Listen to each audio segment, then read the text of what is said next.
Greetings and salutations, friends, and welcome to Task Force Admiral, Volume 1, technically, as I'm guessing they're assuming they're going to be making multiple specific installments of this series over time.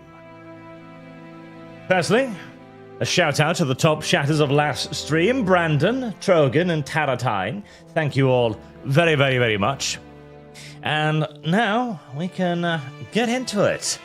This is, of course, a World War II game based around carrier warfare in the Pacific, as the carriers were, of course, the decisive weapon in that conflict. And the Japanese started out with a big advantage, but they didn't really manage to use them as well as the Americans did. That, and the Americans could build a lot more of them. The Japanese, I don't believe, managed to finish even a single carrier during the entire period of the war. Meanwhile, the Americans completed something like 11. Yeah. Japan was in a bit of a shitty position when it came to their war with the United States, unsurprisingly. When the game comes out, it will have a series of single scenarios that you can play. It will have a battle generator, and it will have, I believe, some kind of like fighter plane mode as well in the fleet defense thingy. And eventually, over the course of circa a 6-month odd period, they do want to introduce a full campaign mode as well. But for now, we're going to look at the single scenarios, of which there are 4. There is of Cranes and Patriots and Friends, and Fortress Midway, and I believe those are the ones available at the moment. I think they mentioned something about a few more being available for the early access release.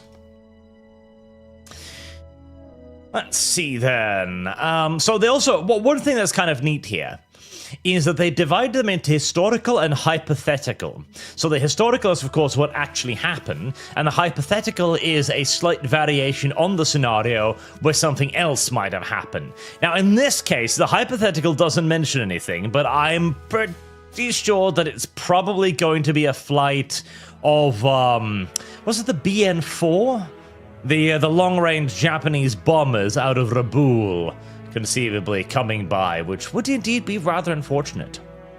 And Midway, of course, which Midway was basically a case of bad luck for the Japanese, as carrier combat is extraordinarily volatile, and the poor little Waponese found themselves on the wrong side of that particular engagement. On May 8th, 1942, Task Force 17, under the command of Vice Admiral Fletcher, has been roaming the Coral Sea for 7 days in an attempt to prevent a Japanese invasion of Port Moresby. The carriers USS Yorktown and USS Lexington were quite active and successful the day before. The American air groups managed to sink a light Japanese carrier with minimal losses, forcing the invasion force to loiter in fear of facing overwhelming odds on its way around the New Guinean Peninsula. In the meantime, the American carriers were left untouched. Japanese search efforts were rendered fruitless due to a number of mistakes and communication hurdles. Despite being spotted, Task Force 17 managed to escape the attention of enemy air power, as bombers from Rabaul focused fruitlessly on the Anzac Surface Combat Squadron, led by Admiral Crace, standing guard on the road to Port Moresby.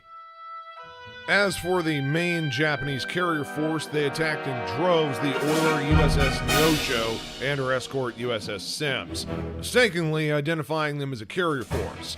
Realizing their blunder, the Japanese aircraft launched a late afternoon search and destroy attack against the American carriers. Lost in bad weather, they were intercepted by American fighter cover and suffered crippling losses. Plus, to add insult to injury, they came across their target in darkness on their way home and even tried to land, mistaking the American carriers for their own. But the Americans know that it was far too much luck for one day. Admirals Tagagi and Hara are going to be doing everything they can to wash away the humiliation suffered the previous day and show the combined fleet that Carrier Division 5 crews are not to be trifled with. Now, Admiral Fletcher has elected not to send a surface fleet ahead so as not to weaken his protection screen left-wing and speaker. leave these ships vulnerable at daybreak, a move he will be heavily criticized for in the coming weeks. It's now up to you to decide what to do next. The position of the enemy carriers is estimated to be within combat range northeast of Task Force 17's current position, but no one can predict with any accuracy the moves of the enemy. Enemy opposition is deemed challenging. The Japanese air group's been badly hurt by their ill-advised evening attack hours ago, but they are still going to be packing a punch.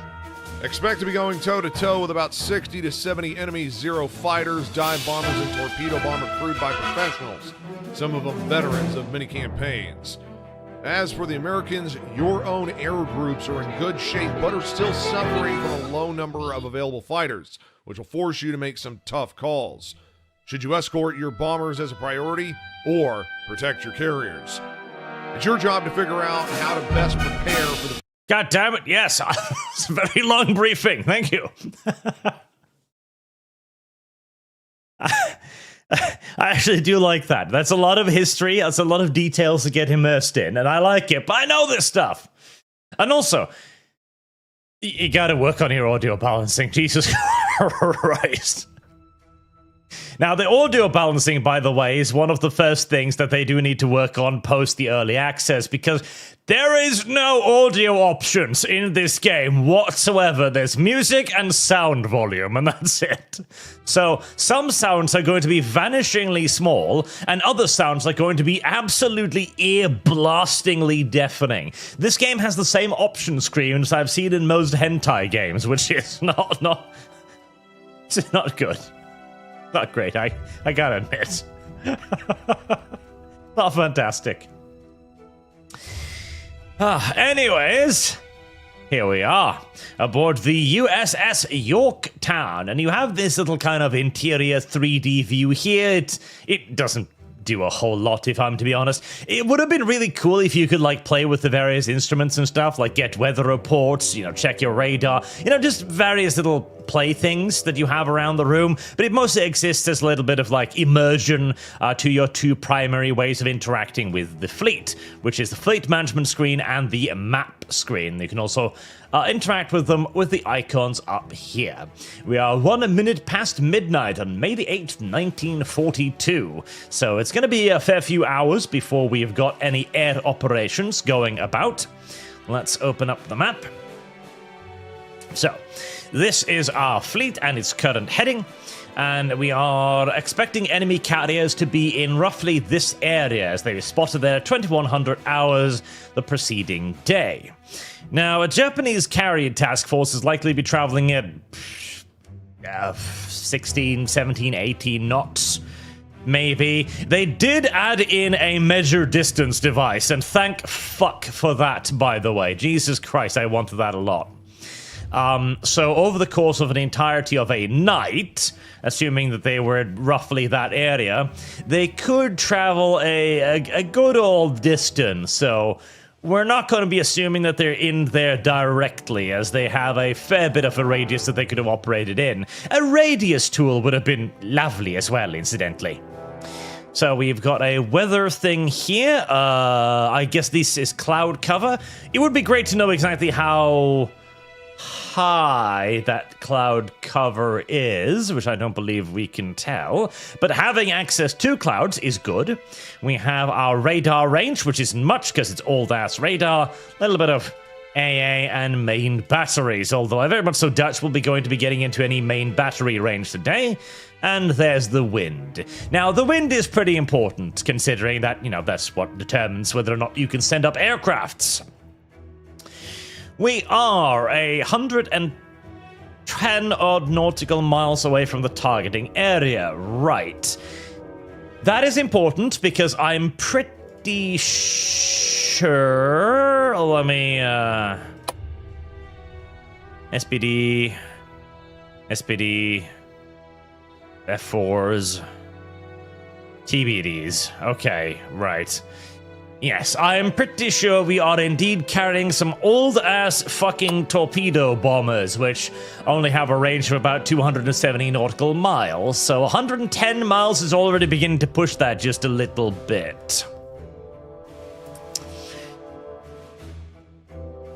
Okay, what do we want to do then? If the enemy's over there, and this is the estimated range of the bombers from Raboul, a serious underestimation, by the way, it's more like over here, but details.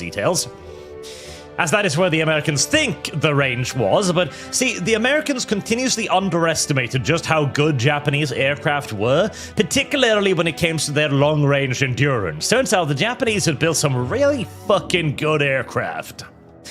Anyways, all of that is largely irrelevant at the moment. Right, so I probably want to be sharking around in this general area, I think. So what we're going to do then is we are going to be heading over here.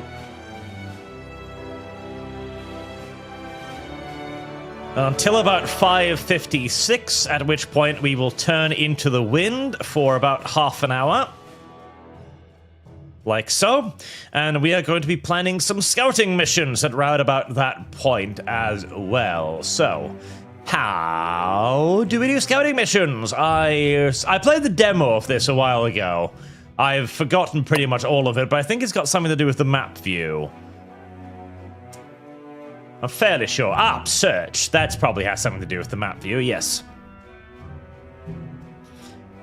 Right, a search mission. There we go. Create new search from the Yorktown.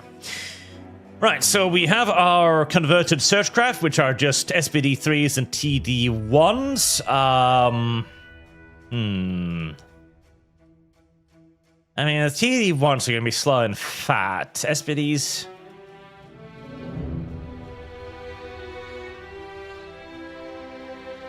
I'd probably rather use the TB-1s, honestly.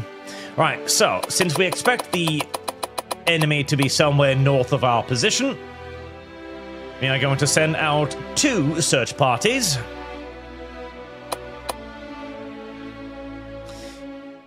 And seeing as they're pretty damn close, we're going to cut the search radius because we don't need to go all the way out there. It's going to be a bit of a waste. That's probably more than enough. Desired takeoff, 625. Yep, that sounds just about perfect.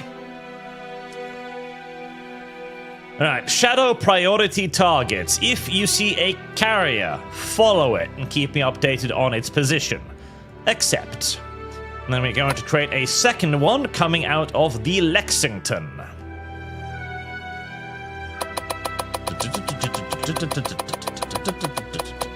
Right, like that.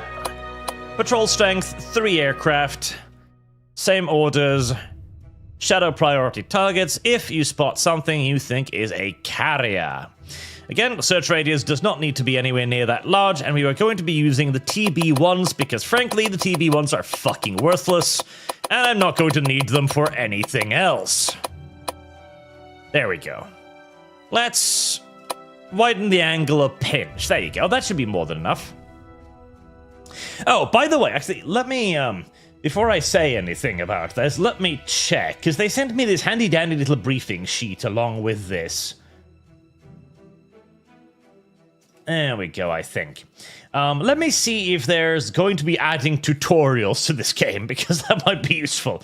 The content release, basic Coral Sea scenario and variant, basic midway scenario, Coral Sea midway battle generator, following month, Coral Sea midway, new carrier, territory, complete Japanese midway, order of battle, early war midway, combat charter, start animated crew, new music track, new exit plot, crew flag plot, parachute invasion and animation, short-term nice and new strike.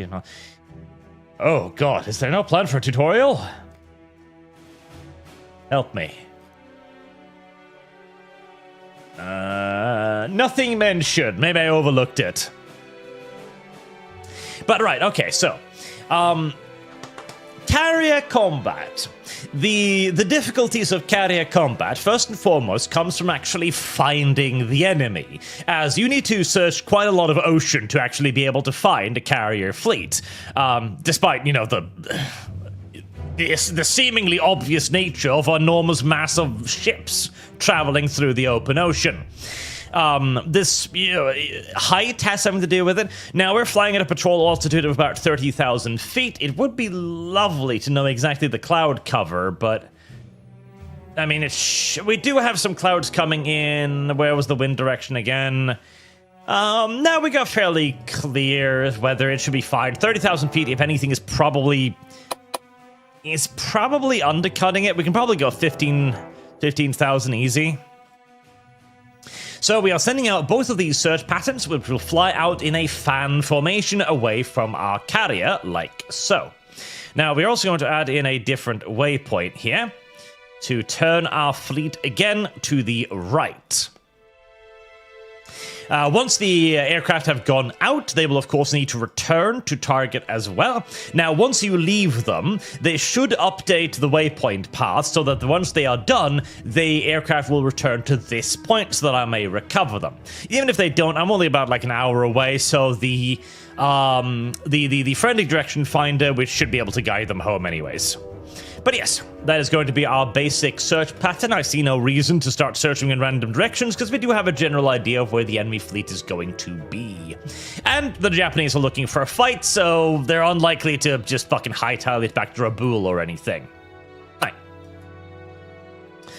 There we go. Now we just need to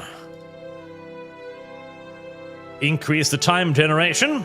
And down here you can set up the timeline. So you can see the timeline on the large scale, 24 hours. You will be able to see here when the various missions will go out and when the various missions will come back again. And there we go. As you see, due to my course change, the update has been made so that the aircraft will be returning to this position for me to recover them.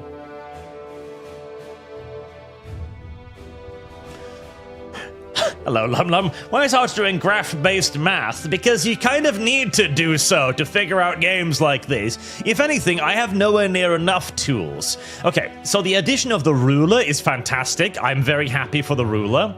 But I really want one of those circle thingies, too. I don't even... Radius. Those thingies. You know, the pointed thing. So I can put a pointed thing there and go like, okay, a Japanese carrier fleet is expected to move at 17 nautical miles per hour, so I have one circle, 17 miles, another circle, another 17 miles, and so on and so on. That would be nice. And I would love to come out with a pair of Japanese carriers too, but I'm assuming that might be in like an expansion pack or something.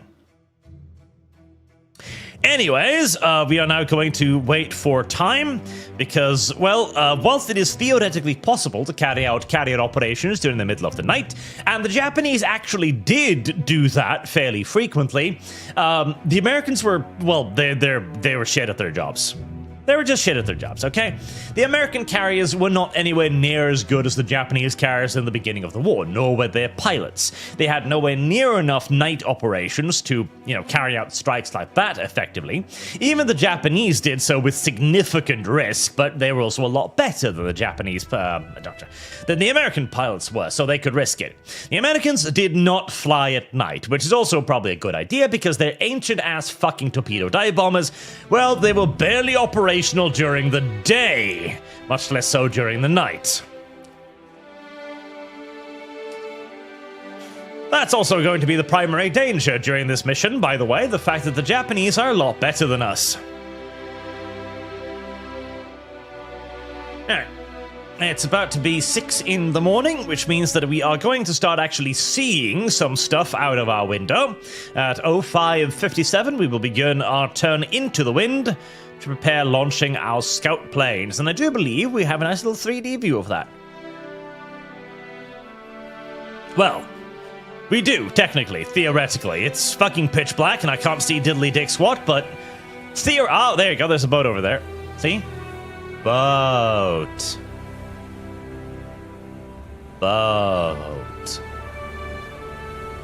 And unfortunately, at this early date, whilst the American ships were equipped with radar, something the Japanese did not have much of at all, this radar is not very good radar. It's got a range of like 10, 20 odd nautical miles, maybe, if you're lucky. It's not really the kind of shit you're going to be utilizing to see incoming naval formations. It will help quite a lot with detecting enemy aircraft, mind you, but, not really, boats or anything. Right, let's speed things up a little bit again. And we should be starting the prep of the torpedo dive bombers any moment now to launch them out on their pretty little scouting mission.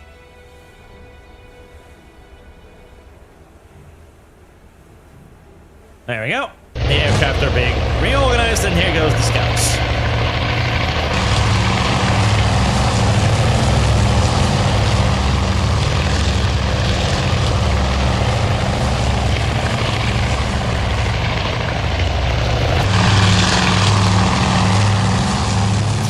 And yes, it's fucking loud, by the way. It's really fucking loud.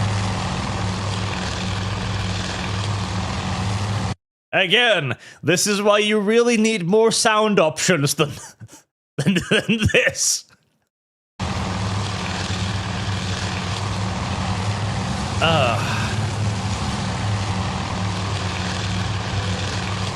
Look at that.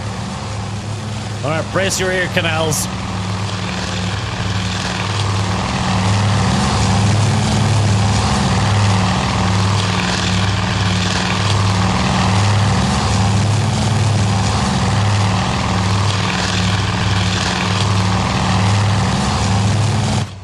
It's a pretty little aircraft. Completely fucking worthless, but a pretty little aircraft.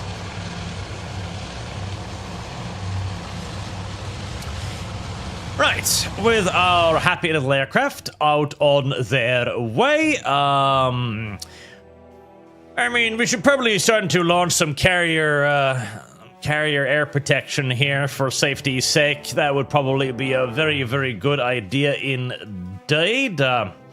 Let's see, craft roster. Okay, timeline, missions.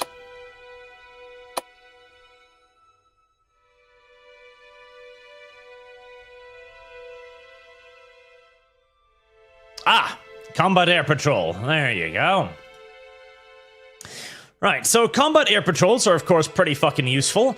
Now, the problem here is, as they hinted at during the introduction in the sequence, is that the Americans were still really fucking shit at carrier-based combat at this point in time, and they didn't really know how to do any of this nonsense. And one of the earliest and biggest mistakes they made was not bringing anywhere near enough fucking fighters, to the point where you kind of have to choose between protecting your fleet or protecting your outgoing strikes. The Japanese did not have this problem, as they had a fair bit more in the way of fighter capabilities than the Americans did, plus the fact that the Zero was vastly superior to the early F4s, or god help you, the Buffalo. Fuck.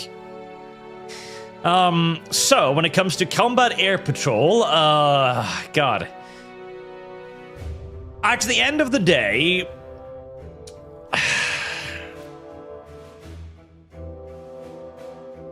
we're gonna want to keep a little bit in reserve for scramble anyways.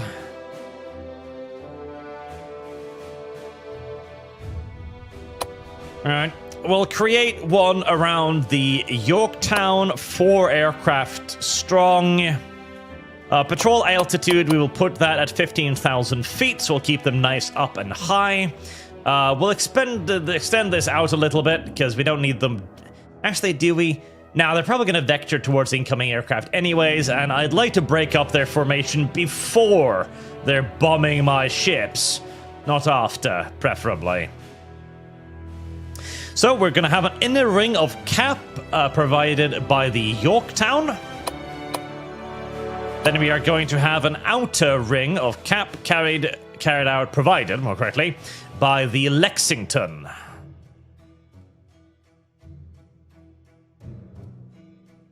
So this will be our spotters. And we'll actually try to find the enemy. Now, theoretically, I don't really need to surround my aircraft quite as much as I do here, because I have a general idea of where the enemy is going to come from, but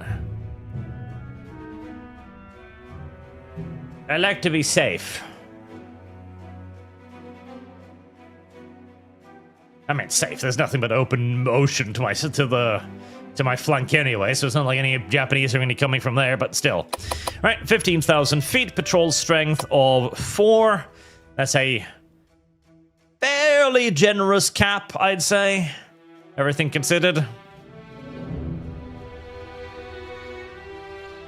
And now we wait to see if our scouts find anything interesting.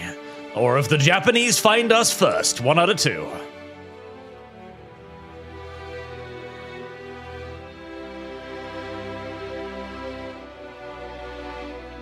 We will eventually use contact with our aircraft as they pass beyond our spotting range, but we should have radio contact with them.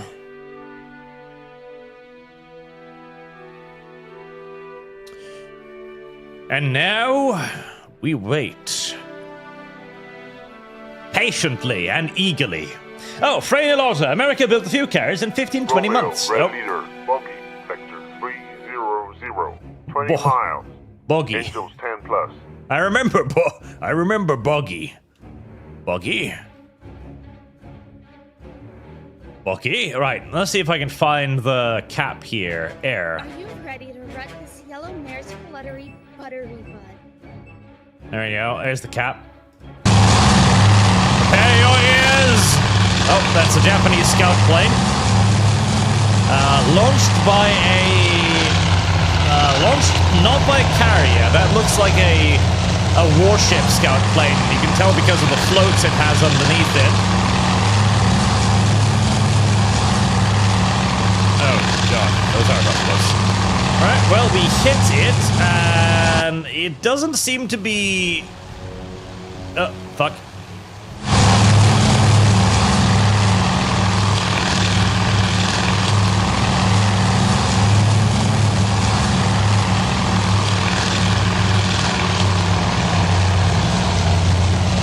Alright, we hit it, and we presumably shot it down. Now, that was quite some distance away from our carriers, so I'm hoping that actually means that they didn't actually manage to spot me there. Realistic volumes. Yeah, there's no sound. Like, I can reduce the sound even more, but I kind of want to hear the flak guns at some point. Like, you know? But yes, developers, you really do need some sound settings, God help me.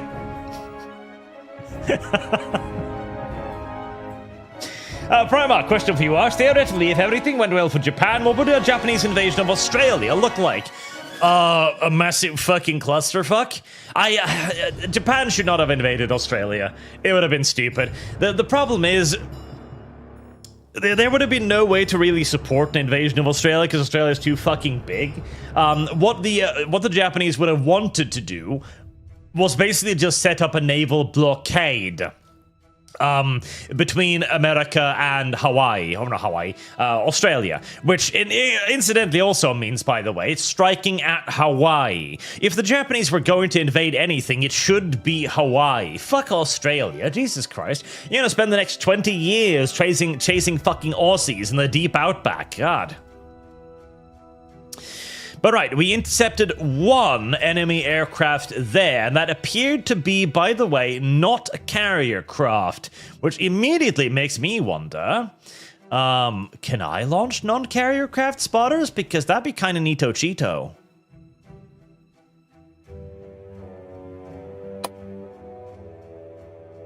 Like, if I make a new one here... No, I can't. Okay, that's a bit annoying. Did the Pensacola have... The Pensacola had a scout craft, right? Maybe they didn't at this point. Anyways, we have shot down one enemy scout, and Right. That one might not have spotted me.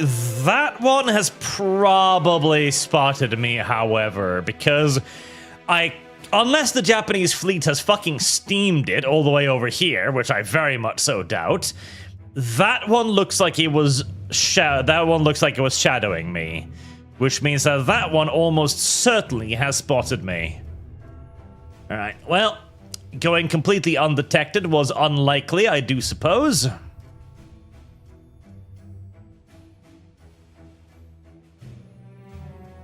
Prepare your ears, gentlemen.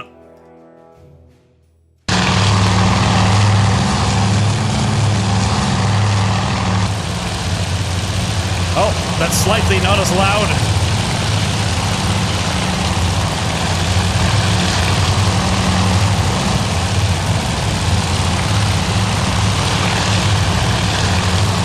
Ah, there he is.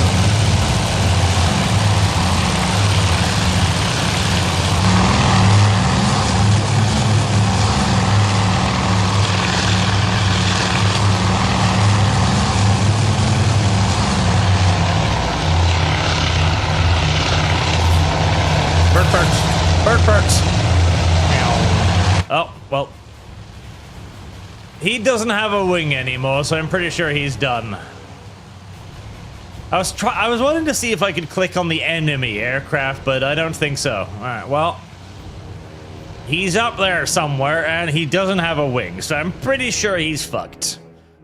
I'm pretty certain he's boned. Okay. Well, so far, my combat air patrol has been nice and effective. We've shot down 2 enemy scouts. I do believe that second one had probably spotted me, but...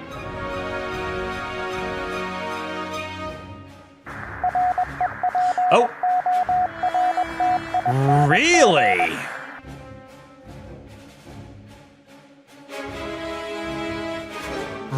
Really? That is a lot... Really? That is a lot further out than I would have expected.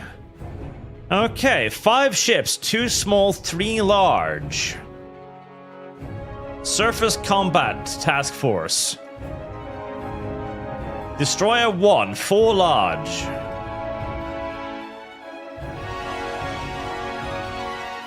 I think... Can you like 3D zoom in on that? Probably not, because it'll allow you to cheat, I imagine. No, you can. Okay, apparently we have carriers all the way out there.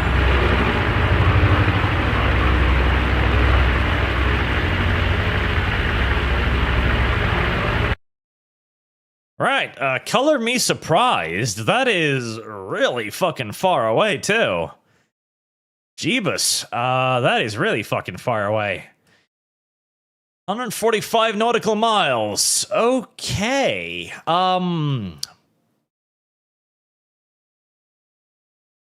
That is really fucking far away.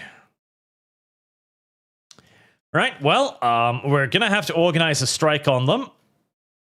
We are going to turn ourselves into the wind. Because frankly, I kind of just want to get closer to that. Let's begin organizing our strikes. Right, so, beginning with the Yorktown. Pick a target. This thing. Service guarantees citizenship. 283 nautical miles. Fuck. Okay, so our dive bombers should be fine.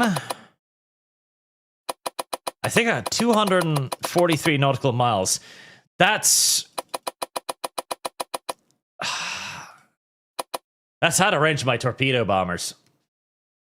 The torpedo bombers have a range of 270 nautical miles. If I steer into it, I might be able to recover them. That's a big fucking if. That's a big fucking if. That is a big fucking if.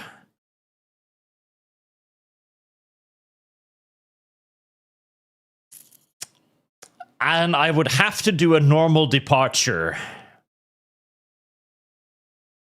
That is a big fucking if. Could I even steam into them in that period of time? I fucking doubt it.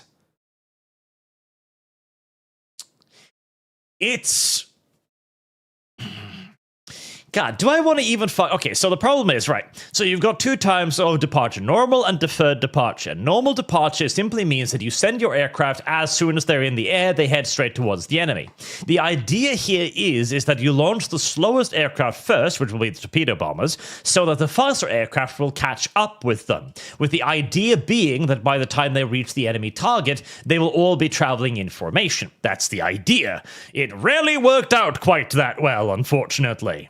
Whereas a deferred departure means that you wait for all of the aircraft to be in the air before you then all go out in an organized formation, which is far safer. However, that means that aircraft are going to have to be loitering whilst they wait for the other aircraft to take off. And as we're looking at a total distance of 238 nautical miles here, that is not great. That is not great at all. Now, as I'm operating at the extreme range of my torpedo bombers, a normal departure might actually not be the worst idea in the world either.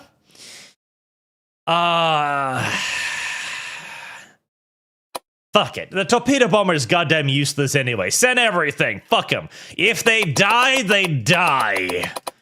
I don't value the life of torpedo bomber crewmen. It's their fault for flying a fucking useless piece of crap. Fuck them. Right. Oh, God. Right, my cap is fairly heavy, so we're just gonna send everything. I don't see any reason to hold anything back at this point, honestly. We are going to go with a normal departure, because if I go with a deferred departure, I'm pretty sure I'm gonna have aircraft landing in the drink before they get back to me, as I'm playing with some pretty fucking tiny tolerances here. Loadout priority, I could go for endurance, but fuck it, we are technically within... We are technically within the recovery envelope of even the torpedo dive bomber. Technically. Theoretically. Which is about 270 nautical miles. So, again, do we care if dive bombers, torpedo bombers die? No. It's the fault of the crew for piloting such a piece of shit. So, fuck it. Right. Standard time, spotting mode. Yeah, that's fine. Actually, yeah, early spotting. We've got the time. Right, so best possible date, 8. So we're going to start launching a half an hour. That's fine. Yep. All that looks good to me. Right. Green light it.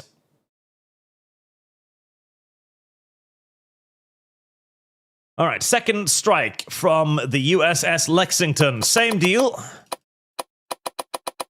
Everything you got. There's no reason to not launch everything here.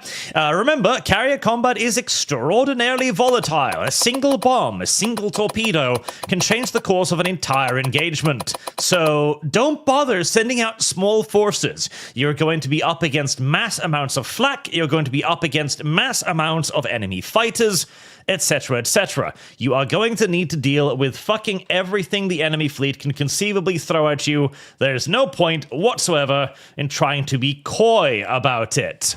Right. Takeoff at 8, just like the other flight. We are sending absolutely everything. We are sending an escort of 6 fighters, which leave a grand total of 3 left behind. Yay! Yeah, my fleet is going to be severely under fucking protected, but hey, what else is new? Right. Green lights. Right. Our strikes are ready. The aircraft carriers are already turning into the wind, of course. We are going to continue steaming towards the enemy fleet, which is a tiny bit risky. Is this going to get in the way of my cap?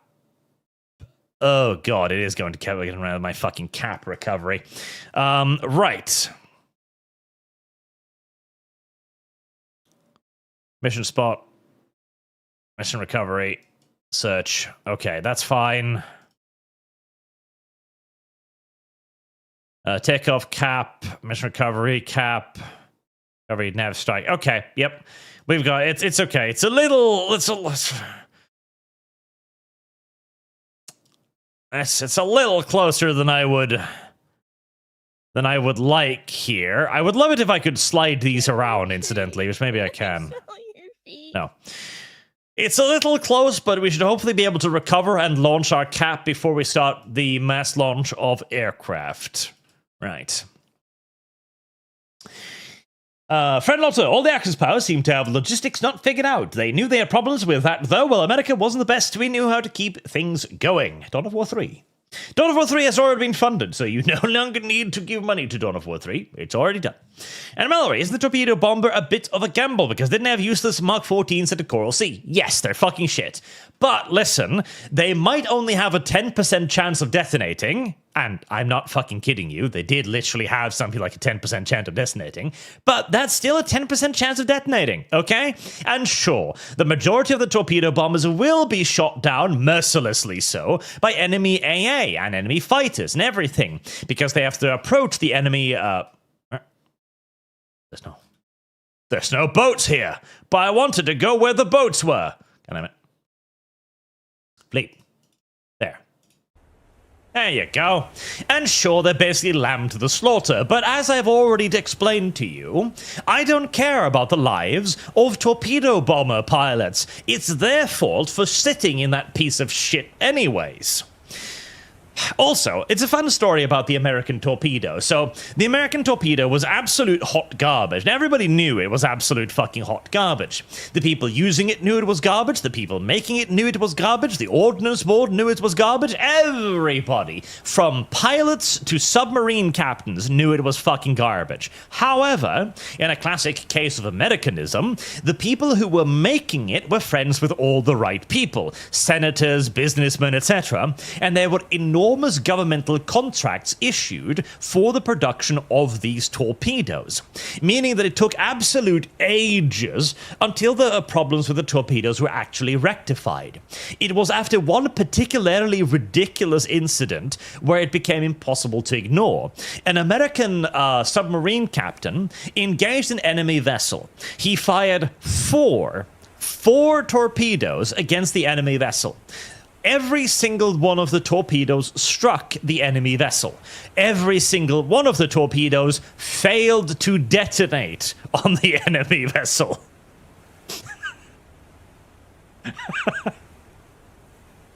And they eventually came to various conclusions that one of the most common cases of the failure was that the torpedo head, like the detonator head, would crumble so quickly upon impact that it would actually crush the detonation mechanism so that the weapon wouldn't actually explode. And this was easily repeatable. Like, everybody knew that this was exactly what was happening, but because there was a lot of money at play, nobody wanted to fix it. So, yeah, the American torpedoes are very bad. Very, very, very, very, very bad. I mean, the Germans complained about their torpedoes, which had like a 30% failure rate. The American torpedoes, unironically, had a 100% failure rate. There was also the idea that, so one of the cool little things that both the Germans and the Americans were experimenting with was magnetic detonators. Now, magnetic detonators are, of course, a really fucking amazing idea where you go like, okay, I don't really want to be, I don't want to have to hit the enemy vessel, because that's kind of hard. Plus, actually hitting the enemy vessel is not the best way to actually sink the enemy vessel. The best way to sink an enemy warship is to detonate a warhead directly underneath the keel, so that it creates a vast air bubble that lifts up the ship, and then you allow gravity to crack the entire weight of the ship down into a little empty pot of air underneath it, breaking its keel. That's the best way to... Oh, I don't know, there's a little map down there. That's the best way to actually destroy an enemy warship. Oh my god, they're actually animated inside too. Oh, that's neat. Oh, that's really fucking cute. I like that. That's actually adorable. I love that. Service guarantees citizenship. And a magnetic detonator promised with the idea that you could fire a torpedo under the ship. Bogey, vector 090, 20 miles. Bogey? Angels 10 plus. Okay, it's just not a spotting aircraft. Okay, that's fine. That's fine, that's not a problem. The magnetic oh god damn it. The magnetic detonator therefore promised that you'd be able to detonate the warhead underneath an enemy ship. That was, of course, amazing. Of course, that's really fucking fantastic. Of course, we're going to use this brand new technology. However, the magnetic detonators were fucking garbage. Both the Germans and the American ones. And more often than not, they simply didn't do anything. Meaning that most captains prefer to simply just use the good old-fashioned impact detonator. Except the American impact detonator was also fucking hot garbage, so there you go. The Germans also tried to test out things like guided torpedoes, like sonar torpedoes that could actually like look for enemy targets by themselves, homing torpedoes. Many bogies. They had 330. many bogies. Miles. Angels high. I don't like the idea of many bogies. They too didn't work out very well. I do not like the idea of many bogies. Many bogies? Red leader. Many bogies. Many bogies? 330, 80 miles. Angels high. Okay, that is probably an incoming Japanese strike that has been spotted. Okay, right. For a moment there I was panicking because if many boggies, I do love how they say boggies, by the way. If many boggies were to strike me right now, that would be disastrous because at the moment, my entire deck, as you can see, is loaded full of fully armed and fueled aircraft. This is about the worst moment you can conceivably think of having something try to bomb you, which is incidentally exactly what happened during the Battle of Midway to the Japanese.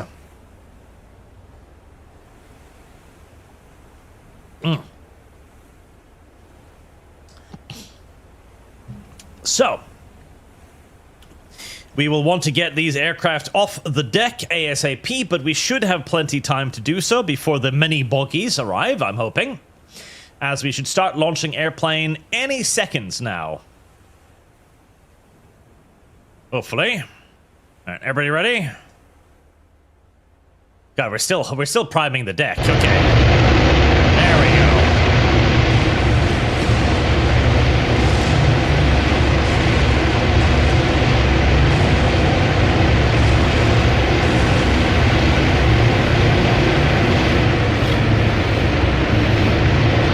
Many boggies going in the opposite direction. Get off my deck, you lazy bastards, before the Japanese bomb us. Yes, chat, loud. Get fucking used to it. This game has no sound options. Get used to it, you weak little bitches.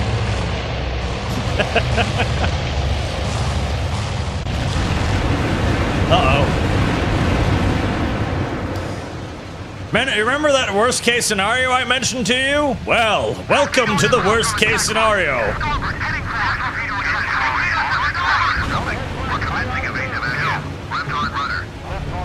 Welcome to the worst case scenario indeed.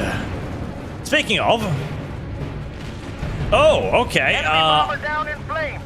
So they actually managed to get bombers past my cap, which is all the way out there. Yep, that's not good. Oh, we got aircraft approaching from above.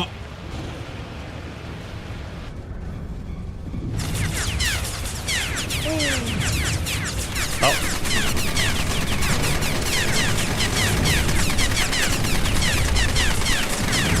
The Nipponese.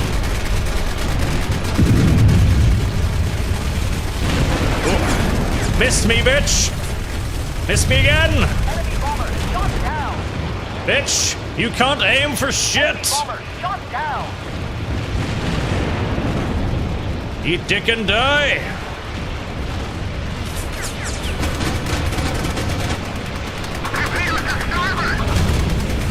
Uh-oh. Oh, that was close! Bomber down in flames! Oh, I think we got hit on that one, yep. Enemy aircraft going down! Fucking jets, always so goddamn aggressive.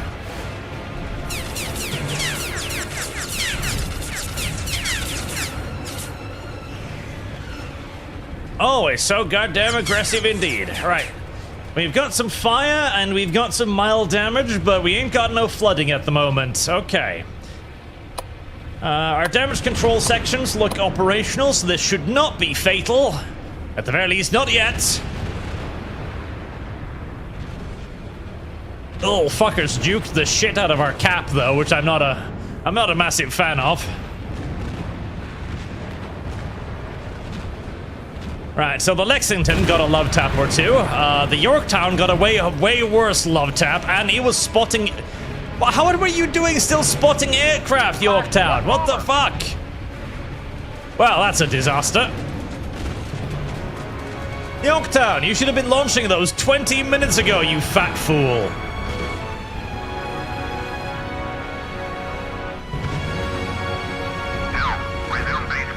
Resuming base course. Aye, aye, Alright, the steering is jammed, which is probably the worst part of it. Damage is light, fire is light. Damage control should be able to keep both carriers operational. They are not in any immediate danger as of yet. But what the fuck was the Yorktown doing? It should have been spotting and launching those craft 20 minutes ago. What the fuck was it doing? What the fuck actually was it doing?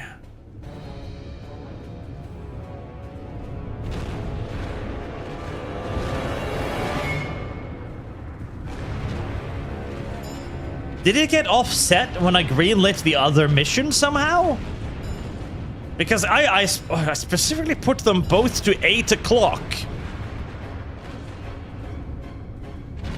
I don't fucking know. Enemy bomber shot down. Something clearly went fucking horribly wrong, that's for damn sure. Right, do we still have cap fighters? We do.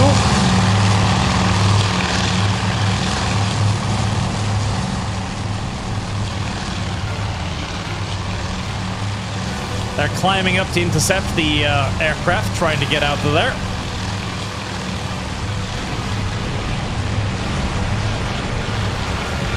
Oh, those are Zeros diving down, though. Yeah, you're gonna need to go defensive to deal with those Zeros first now, I think.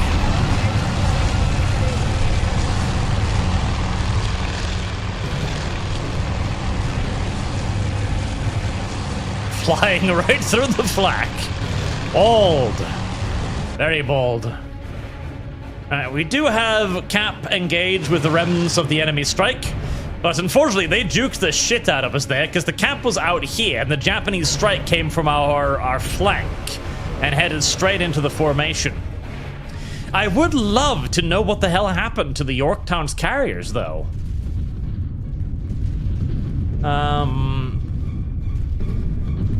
Strike patch from Baker, Lexington use airborne is away. Right, so 823, the Lexington finished its deployment.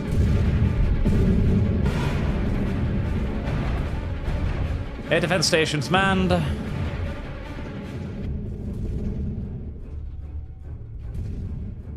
Started. Secured from general quarters.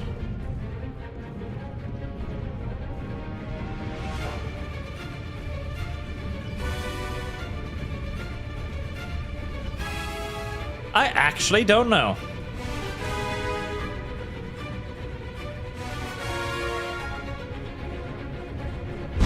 All I know is that the Lexington was stuck with a deck full of fucking aircraft, and luckily, somehow, the aircrafts weren't struck and cooking off 1,000-pound bombs on the deck, so, I mean, everything considered, that went a lot better than it had any right to do.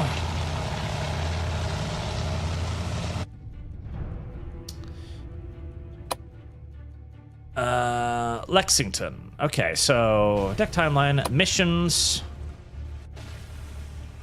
Yep, contact 01, en route, sector cap area, contact, en route, cap, nav strike, en route. Yep, Yorktown, nav strike cancelled. Ready 08, takeoff 025.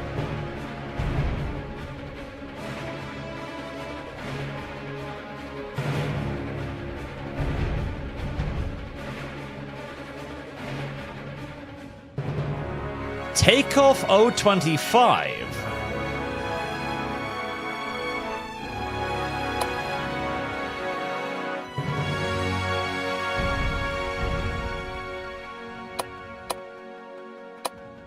So it delayed the takeoff by 25 minutes, and I don't know why.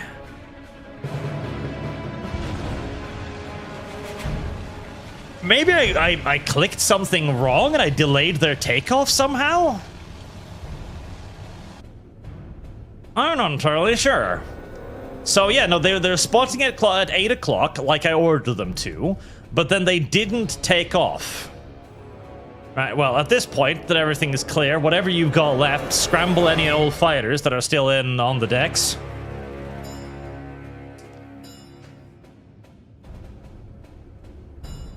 Early spotting, you selected as prime to strike, even with no target. Once the deck's loaded, you need to order them to launch. No. Because I ordered both of them to spot the decks. I'm pretty sure I ordered both of them to spot the decks, because I wanted them to spot the decks as early as possible so that they could launch as early as possible.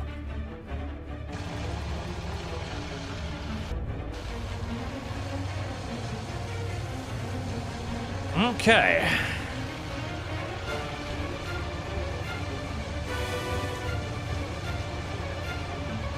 Right, fires are out. The steering is still buggered, however.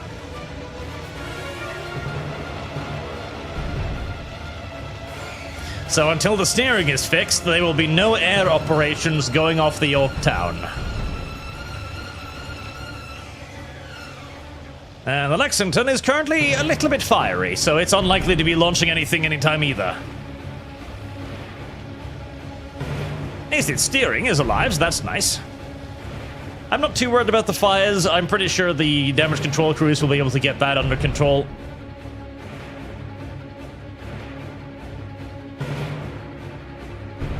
Alright, so I only have a single deck worth of strike aircraft on the way.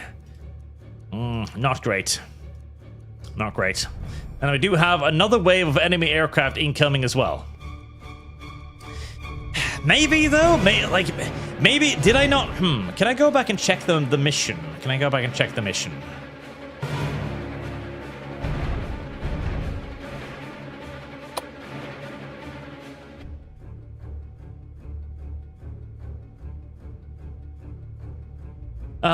Flight pan. Spotting starts at. Spotting ends at. Takeoff starts at. Okay, yeah, that was... Yep, spotting starts at takeoff, yes.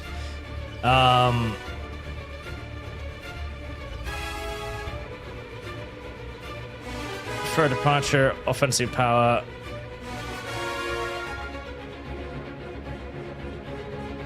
Time. Maybe that was it. Takeoff. Maybe Chad is right. But I thought I put early spotting on both of them.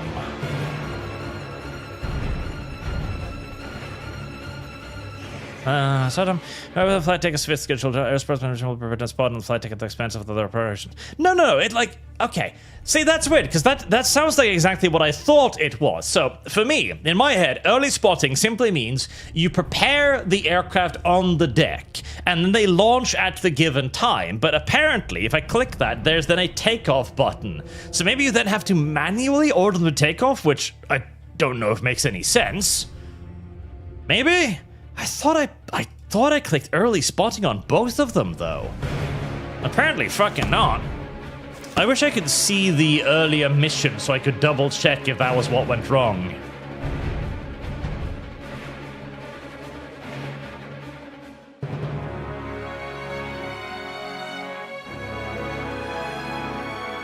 Probably? That's stupid. That's dumb. That's idiotic. That's dumb. That's dumb. That is a stupid way of... Oh god, this music's so fucking loud. Hold on. Calm. Calm yourself. Jesus fucking hey. Thank you. Off. Thanks. Oh my god, I can't hear myself fucking think. So, because I thought I did it to both of them, but the Yorktown didn't empty its deck, the Lexington did. That might have been the mistake. But that's stupid! Early spotting doesn't mean defer departure. It simply means line up the aircraft so they're ready as soon as possible. Ugh. Now, if it said deferred departure, I'd be on board, but okay. Right, my mistake, although I also blame the game for being fucking retarded on that one. Right. The steering will take some time to fix. It's aircraft. Yep, neither ship is any immediate danger. They are going to be damaged, but the steering will almost certainly be fixed eventually. It'll just take a long ass while. Now, where's my nav strike? There it is.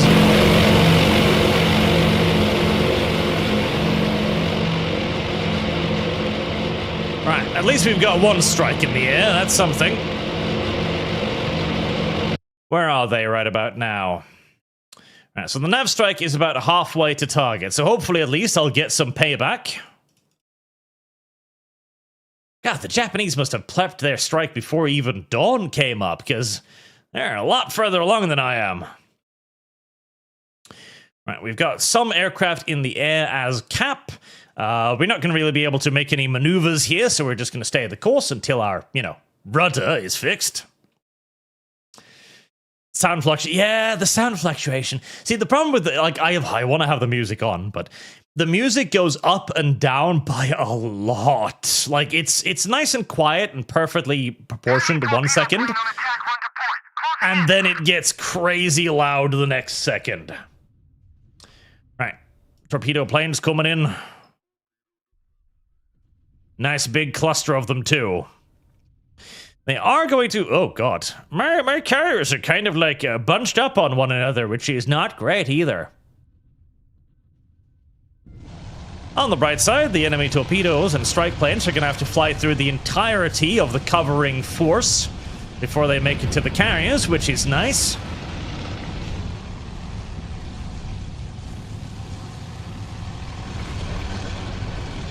Loads of AA being kicked up. Unfortunately, we don't have radar-guided AA and proximity fuses just yet, so a lot of these is not necessarily going to be particularly effective, but hey, it's pretty.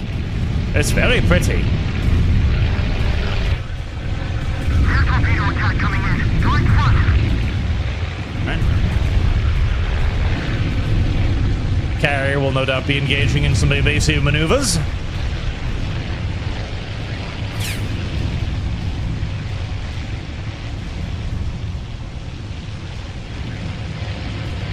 They're trying to set up for I think a torpedo run here, I'd imagine. Or are these just escorting Zeros? No, these are... No, they're torpedo bombers.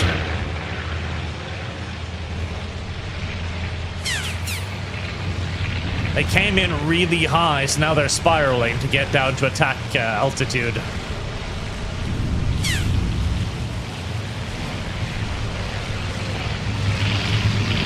Any second they want to hang out above my AA is the second I'm happy to see. We do have some cap up in the air still, which will be engaging the enemy wherever they can find them. They should have a good opportunity to do so now as well, whilst the enemy fighters are staying away. Oh. Something got shot down somewhere. Happy to hear it.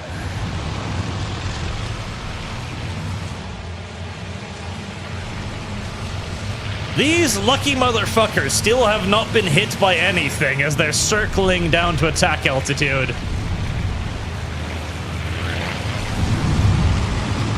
Oh, they're going for the injured carrier. Looking optimistic. That's going to be a pretty hard shot, but she is circling and predictable.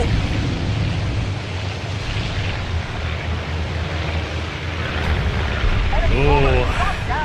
Yeah, this is not looking great. Torpedoes away. Oh, loads of dive bombers too. They're focusing in on the port of Yorktown, which is not having a good day. Where are the torpedoes? They looked pretty good.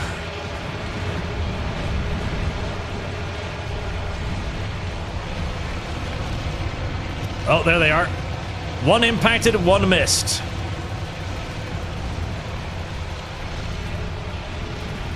And the best part is, her deck is still full of ammunition. Beautiful. Absolutely beautiful. We're replaying Midway today. Flash, one bomber.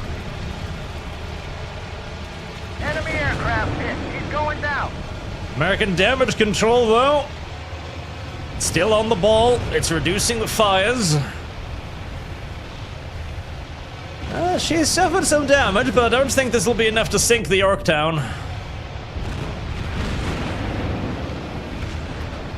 Our bow is dipping a bit, but all damage control is active and the forward compartments have already been closed off.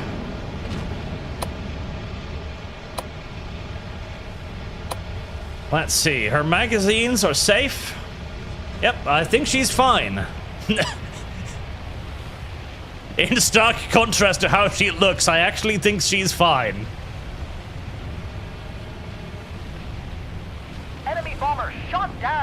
Yeah, she's good. She's good. Nothing to worry about. Nothing to worry about. Those were some lucky-ass fucking torpedo bombers, too. Not a single one of them got shot down, despite fucking circling like the entire fleet's worth of AA there for 5 minutes. It has been a hard day on the Yorktown, but... well, otherwise, everything is pretty good. Enemy Right. bomber shot down. That should be all they've got, though.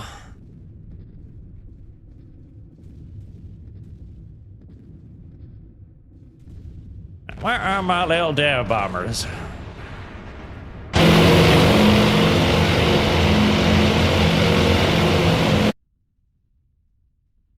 Dive bombers still only about halfway to their target. Hopefully they can Enemy get some bomber down in flames. fucking revenge for us. Alright, let's speed things up a little bit. So we can hopefully get a look at... oh, there we are. Okay. We've got radio contact with our aircraft. They have updated the position of the enemy fleet, and it is exactly where we thought it would be. Okay. At least something is going right today.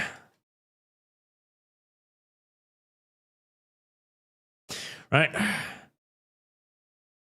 Gird your eardrums again, chat. We're going in.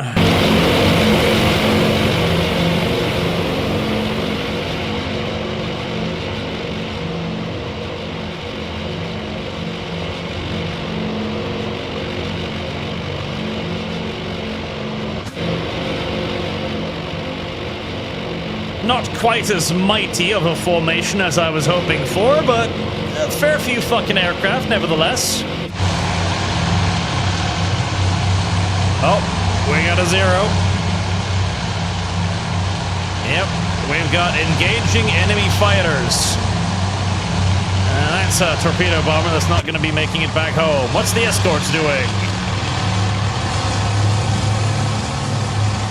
Lost in the clouds, apparently.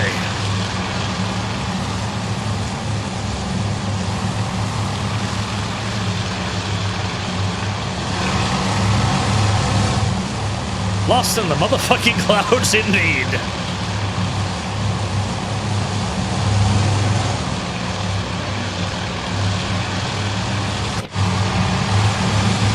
I don't know what the escorts are doing, but they're not doing their job yet. And there goes another aircraft to the Zeros, who are ripping apart my formations utterly unopposed at the moment. As the fucking buffaloes remain at maximum altitude.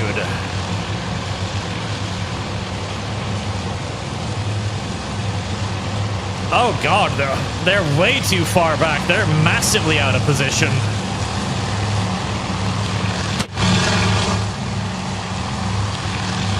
This is the danger with a normal departure. So what happened is the torpedo dive bombers took off first, hoping that everything else would be able to catch up to them. Everything else wasn't able to catch up to them, and so the torpedo bombers are left entirely unprotected and exposed to enemy fighters.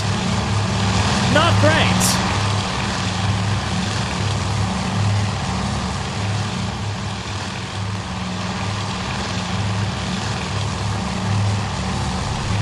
At this point, it's on. Okay, they're diving down. Oh, there's an enemy carrier over there.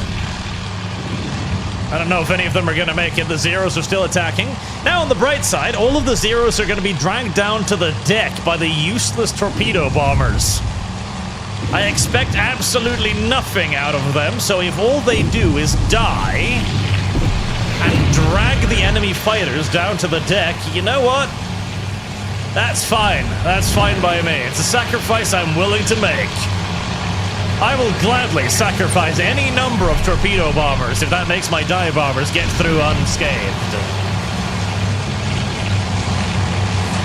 Right, this is a very poorly lined up attack. I have no idea what this guy's fucking aiming for. No fucking clue whatsoever. Yep. I haven't the faintest what these torpedo bombers were attacking. Not the faintest fucking clue. Absolutely no idea. But with all of the enemy fighters up low or down low dealing with my useless torpedo bombers, my dive bombers have all gotten into position unscathed.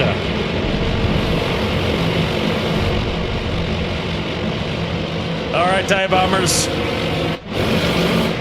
Here are the things I actually rely on.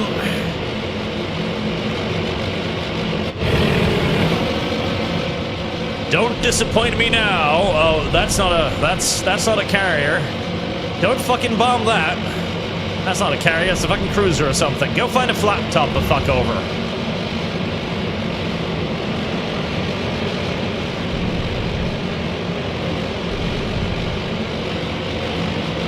A little bit of annoying cloud cover right here.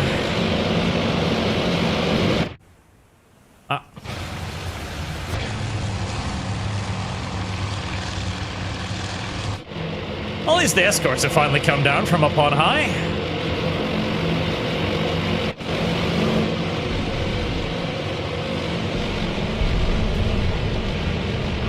TIE bombers haven't found anything tempting yet. Oh,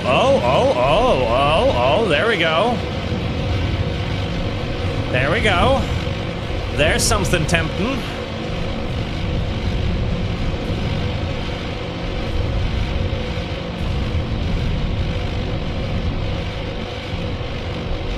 Oh, wait, what's that? Are those... Okay, we have one dive bomber strike, which missed absolutely everything.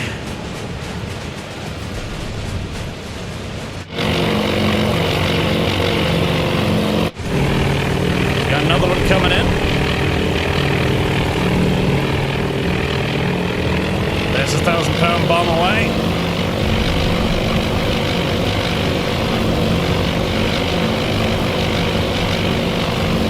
Fucking nothing. No, there we go. One strike amidship.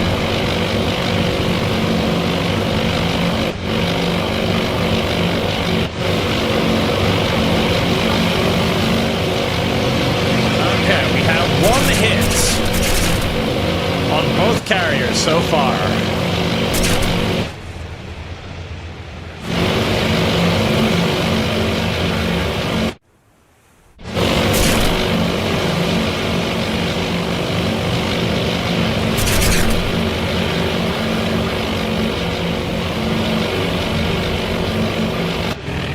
Oh, there we go. There's another one.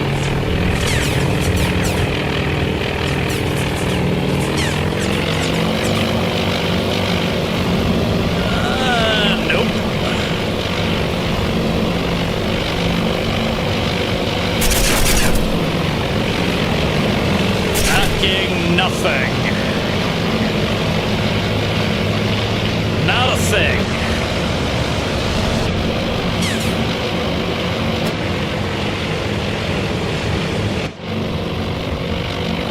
Right, this strike still has some bombs left, and it's lighting up on a carrier. Or is it?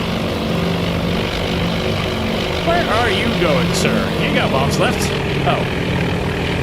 You found something else to play with? Oh, that was straight through the clouds. Nice. Oh, it's a deep dive. Oh, come on. No, I think... No.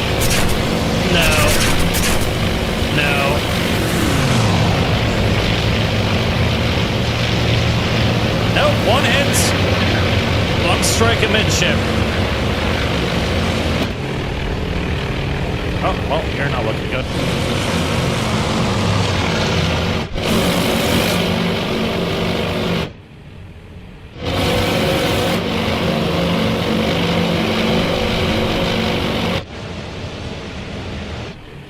And the escorts are all dead. Right, that's all of the armament away. I counted 3 hits, probably? 3 hits on the enemy ships.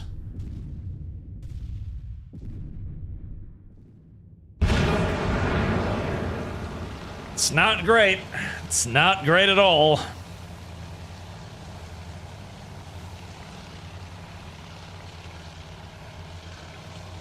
Not great at all. Now, the Yorktown is not going to sink. She's got everything under control. The flooding, the damage, the fire, everything else under control.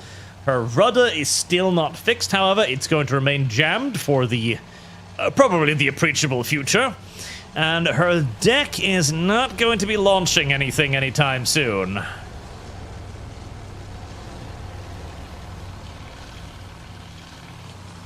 right. Let's go to the briefing. It's early morning on May. What? Oh, no, that one. Oh, can I not do the debriefing? I want to do the debriefings. I don't think I can do much more after this. Okay. Well, the strike will return, but unless the Yorktown can fix her steering, and even then, I don't think she can launch anything. I don't think I have much of an opportunity to launch a second strike. This is entirely normal, by the way. The Japanese carrier pilots are very good at what they do, and so they hit a lot. The American carrier pilots are fucking garbage at what they do, and so they miss a lot.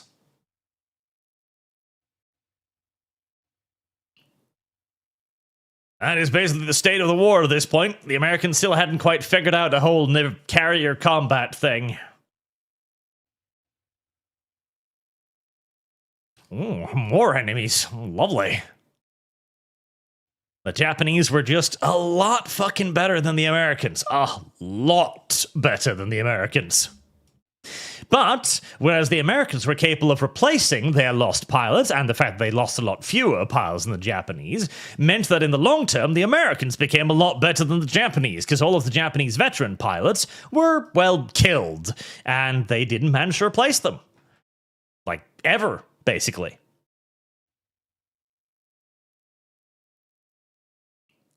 Oh, no, that's just a returning strike. Right, well, it can still be recovered by the Lexington, so, I mean, they can all get back on board. Lexington will need to spend some time recovering aircraft.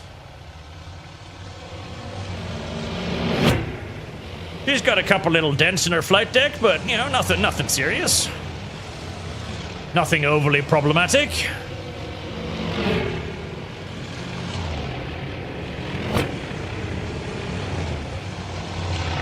It's not a big deal. It's a hole or two. Nobody cares about a couple of holes.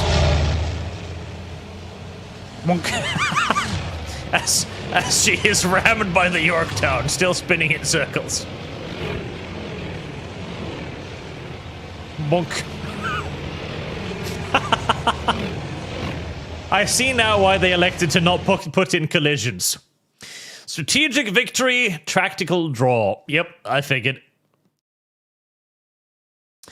So, the Zuikaku and the Shokaku were both damaged. The Yorktown and the Lexington were both damaged.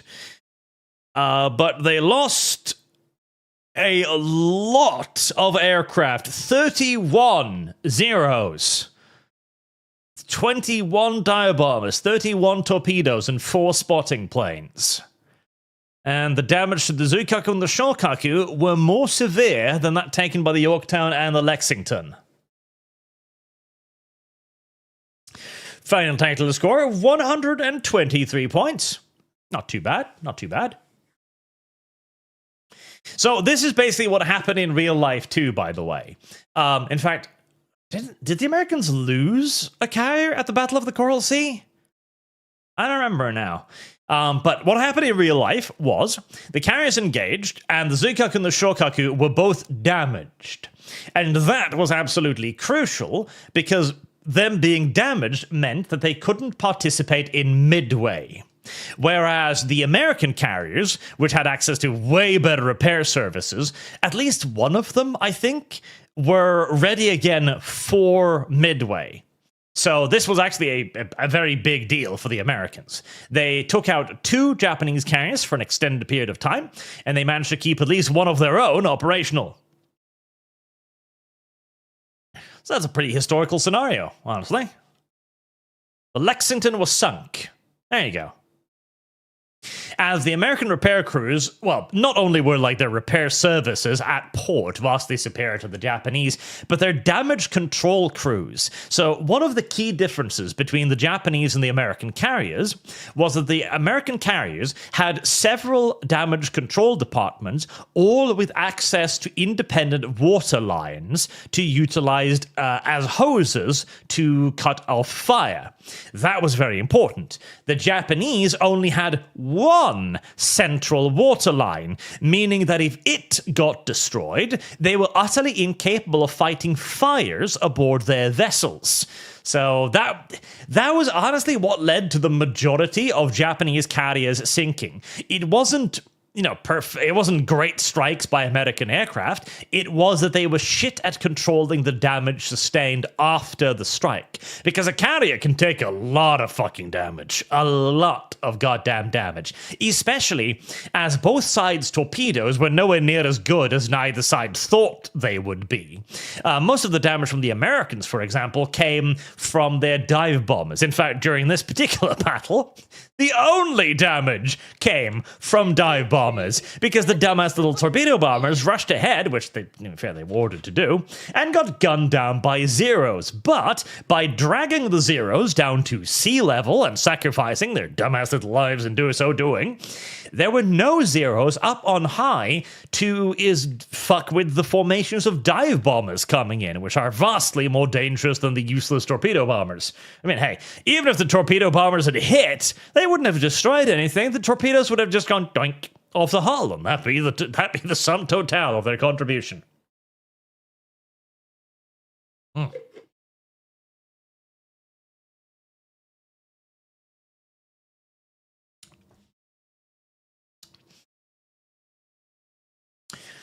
Although it did not come without losses, in such some circumstances, no one can truly claim victory based on body count alone. Still, your rather conservative tactics have allowed us to maintain strategic initiative.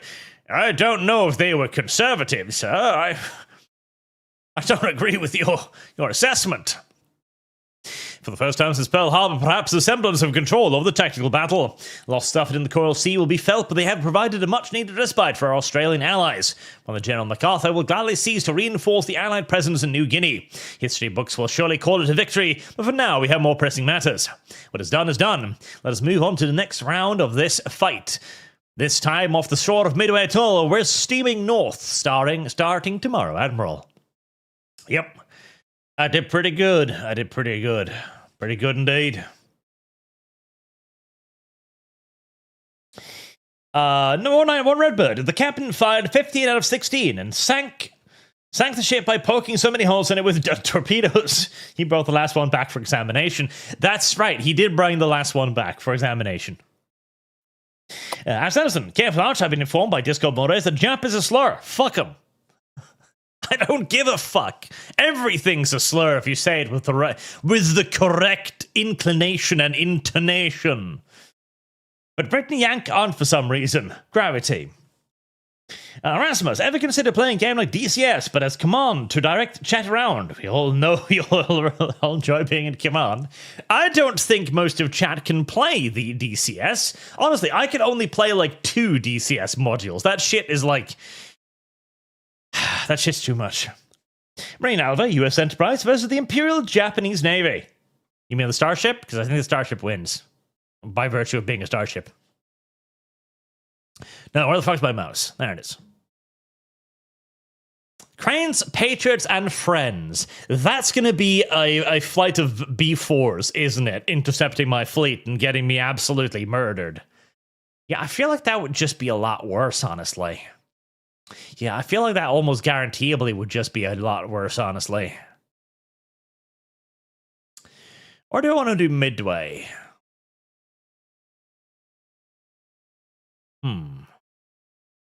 Oh, this one doesn't have voice acting. Why? Ooh. Ooh. Now that would be nice. Yes, please make me a TAC view file. That would be fucking sweet, actually.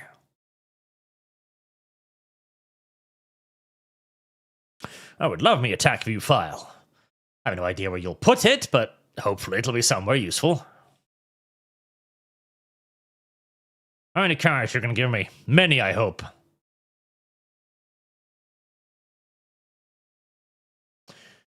Three dark. Okay. We've got the Yorktown up here. Then we have the Enterprise and the Hornet back here. And a couple of nice big old fleets. Right, I don't know what the giant red circle on the map indicates. Enemy carriers, maybe? June 4th. Rendezvous.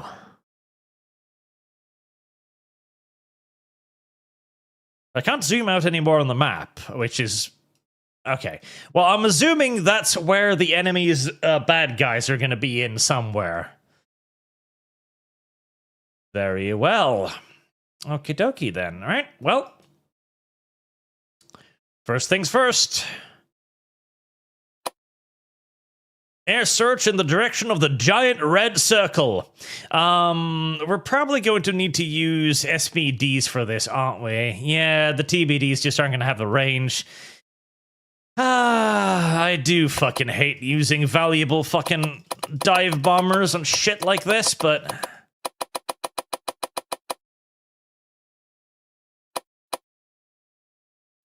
It is what it is, isn't it?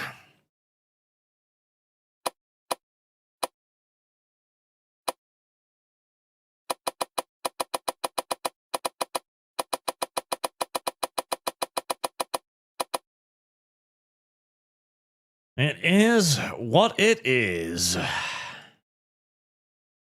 Oh, 437.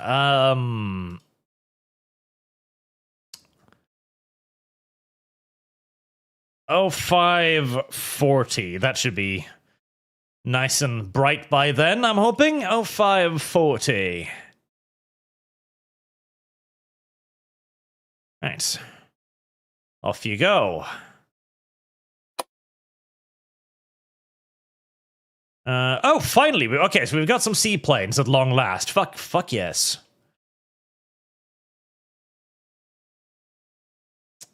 Can I just grab this? I can just grab this. Nice. Right. I should have loads of seaplanes, right? In fact, yes, I do. In fact, fuck it. Fuck it. If I've got seaplanes, I see no reason to use actually valuable strike craft on this shit. In queue. Delete. Fuck that. No. Seaplanes. Use the seaplanes. Task Force 17 seaplanes. Way fucking better. 13,000 feet. That's fine. That's fine. Yep, just send them all out there. I see no reason not to. Increase the width of the search parameter, but just a tiny little bit. There you go. Lovely. Desired takeoff. 540. There we go. That should be plenty. Search radius, we'll cut it down a little bit. Right, perfect. Accept. So that, I'm assuming, will utilize the seaplanes on my escort carriers. No, escort carriers. On my escort ships, as I do have a whole fleet of other things, with things carrying seaplanes. We have destroyers, we have got heavy cruisers. Yep. Okay, lovely. We're not going to waste any valuable dive bombers if we've got seaplanes to go out scouting for us. Right, let's wait until we can launch ourselves some seaplanes then. Some sea biscuits. Everybody loves a good sea biscuit. Everybody does love a good sea biscuit, it's true. Oh, Martin, sorry. The game releases in, I think, 2 days from now. It will release with more scenarios than these two already. In fact, I looked that up, didn't I? Oh, that's the button that removes the UI. That's a bad button. Just to go over it once more time. The content release basic Coral Sea scenario and variants, basic Midway scenario on variants, and Coral Sea and Midway battle generator set, and playable fighters, save games, and TAC view. That will be the early access, with more scenarios being launched in the following months. There we go. And, okay, so this is obviously going to be a game for those who are particularly interested, unsurfucking-pricingly. But for those who are interested, it's very good. It does everything I wanted to do. It has great graphics for what it does. It's a reasonably solid simulation. I would love a couple more tools, like I'd love a radius, again, so I can check out things precisely. That would be nice. The controls are a pinch stiff here and there, and by God, it needs volume controls. But beyond that, the game itself is fucking great, and I cannot wait for the campaign, because at this point, I don't really like playing scenarios anymore. I don't know why. I prefer campaign, so I'm really looking forward to the campaign in like 6 months' time. It will probably release with no audio sliders, probably, because it's probably too deep in development to start doing stuff like that now, but it does need an audio slider. I'm assuming it's like a limitation of the engine they're using or something, because I know there are certain engines that just don't let you like adjust audio to specific percentages, which is annoying, but such is life. Right. We are getting closer to where we will be launching our scout planes. Can I move it at 060? No, I can only move it at 040. That's the fastest I get. Right, what kind of a cap are we going to want today, then? Heresy's the question. Fire is the answer. Speed, 15 knots, 14 knots. I'd kind of prefer... Can I slow down a bit more? Because I'd love to slow down a little bit. All right, Task Force 17. Fleet information. Complete activate ships, total speed 14 knots. Speed, can you slow down a little bit, sir?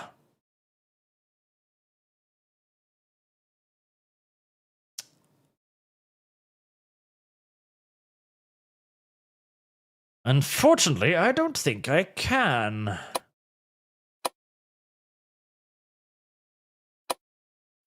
Right, because I'd love to be going a little bit slower, considering.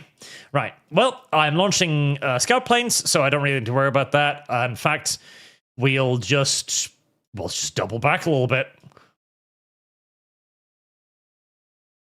There, because I'd like to keep both of my fleets fairly close together. Let's be honest, if the at the kind of altitude that scout planes are going to be looking for me anyways, if they spot one of me, they're going to spot both of me, so I'm not really, stealthing much by keeping them separated by even this small degree, so I'd rather... Oh, hello there. A new unidentified surface force bearing 209, range 222 miles. Right, okay. I see. Now, that's not my search planes, so that must have been spotted... Air Scout report new universe service group. So that must have been probably either advanced spotters out of Midway, or a submarine, or some sort of surface. Some sort of surface contact then. Do I want to launch at that? That's a good question. Do I want to launch at that? I wonder, can I cheat by like zooming in on it? Can I cheat like that? You will allow me to cheat like that. Okay, interesting. That looks like a big boat. That is a big boat. That is a battleship. It's a Congo, if I'm not mistaken. I think it's Congo. That's a Congo class, right? Yeah, I think that's a Congo class. Okay. Is that a Takao? I think that's a Takao. My Japanese warships are honestly a little bit outdated. I think that's a taco. And that is a flat top. Right. Okie dokie then. And there's another one.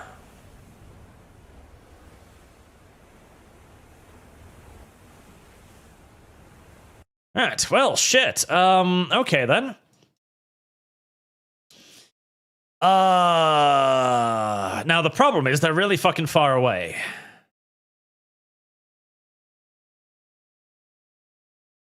Show in weather measure messages. There we go. That is 237 nautical miles. Okay, that is still within highly theoretical range of torpedo dive bombers. Highly theoretical range of dive bombers. Highly theoretical range of dive bombers, but still technically theoretically within range of dive bombers. Right, well, it's before the time where they would even have launched a scout, so fuck it, I think we plan a strike.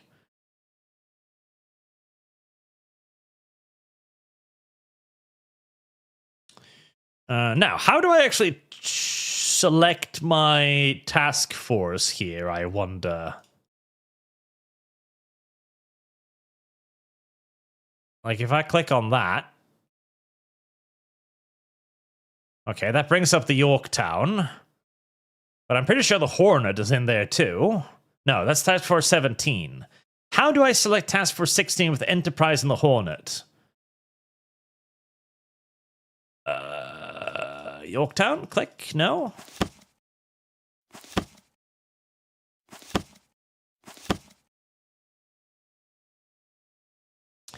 Pick target? No, that's not it.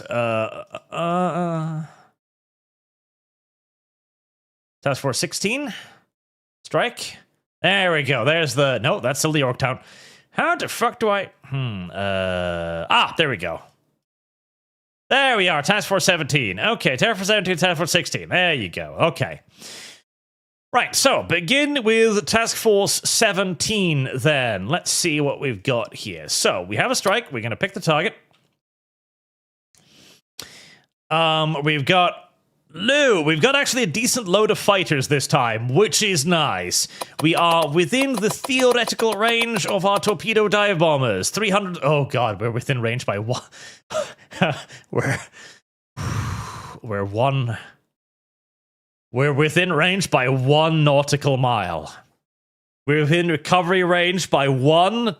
So, the torpedo dive bomber has a range of 372 nautical miles. So we will be within range by 1 nautical mile. Okay, you know what? Never mind. We're going to keep steaming towards the enemy. At least give the dive bombers some chance to get back home. I'm not a complete monster. Close, but not completely. Now, luckily, we've only actually carrying 3 torpedo dive bombers. Thank fuck for that. We probably threw off the rest and just replaced them with more fighters, which is the smart thing to do. Alright, reselect target.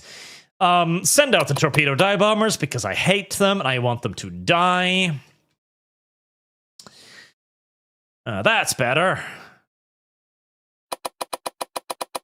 Send everything you've got from dive bombers, obviously. And we are going to dedicate a nice bit of carrier support here as well. We are... Am I going to be ballsy? I kind of want to be ballsy on this.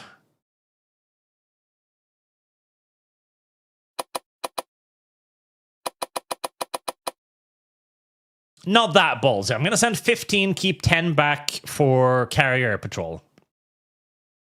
Right, we are going to spot them, and this time we're going to remember this one. So this is technically deferred departure, because I want to launch the aircraft from Task Force 16 first. Normal departure, yes, it's going to get my dive bombers fucking slaughtered, but such is life. Sailor fucking V. Offensive power, yep. 360 nautical miles, yep, that's all fine. Call sign, sugar. Can I rename this? Can I rename it Daddy Bear? Father Bear? Daddy? Mission ID. I'd like to change the mission ID. I would like to call the mission Daddy. But I'm not allowed to. Okay, fine. Right. Best possible date, 0543. So they'll begin spotting right away. Right. Green light it. Now then, Task Force 16, you are... what, like 20, 30 nautical miles behind me? Okay. God, I wish I could tell you to speed up. Pick yourself a target. The torpedo dive armor's not going to come back home from this one. God damn it.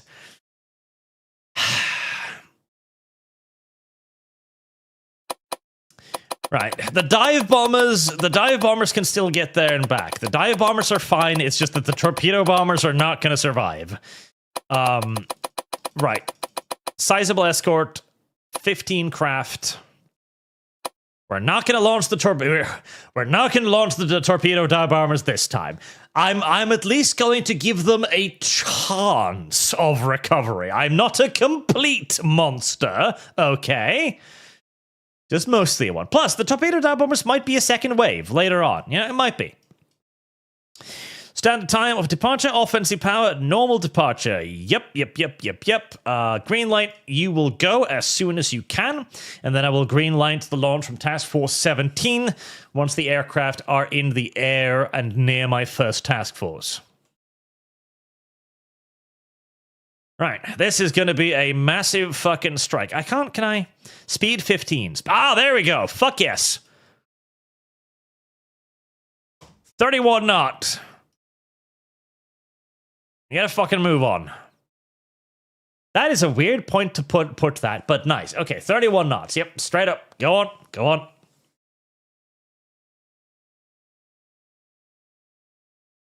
All right, lovely.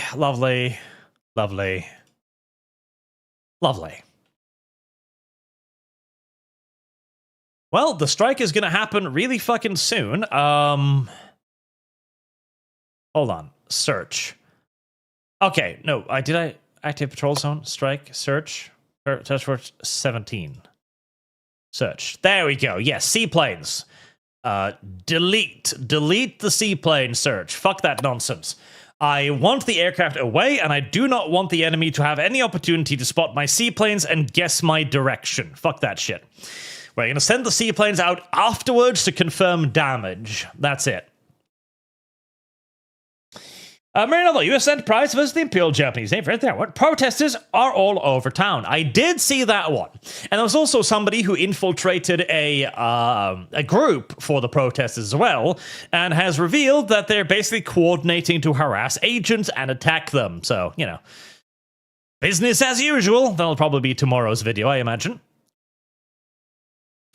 But yes, there's absolutely an actual insurrection going on in the US right now. Takao has 3 turrets on the front. Does she now?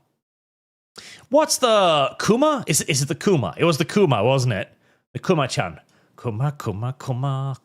I loved the Kuma-chan in World of Warships. Everybody hated the Kuma, but I loved the Kuma because it's got pretty big guns. Now, granted, it also has an enormous broadside, so if you so much as flash it to anyone, you're going to get exploded instantaneously. But if you don't flash your broadsides, the Kuma is actually pretty good. Kuma. Plus, Kuma-chan is just a good girl in general. I did forget to plan a strike off the Hornet, didn't I? Well, it's not too late.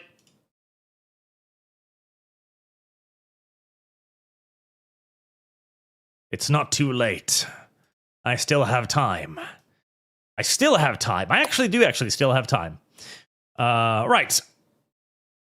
Send out all the dive bombers. All the little dive bombers. And only 8 escorts from you, I think. Yes, only 8 escorts from you. There. It'll be a staggered strike, just like I always intended for it to be. That's just how that works. Ignorant slut.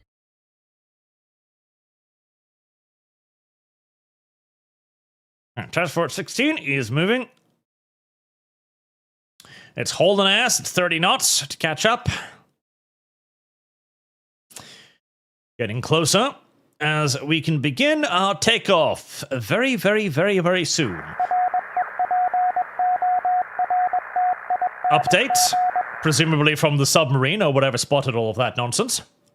I'm not going to worry about the cap just yet because, of course, Task Force 17 has all of their stuff on deck and ready, so they're not going to be able to launch any caps. And Task Force 16 is going to be in the middle of the process of launching in a very, very few moments now.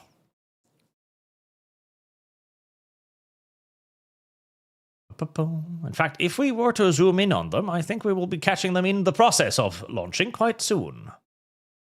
Prepare your ears, chat. There we go, she's fully stacked and ready. She's turning into the wind, and she's about to start launching, I'd imagine. So aircraft carriers of this time, by the way, had to turn into the wind to start launching. So the way they did it was that the aircraft carrier itself would speed up to the maximum possible speed. Then it would turn into the wind so that you'd have wind under the wings for when the aircraft exited the aircraft carrier.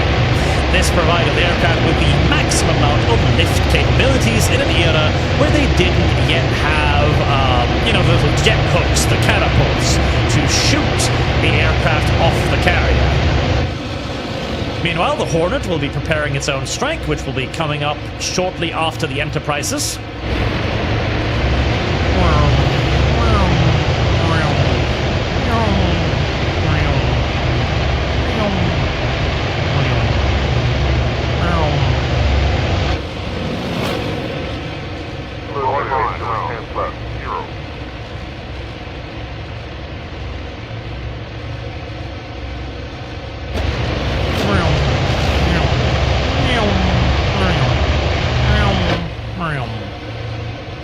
Come on, Hornet, prime that deck faster, you lazy bitch. The Enterprise is almost out of aircraft already. What's wrong with you?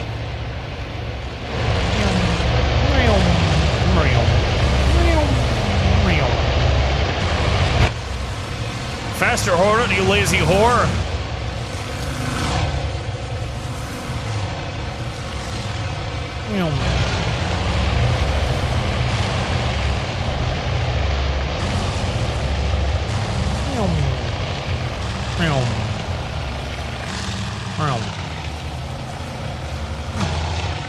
Fat little piece of shit, Hornet. Right, let's see. Okay, there we are. All right, I'll start launching the strike off the Enterprise. Not the Enterprise, the Yorktown. Once these aircraft are roundabout level with my ship so that we can have them be a nice big fat blob of aircraft. All hopefully hitting the Japanese carrier at roughly the same time. Mallory, with the audio problems, it's kind of sound like you're sitting in the back seat of the actual plane. And what early war torpedo moment you'd rather have, Swordfish or TB1? The Swordfish. Fuck it. I know it's basically a goddamn World War I biplane, but compared to how awful the TB1 is, yeah, I'll actually take the Swordfish, I think. All right. So how do I select, like, the thing? Do I just... Strike panel? Takeoff. Yeah?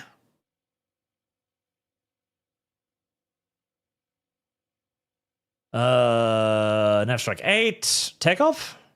Takeoff. Maybe? Possibly? Takeoff. Trick or treat. Can I smell your feet? Well, you're not doing anything. Takeoff. Why is it grayed out? Switch time countdown. Takeoff. Strike. Yorktown.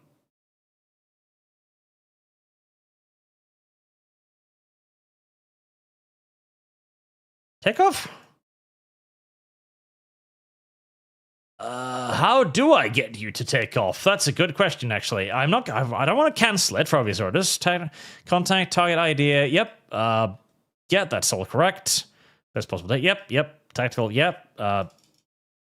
Go.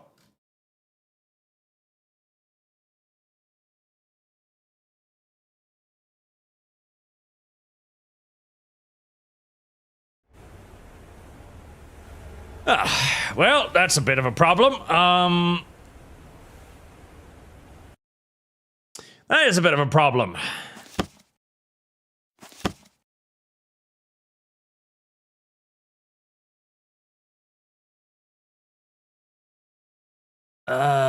Please?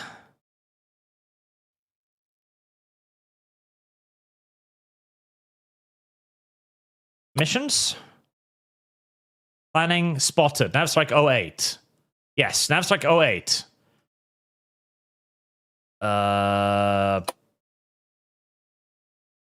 Edit mission?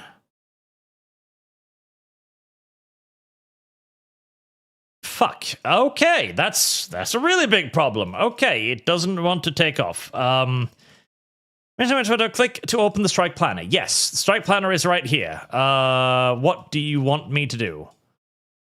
Do you want me to select target? I've already selected target. Yep. Units. Yep. Everything's selected. Early spotting. Can't click on any of that. Can't click on any of that. Can't click on any of that. Take off. I've clicked. I am, chat. I'm clicking the green flashing button does fucking nothing, chat. I don't know what to tell you. The green flashing button does nothing. I can hammer it all you fucking like. It does nothing. Task Force 17. Yep. Timescale. Yep. Yorktown. Yep. Details. Order. Status. History. All it does is bring this up, and I can't click the takeoff button because the takeoff button is grayed out. No, chat, it's not the green fucking button. I click the green fucking button, chat. It does nothing. Take off, click, click, click, click, click, click, click, click, click, click, click, click, click, click, click, click, click. It does nothing. Oh, good. Okay, what the fuck?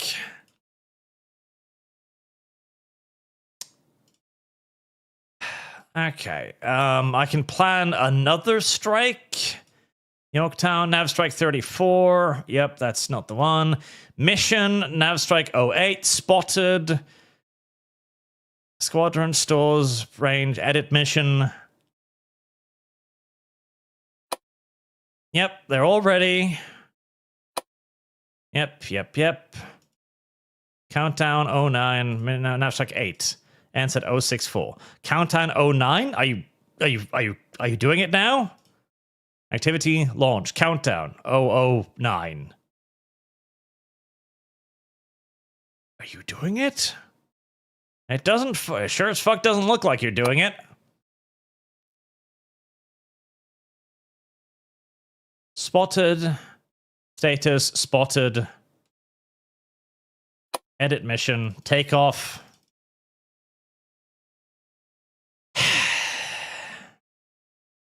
Okay, right. Well, it's either bugged or it needs me to press another specific button, because...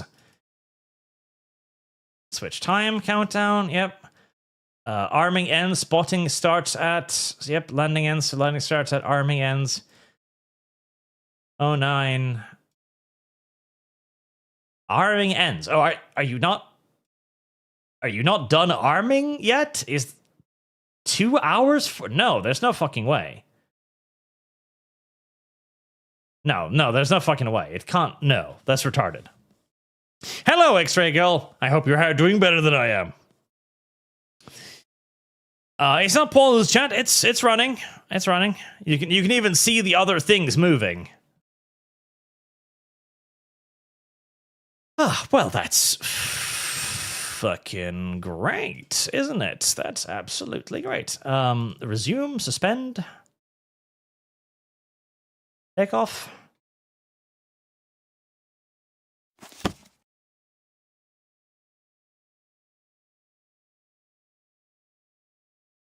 Flight deck static, mission ready.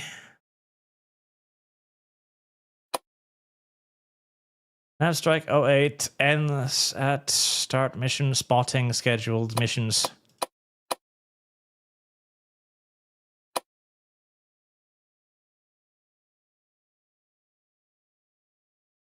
Ha.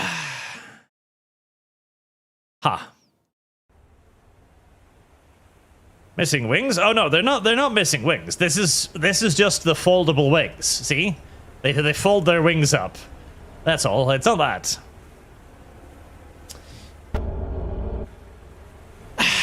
I guess it's fucking bugged. I don't know.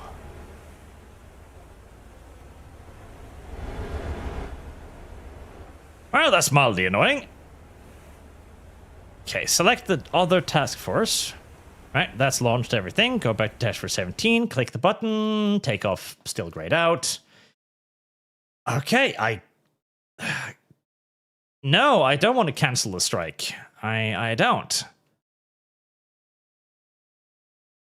But I'm going to have to. Right, cancel the strike. Make another one off the Yorktown. Pick target. Everything you've got. Spotting, stand time, normal departure, offensive power. Okay. Stand time, normal departure, offensive power, green light. The mission will be launched as currently planned, except I can't click the green light either.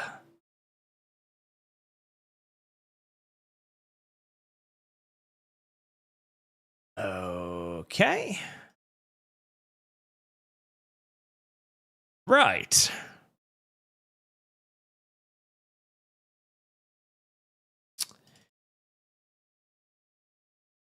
Was the launch accepted, maybe? Did I schedule it? Mission, snap strike 30, contact 37, planning, tire cover ready 0644, maybe? Okay.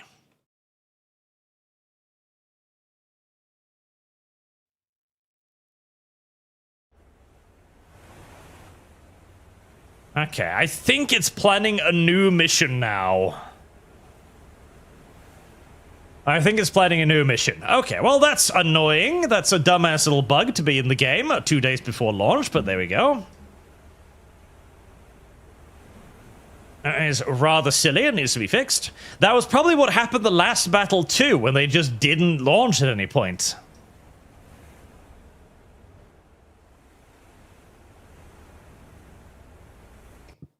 Alright, well.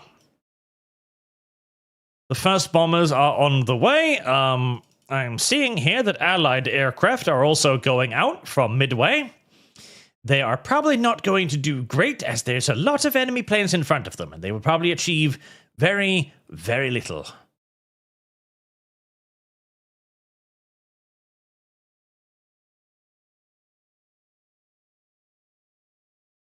Let's see. Oh. The fighters are already in the water, unfortunately.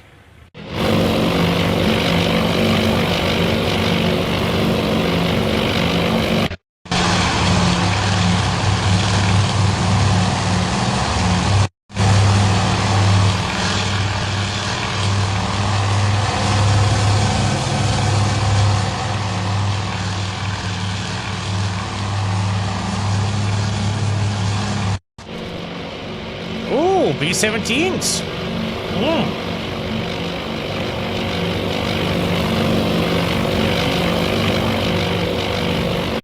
Cute. Fucking useless, but cute. Absolutely fucking useless, but cute. Very cute. The B-17s, by the way, the Americans believed the B-17 would be an excellent anti-ship weapon. They weren't. In fact, they were absolutely fucking worthless, and they achieved absolutely goddamn nothing. But the Americans thought that if you simply just dumped enough bombs from high enough up in the air, then eventually you'd hit something. This assumption turned out to be very incorrect, but hey, it was a cute idea, wasn't it? Well, it makes sense. Dump a lot of shit down on the enemy and some of it's gonna hit.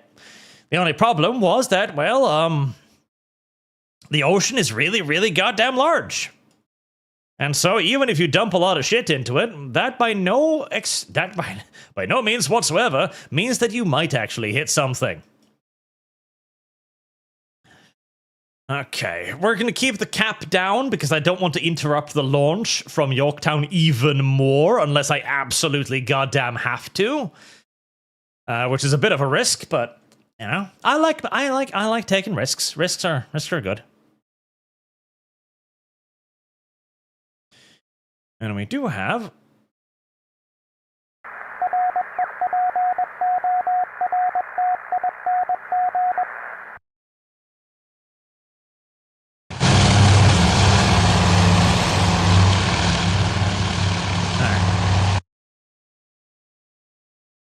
Are the B-17s the furthest forward? Yes, the B-17s will be making, B-17s. B-26s will be making contact first.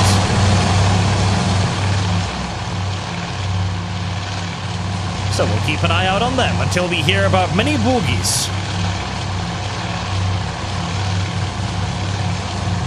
Oh. The game does not like simulating at 20x speed.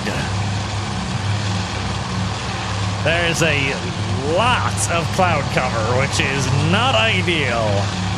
It's gonna make it damn fucking difficult to spot any enemies.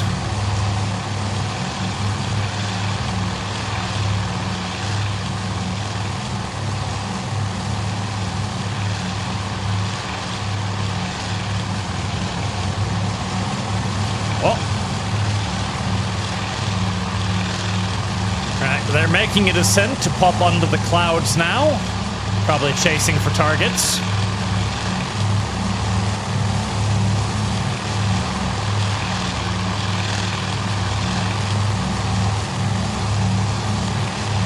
And there they are.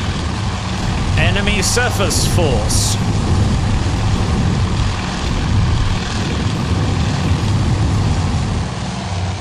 B-26s.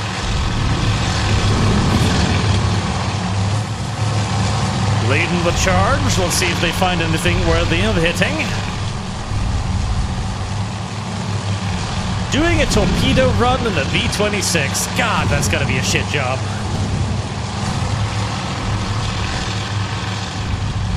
It looks like they've picked out a flat top over yonder. There we are. That's the target.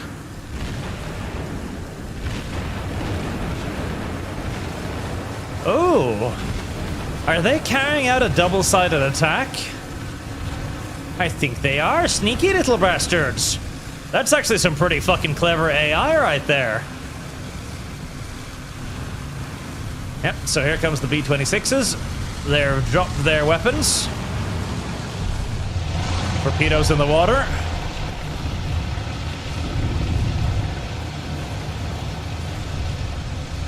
And there's another group of B-26s to the front there, which have also dropped their torpedoes. They're trying to make it impossible for the enemy carrier to maneuver out of the way. I don't know, though. They dropped those weapons at a pretty fucking damn long range. I think they're relying more on prayers than skill to make those impacts work.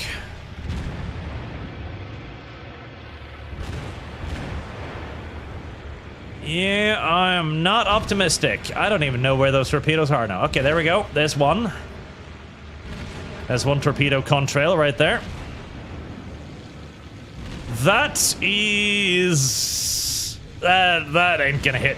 No, maybe... Maybe it smacks its ass? Where are the other torpedoes?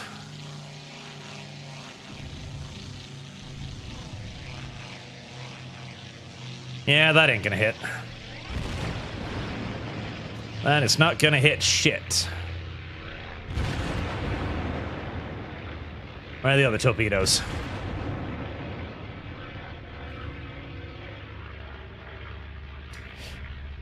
Yeah, that was about as effective as I was thinking it was gonna be. As in, not at all effective. But hey, it you know, it looked cute. It forced the enemy to turn, which is something. Not much, but something.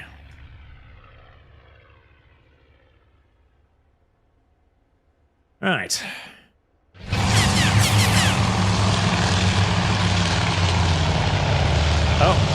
it's not making it back home again.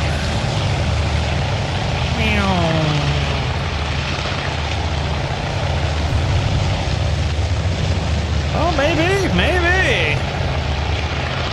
One engine, that's enough for a B-26.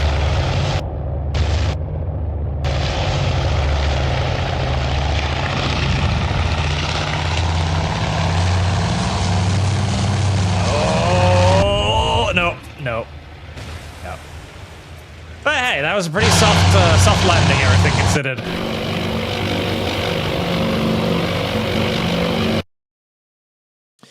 Right, what's going to be hitting next?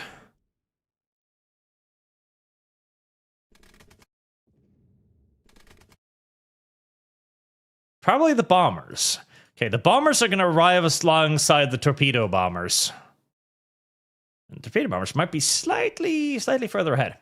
Right, did the fucking Yorktown ever actually launch any goddamn aircraft, or is it still in the middle of being a little gay-ass bastard? Still in the middle of being a little gay-ass bastard. Okay, 638. You should have started launching by now, right? Missions. Planning. 0644. Okay, no.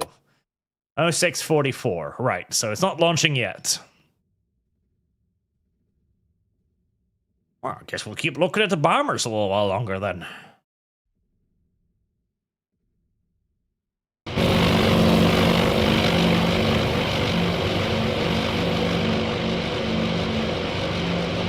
The mighty B-17.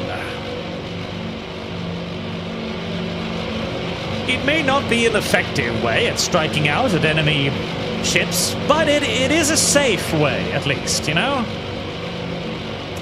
That's something. You might not hit anything, but at least you are not going to get shot down either.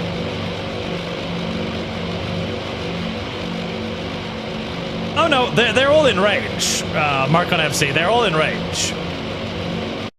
They were just bugged out. I know they're all in range because these aircraft launched from a carrier 20 miles to the rear of the Yorktown have all launched their aircraft. So no, they're all in range.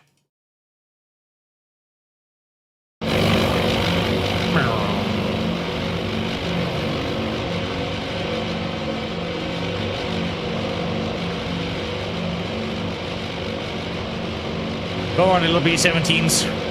Drop your little danger eggs.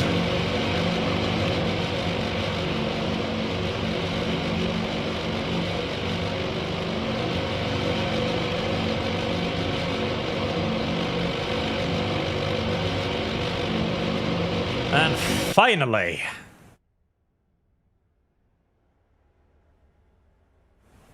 it's very soon now.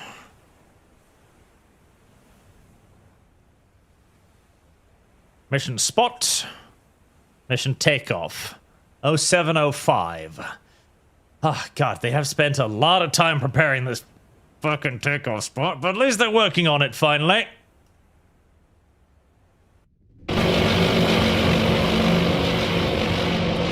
What will happen first? The airplane starting to take off? Oh, flak.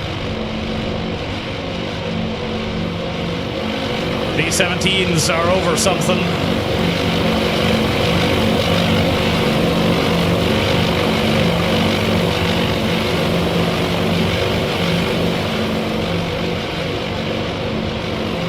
I want to zoom in on the danger eggs, but I also don't want to grow deaf whilst doing so.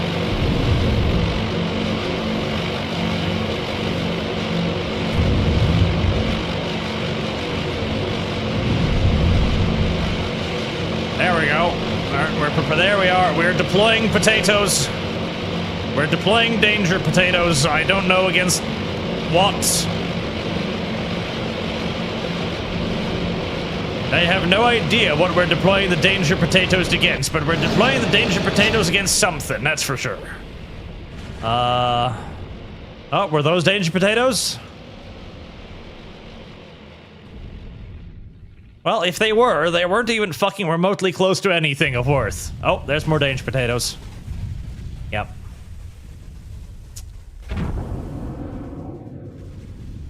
So this, by the way, is why the B-17s were fucking worthless.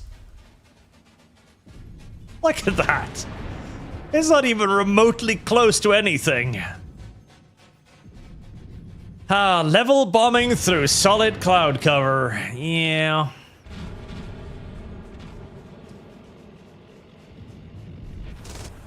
It isn't what we call a good idea, but... Oh, I think... Oh, right.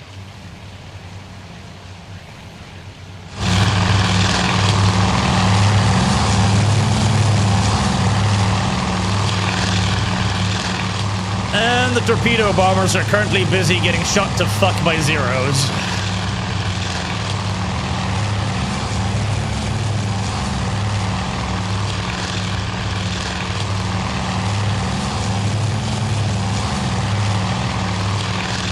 Go on, little dive bomber. Juke him. Juke him.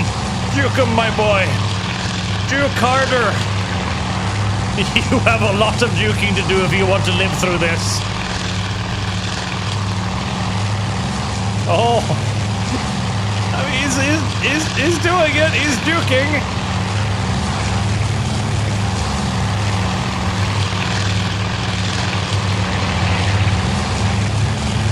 There you go. Scissor him. Scissor him. Oh, never mind.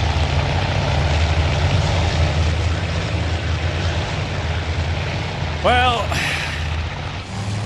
he tried. He tried. He really did. He tried his best. It just wasn't good enough. Where are the fighters? Oh, the fighters are all dead. Okay, well, never mind.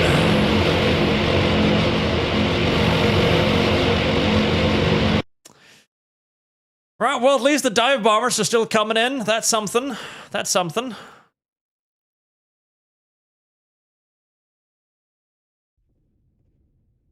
That is something.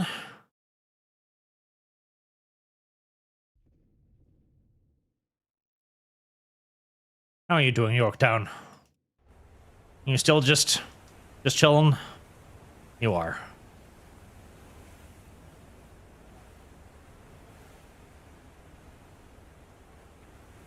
God, I hope you'll actually lift off when the little thing says you will.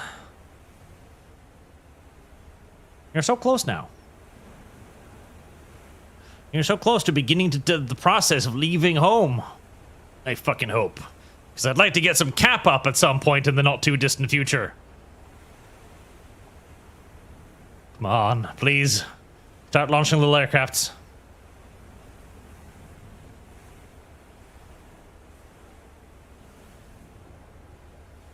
You're not going to, are you? Nope. Nope, you're not. No. No, you're not.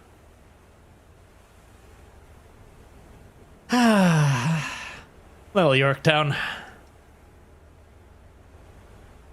Well, fucking Yorktown.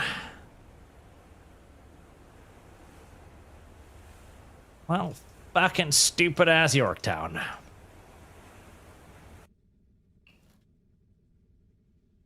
You are the disappointment that merely continues forever and ever. At least everything else managed to get their aircraft away.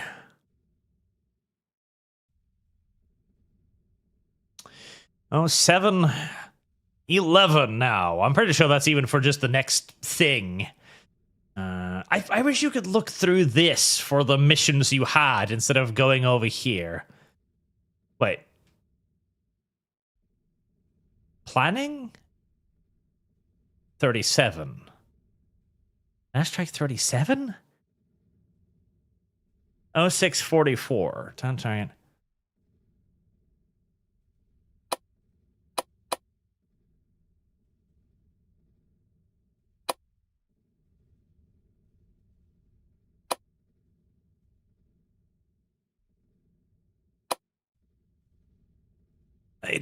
I think it's been planning and then cancelling missions or something, because I've only actually launched like 3 missions total, and yet it's on Navstrike 40 at the moment.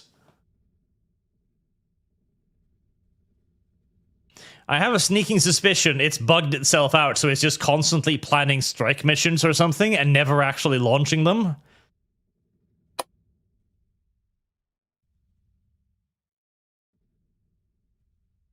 TBDs are not out of range, you little fucking mongoloids. Listen, look here. The range of tide is 174 nautical miles. The TBD has a range of 272 nautical miles. It's within range. I launched missions at longer with dive bombers in the preceding fucking mission. Oh, hello, Mel. Can I just fucking cancel? Can I just scrap its deck somehow?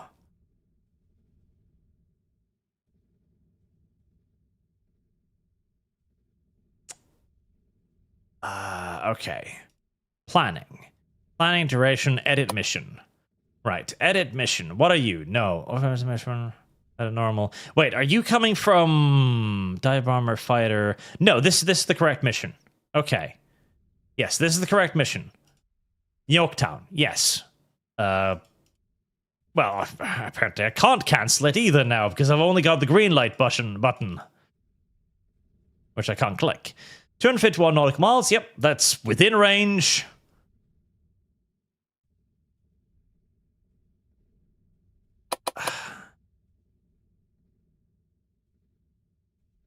There, are you happy now, video game?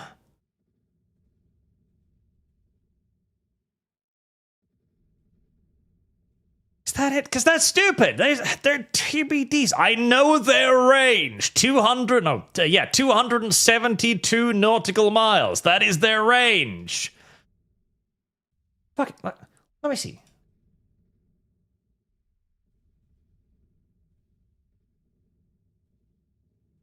I'm going to fucking cite my goddamn sources on this.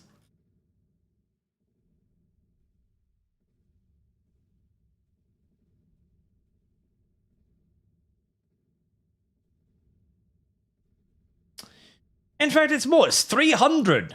Yeah, no, Wikipedia claims 300. I am well within range. That is some fucking stupid-ass bullshit, that is. That is some stupid fucking... I launched them at that range the previous fucking mission. Stupid fucking shit. Stupid is all I have to say about that. Stupid. Stupid and shameful. Stupid and shameful. Right. Where are these?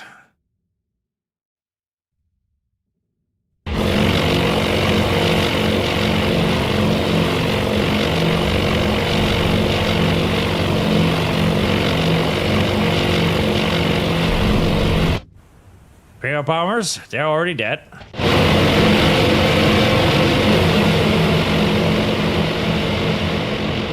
Dive bombers. Which will hit first? Mine or their dive bombers?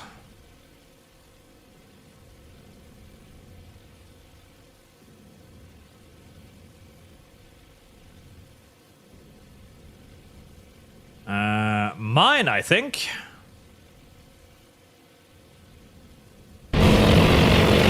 Yep, definitely mine.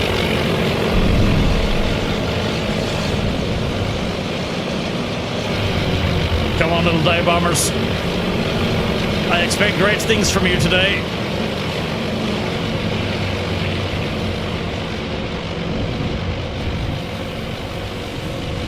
With this cloud cover, God, they're probably hard pressed to even see what the fuck they're supposed to be hitting. Okay, they think they have something.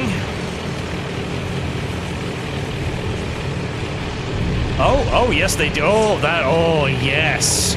Oh, yeah, no, he's coming up. No, come on, that's a beautiful run. No, just pull slightly to the left, goddammit. Come on. Why? Come on. What the, you little incompetent pieces of shit. Okay, one hit. One on the forward elevator. Fucking useless Americans, I swear to God.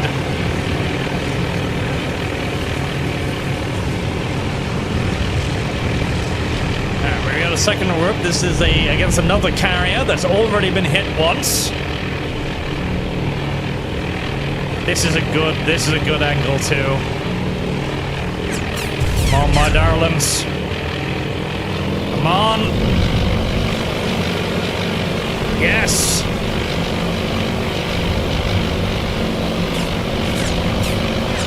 That's some hits. There you go.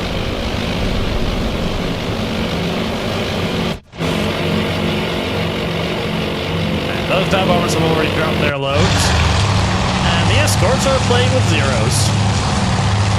Oh my god, you might actually get a kill. No, you won't.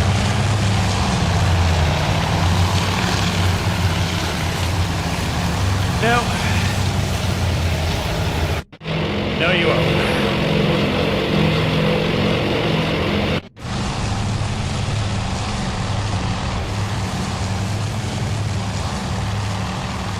But hey, the escorts, they tried. They kept the zeros busy. Oh my god. Oh my god, we might actually kill something. A buffalo might actually shoot down the zero.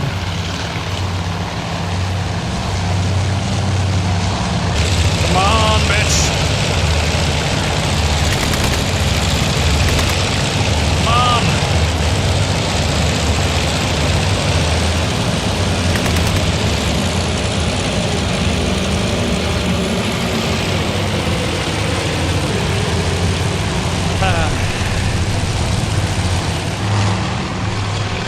Fucking Americans. Goddamn useless. Goddamn useless. Goddamn useless fucking Americans.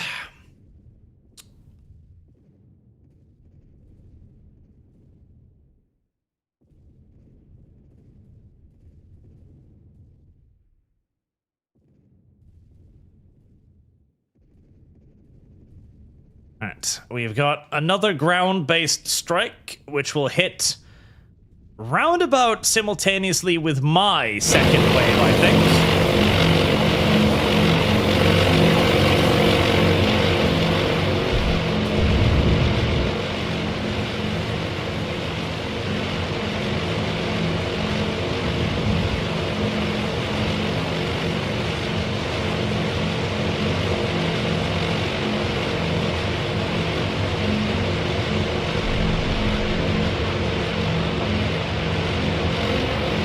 Seeing flak, which means there be bad guys nearby.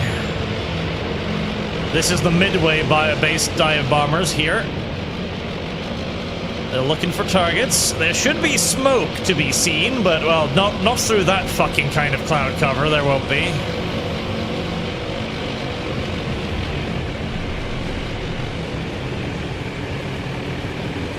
Oh, they've spotted something.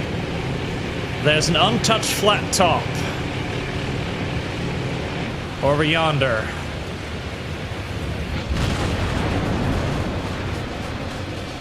So we've got two more untouched flat tops. We've got one burning badly over there.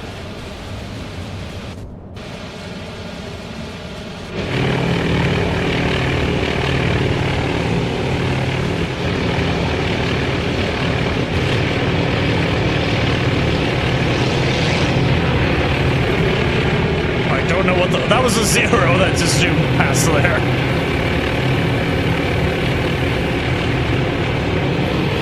Runs away.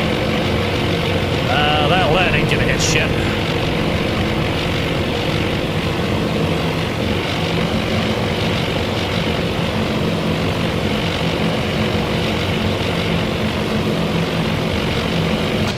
That was a pure panic drop right there. Not even in the fucking neighborhood. This one's looking better. Too far forward. Yeah. Hey, what about the rest of the squadron?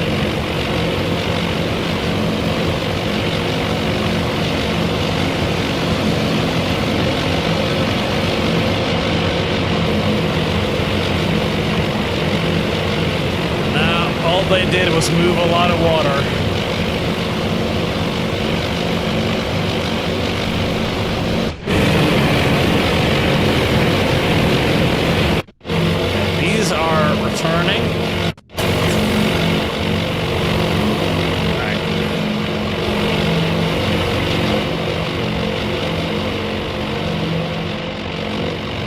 second strike.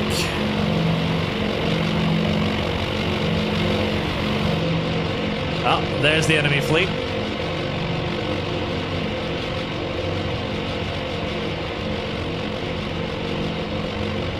Okay. They're turning in now. They've got a pretty good angle on them.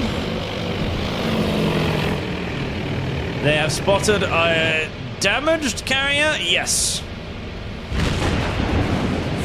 Spotted a damaged carrier that they're diving on right now.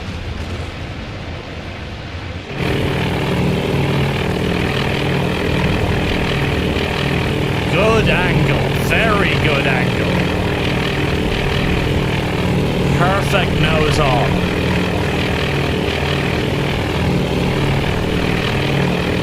Shorts. Oh, that one looks good. Oh. No!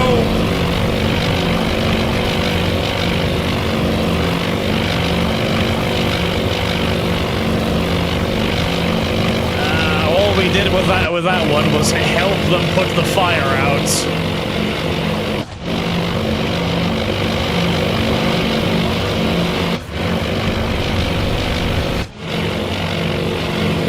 One more flight with bombs left.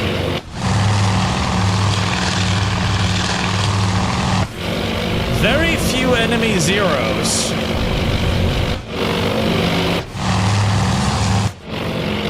Hopefully, because they've all been shot down already. I've taken basically no losses, it looks like.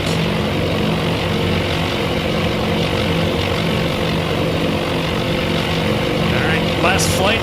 Coming in, they've got two flat tops straight in their view, one damaged. Which one are they going to go for? They're going for the damaged flat top. Oh, they just put out the first fire. Please, come on, set another one. Air brakes deployed.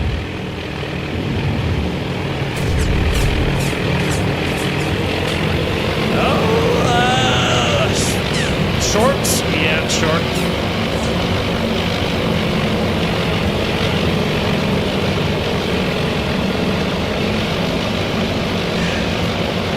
Fucking Americans.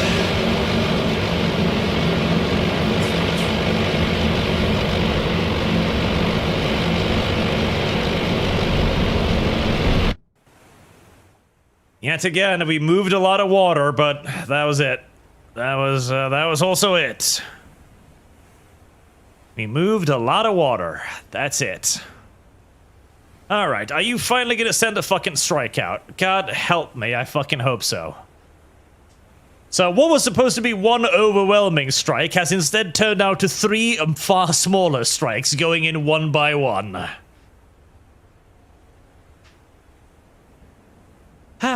Alright, we damaged 2 enemy carriers. Finally, the Yorktown strike is going out after many, many, many technical problems.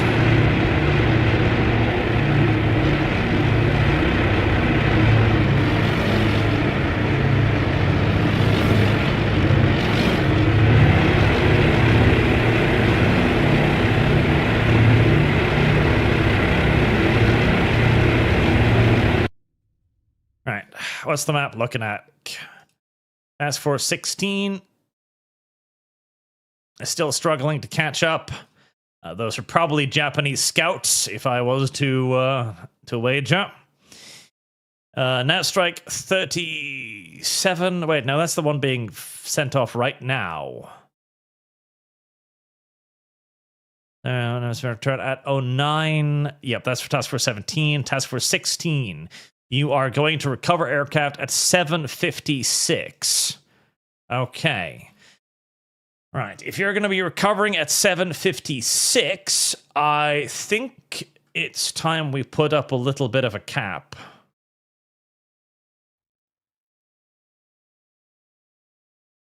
$7:56, 7:42. 10 minutes, is that enough time to get a cap in the air? I think it probably is.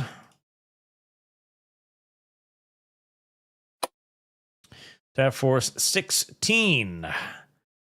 Enterprise and Hornet. Defensive air operations.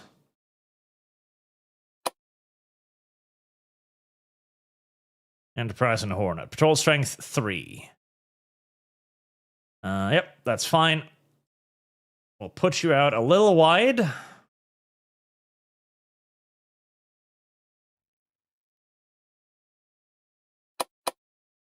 $15,000 feet.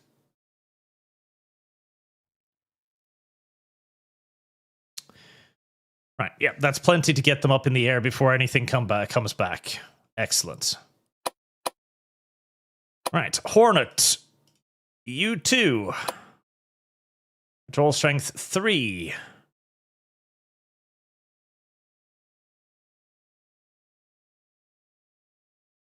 I'm sending you out further.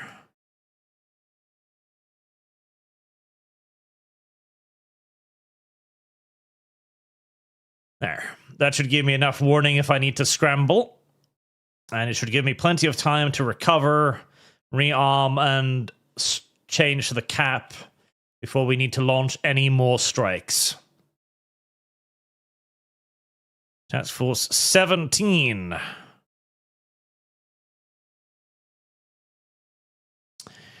We're going to want a combat air patrol around you as well, I'm pretty sure. That's not 17. Yorktown. Enterprise. 8. There we go. There's the Yorktown. Right, patrol strength 4. And we're going to want that at a decent distance.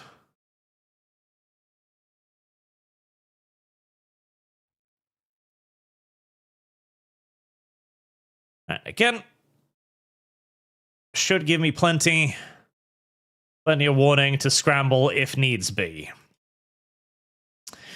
The land-based bombers achieved literally nothing. Actually, unironically, fucking nothing whatsoever. My strike at least inflicted damage, which is something. The aircraft are now going to turn to get into the wind. We are going to change our positions a little bit here. Again, try to get up. Where is the wind blowing? Yep, obviously. We are going to maintain your speed, 31 knots. Perfect.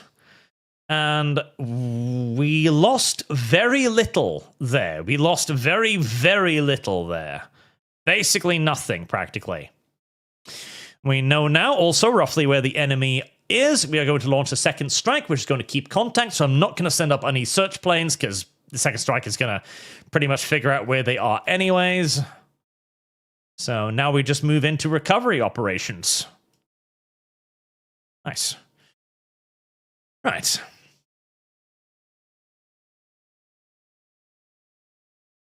Not too bad, not too bad. Could have gone better, could have gone a fuckload worse.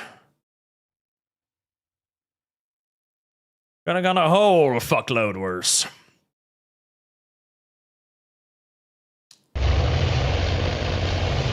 Enterprise. She's getting her cap up, and then she'll be ready to recover the incoming strike. 090, 20 miles. Bogey. 10 plus. 10 plus. Right. Yep, there we go. All right. I was just about in time to start launching as well. There is a return strike right there. That's where it is. Okay, the Enterprise is going to be in the middle of recovery operations, so she's not going to have an opportunity here to launch anything. However, Yorktown is going to be just fine. So she is recovering. Knife strike 37. All right, once that is done, get the carriers up. Get the fighters in the air. Right, the Hornet. Hornet should also be ready, right? Yeah, Hornet has a moment. Right, scramble Hornet's fighters as well. Get them up in the air, and then you can start recovering. Right, so the only one we've got unavailable is the Enterprise, who is going to be busy recovering craft for the immediate time being. Everything else will be ready for an intercept. Except for these guys who have wandered over there to shoot down a fucking observation aircraft. But oh well.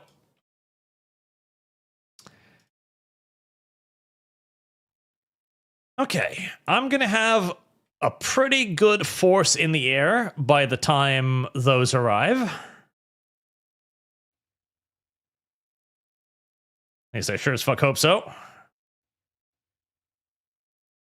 Okay, well, they shot down the spotter craft, which is nice, don't get me wrong. Not necessarily the highest priority at this particular point in time, but still, shooting down a Japanese person is always a good thing. Not something we can complain about for any long period of time, of course.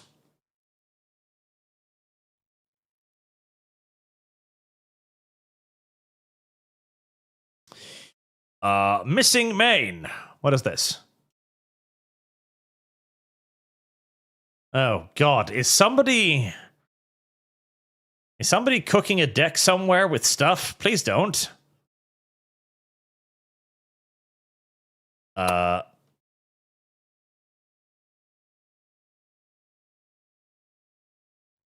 Missing main. Okay, that tells me many, many useful things, sir.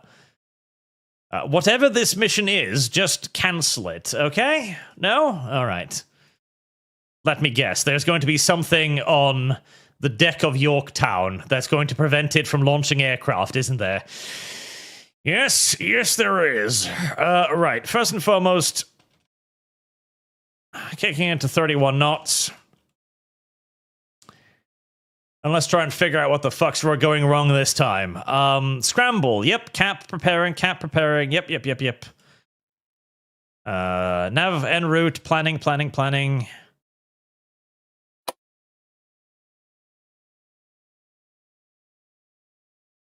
Nothing looks wrong.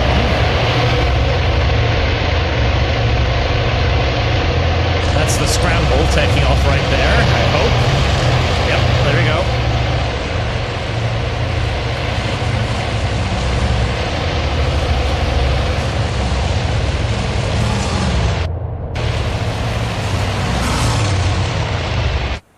There's the scramble. Hornet is readying too. And the Enterprise should be wrapping up recovery operations right now. In fact, I think it has already completed recovery operations. Right, do I want to scramble its fighters too? I'm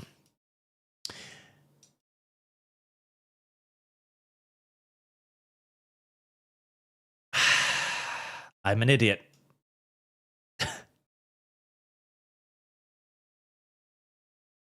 I'm an idiot. Never mind. Don't panic.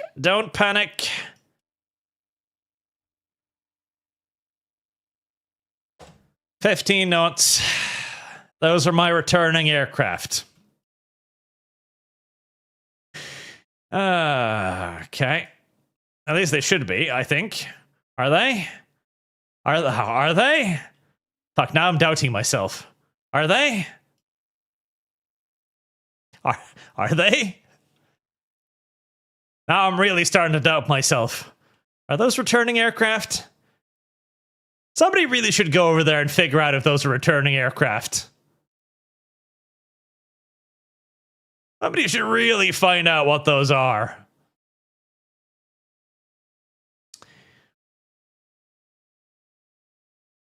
Why is my cap driving off? Yeah, I've got them on radar, that's all. Yep, they're mine. Fucking Christ.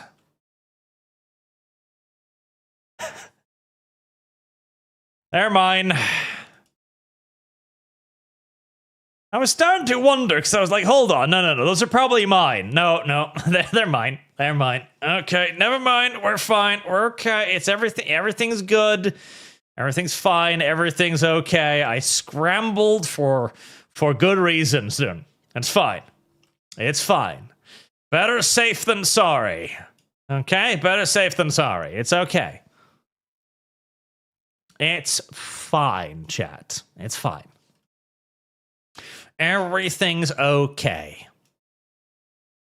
Right, well, let's start recovering then, I guess.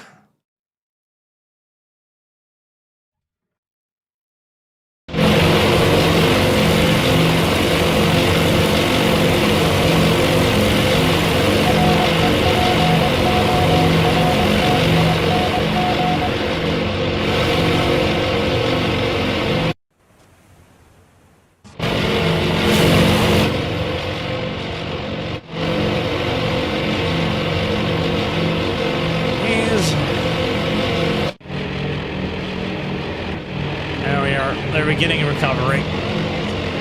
Buttery. Whilst these guys are heading out to the enemy formation.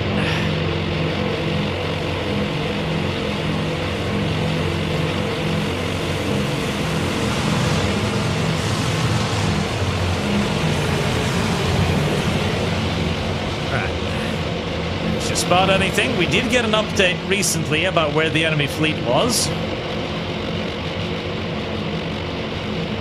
So we should have a pretty good idea. Okay, there's still some wild whale out. Enemy fleet is continuing to move south.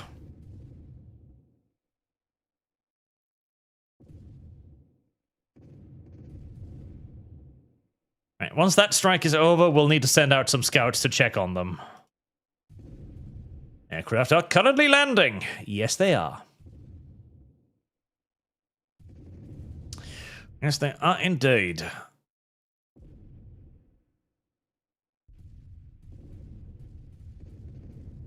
Moving about all happy and stuff.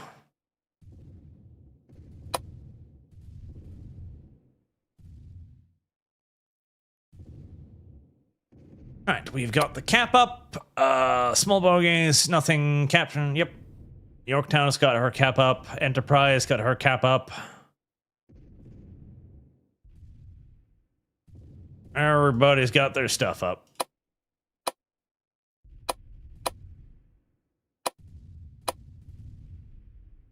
All right, we might pull some of this down later.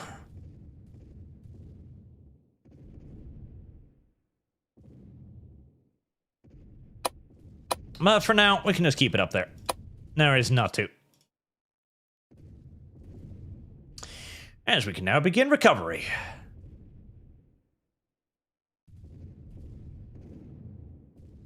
Recovery operations are going to continue for a little while, as everything is being brought back down again.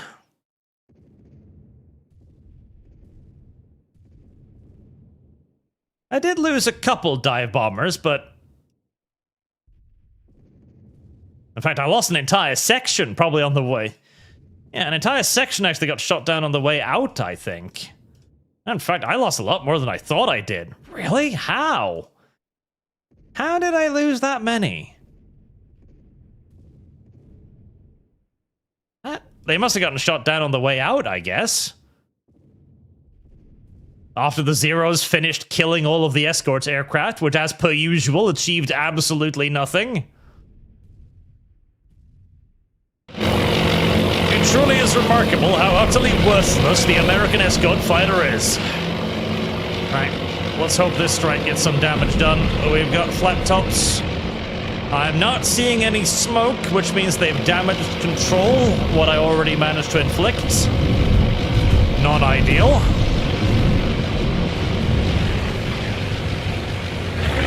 Was that a 0? Yeah, that was a 0. Okay, so they've still got aircraft up and running too. Alright, we've got one strike going in there. That hit absolutely nothing.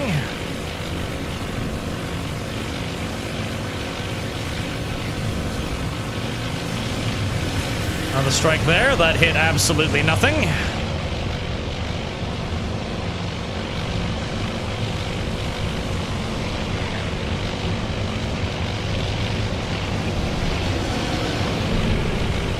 Absolutely nothing.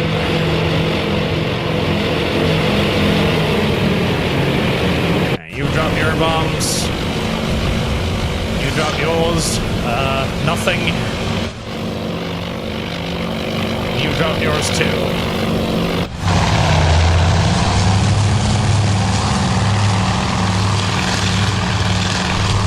Absolutely nothing.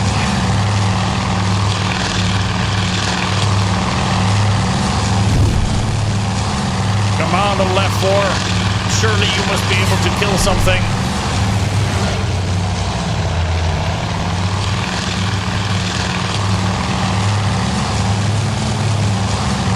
I believe in you.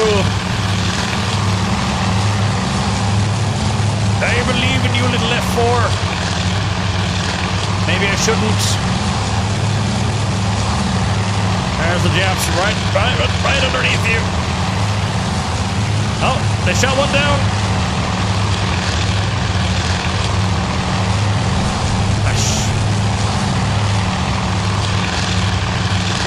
Come on. They're out of fuel. They're out of ammo. They're flying slow and low and slow.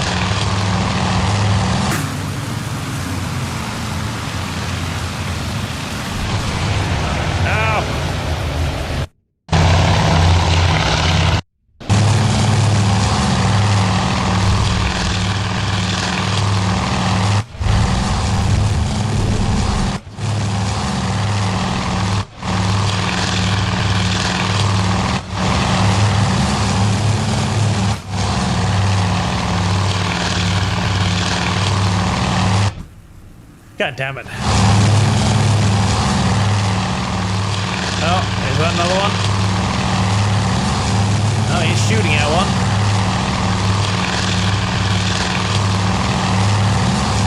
Did he get him? I think he got him. Yes.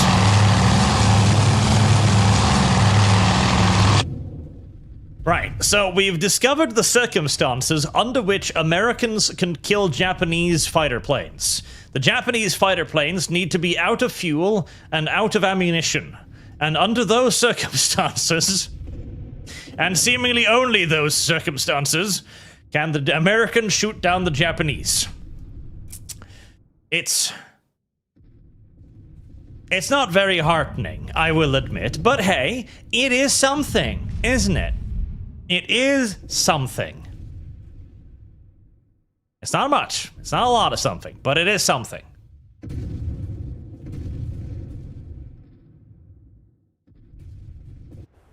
Right, the Yorktown is steaming along happily. The Enterprise is receiving aircraft. The Hornet should be receiving some too.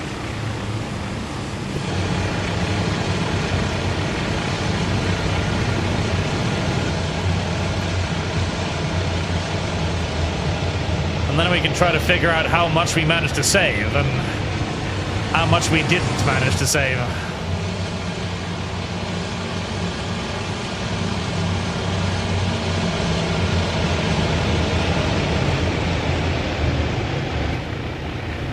How much is left?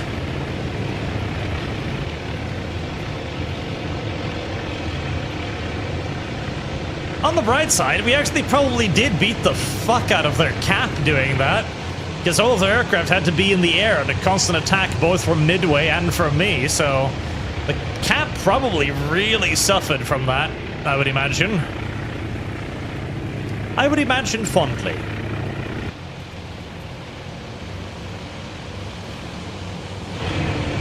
The question is just if I've got enough stuff to try again.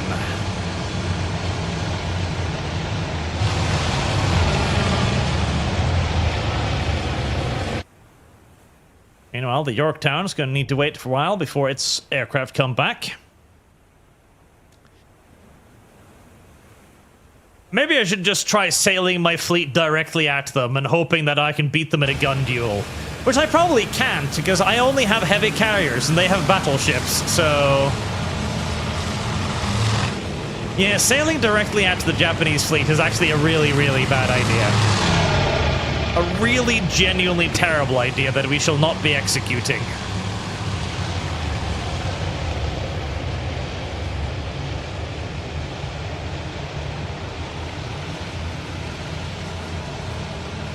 Reload. Rearm. The Hornet is still recovering.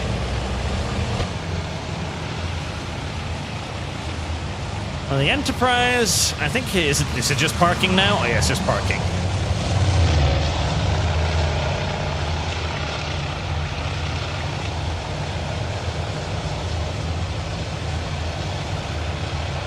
Okay, the Enterprise. It's filling up.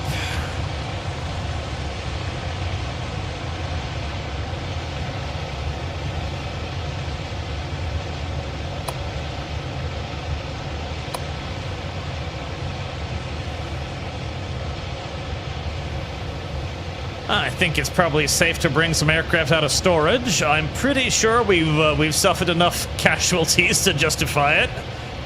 Pretty fucking certain.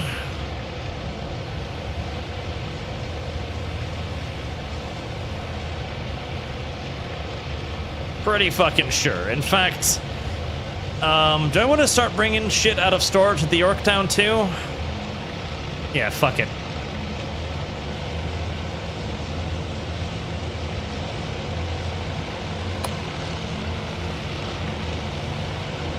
Let's get shit up and ready.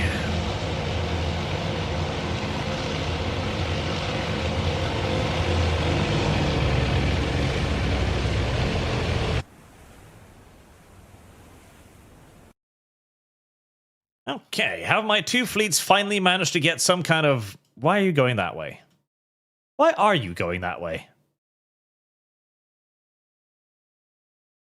Why are you going that way?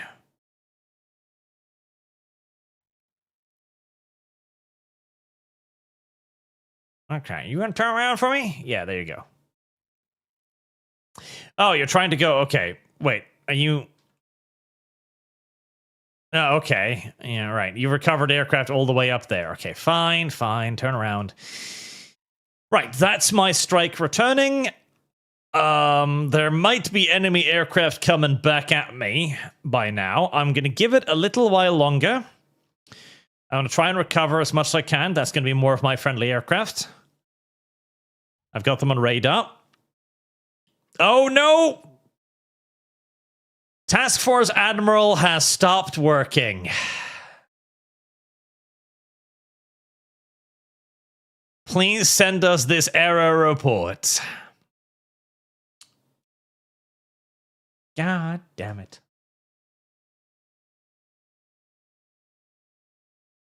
God damn it. God fucking damn it. Yeah, well, I mean, that was... God damn it. God damn it. I was... Oh, God damn it.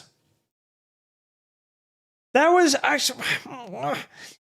After I still had a good amount of stuff left. I think we could have done a good recovery there and launched a second strike. And maybe done some damage, because the first strike did fucking nothing. The first 3 waves achieved precisely nothing. I think we got a grand total of 3 hits, maybe, on the carriers. I think maybe we got like 3 hits on the carriers total. Everything else was just dumped into the great big blue sea. Which is mildly upsetting. Mildly fucking upsetting indeed.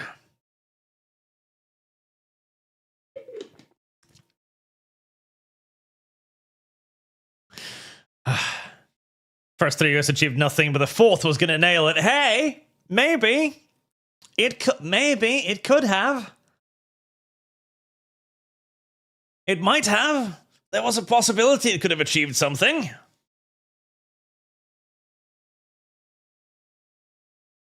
God damn you, little video game.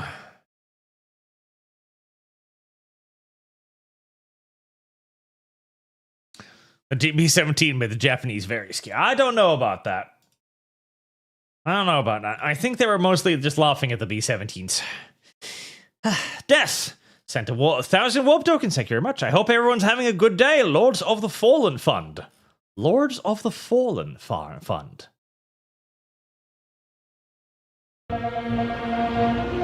Lord of the Fallen Fund. I've heard that word, but I don't know what it means. Lords of the Fallen. What is that? I'm gonna check.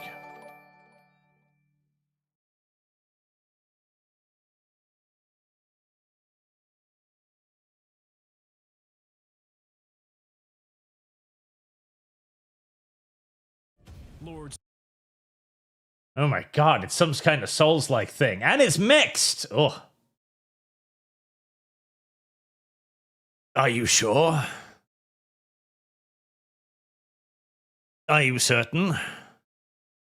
Are you absolutely certain?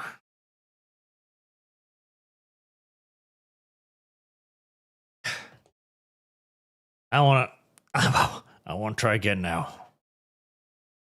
Okay. Right, so how about we do something else? How about we go sneaky? Yeah. How about we go sneaky carrier? Yeah. Yeah, how about we do stealth carrier? I know how to do stealth carrier. So, stealth carrier.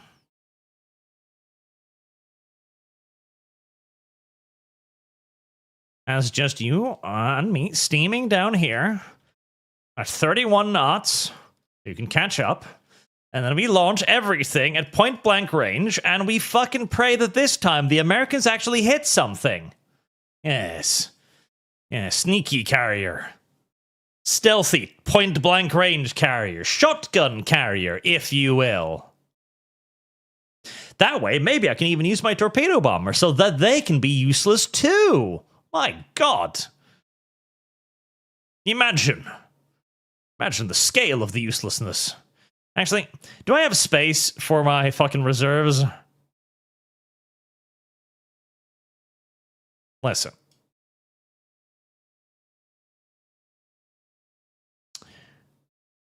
I don't give a shit. Just fucking pop up all of the reserves. All of them. I don't care. I don't care if the planes are damaged. We've learned from experience. We're just gonna fucking fire everything in one giant, beautiful burst of buckshot, okay? We're not planning for tomorrow in the US Navy. We're planning for right the fuck now.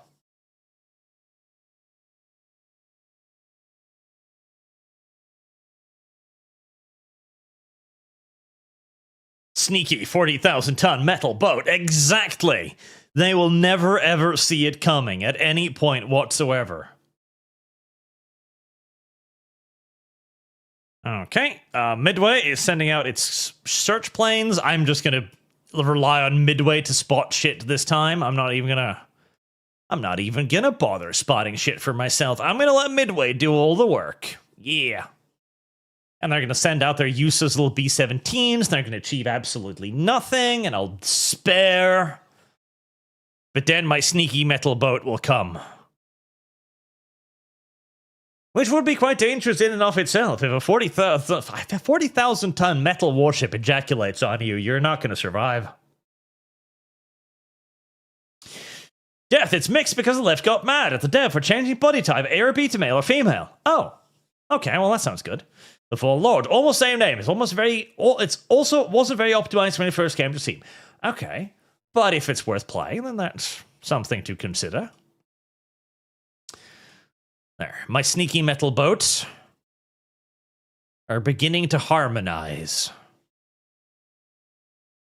31 knots. We're fucking sneaky metal speedboats. What we need is we need to play some sort of hard rock music whilst this is happening, but it needs to be sneaky hard rock music, you know? Because that's basically what we're doing here. We're sneaking up on them with a ginormous band of hard rock people. Yes. Marksman, also, have you seen the Nietzschean or nihilist penguin meme going viral? Every federal department has reposted a meme. It is proving to be a great measure of people, those who survived and those who chose to live. Trust the penguin's wisdom. I do not know what this penguin's wisdom is. I have no fucking clue, but it's clearly something. Okay, all we need to just do, we just need to get closer and not get sunk. That's all we need to do. Get closer, don't get sunk. Nice and simple. Nothing complicated about it. Get a little bit closer. Get within kissing distance. Oh.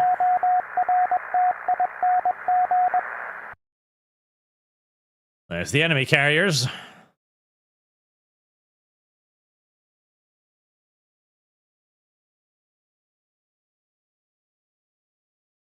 Okay. And with that, I'm assuming Midway is already going to be prepping its fucking massive ass strike on them.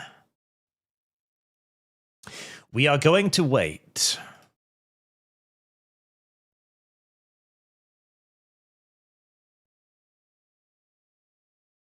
We need to get within like 150 nautical miles or something. Because this time I want those useless ass devastators to go out there and do something. Even if that something is just to fucking die.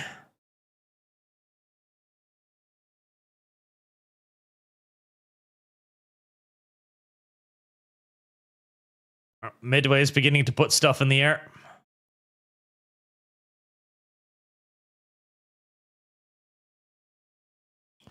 Right, we'll get our next update from the Midway aircraft when they find something. Sneaky, sneaky. Sneaky, sneaky, sneaky. Right, we're just going to put these fleets directly on top of each other because I see no reason not to. The devs didn't put any collision detection in the game specifically because they wanted me to just smash two carrier task forces together, straight on top of one another, and just charge them down the enemy's gullet. Yes. Okay. There's the strike going towards Midway.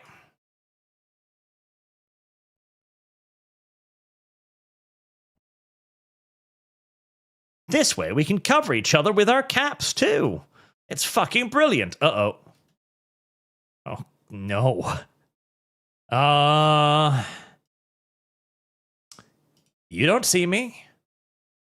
You don't see nothing. Okay, maybe I should put up a small cap. Maybe a small cap isn't the worst idea, just in case. Just in case. Right, that was which button? What goddamn mother humping fucking... There we go, that button. All right, maybe a small cap.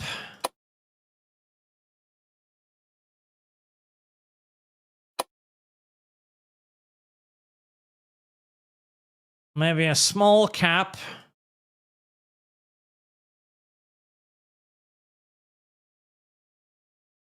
In front of us.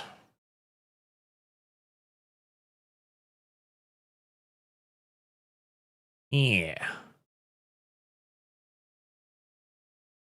Just a little one. Just to maybe interfere with what could very well be an enemy scout plane that is about to ruin my stealth.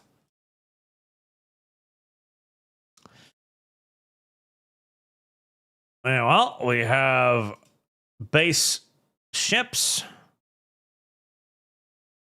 We got a scramble going on there.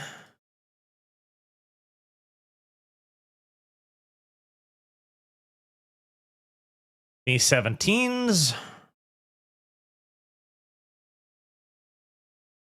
B-26s. Torpedo bombers. Dive bombers. And the fighters way back. Right. Well, I very much so doubt the enemy fighters are going to start fucking with the B-17s. Because, really, there's no point. Neither for the Zeros nor the B-17s. They might go fucking with the B-26s, though. Raise your ears.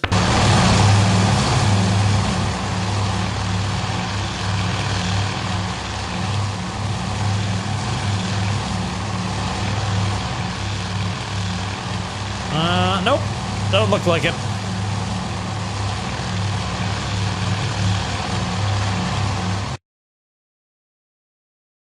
Nope, they didn't give a shit about any of the bombers. Romeo, Red Leader, Boggy, Vector 260, Boggy. 20 miles. Fucking Angel boggies. 10 plus.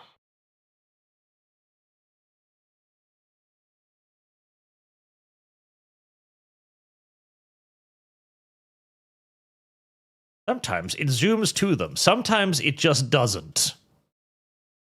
Mini boggies. Romeo, many bandits. Vector 330, 30 miles. Angels high. Many boggies. I do love how whoever they got to voice act it says bogies. Many boggies. So many boggies. Many boggies. Right. Well, that's a scout aircraft. Hopefully it will be intercepted and shot down before it can do anything gay, like warn the enemy of my stealth attack. Meanwhile, I'm sure the fighters will be shot down immediately, as per usual. Oh, that was a lot of aircraft. Holy shit!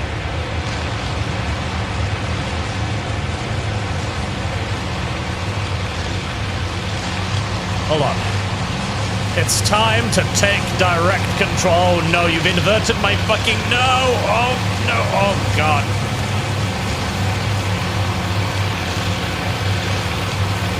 You've inverted my fucking thing. No. No. Thank you. Okay,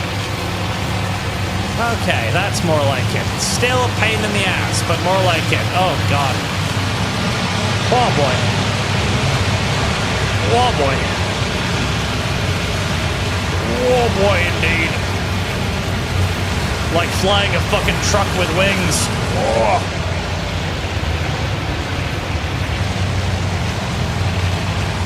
Oh, okay. Look, my truck with wings is being shot at. This is very unfortunate. I am now in a dogfight with a zero. That's going to end only one way. With me dead. Only one way. Spin!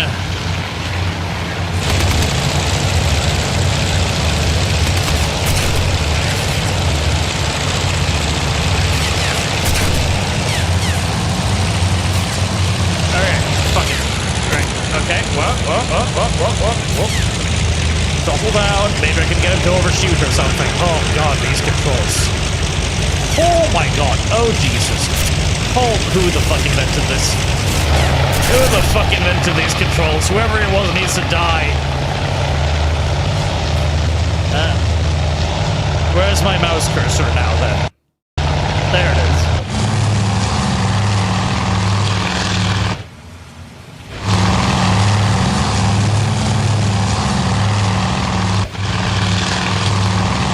Are any one of you not about... Nope, he's got 3 zeros on him. He's already dead.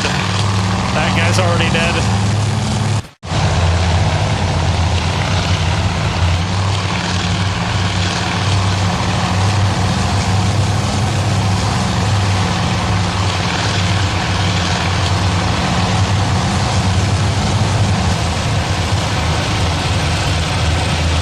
Okay, need to control these a lot more gently. Can I use WASD, please?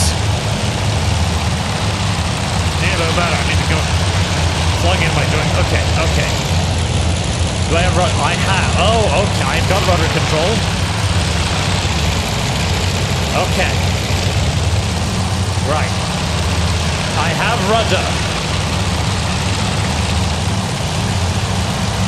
I have rudder. This is good. Well, I have something that resembles a rudder.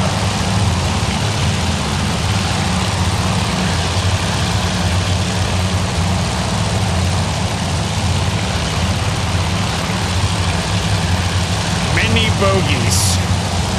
Many bogies indeed.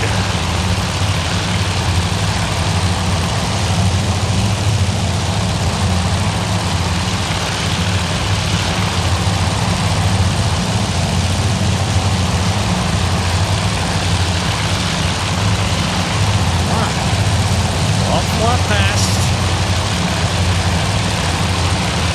Be very calmly, collectedly.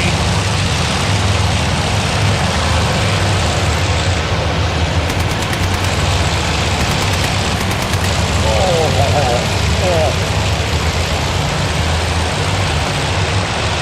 Like flying a pregnant cow.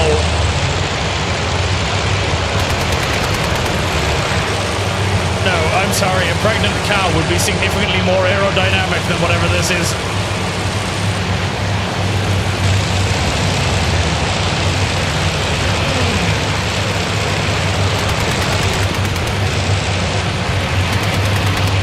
Significantly more aerodynamic.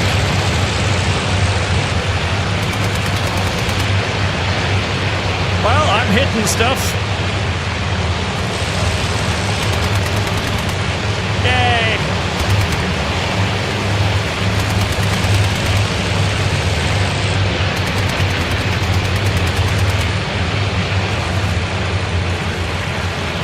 A pregnant cow would be significantly more aerodynamic.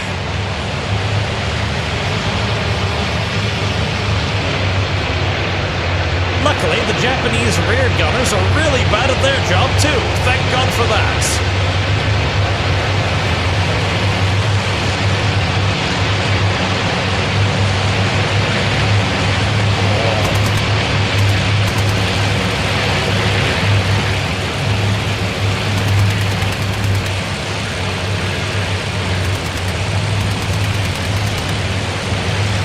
Come on, you piece of shit Japanese aircraft. Fall out of the sky or something.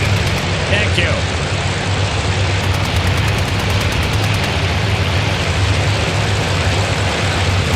I appreciate you.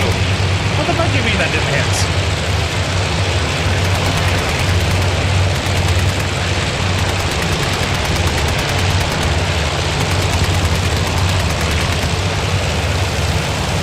My bullets are dodging. It is very annoying.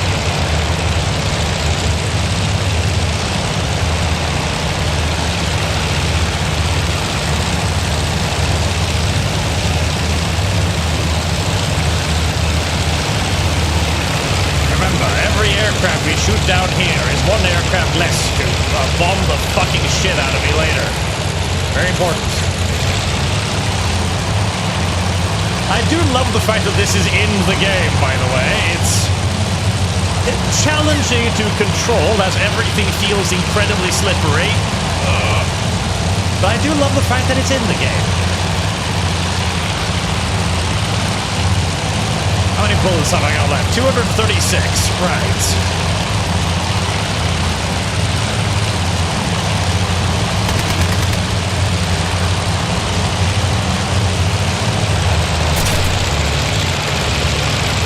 Oh my. What do you mean?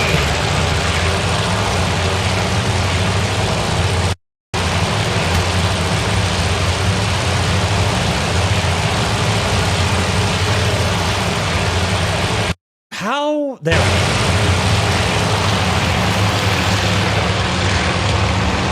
Oh my. Whoever zeroed those guns need to be beaten. Whoever zeroed those guns need to be beaten a lot. A lot. As I think they're set to like 500 meters or something. Okay, well, on the bright side, I shot down a couple of enemy aircraft, and I shot down the enemy bad person that was spotting me. So everything considered, that went pretty well. Yes. That went fucking amazing, actually. Speaking of fucking amazing.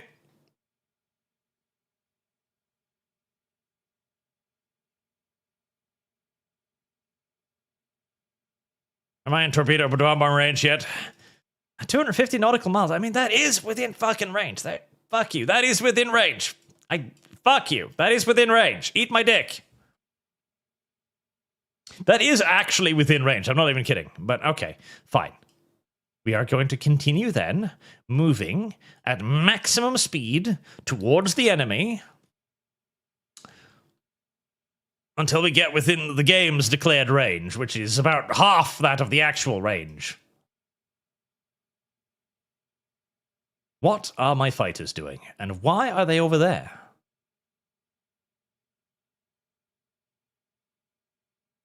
That's a great question. I don't know what my fighters are doing, and I don't know why they're over there. I legitimately have no fucking idea. At all. Alright, if I'm going to do this, I need a certain degree of secrecy up front. Right. That's where you're supposed to be. Are you going... Are you going down there? Right, okay, hold on. Right, so... Nice funnel in front of me, please. Yeah, nice funnel in front of me. Thank you.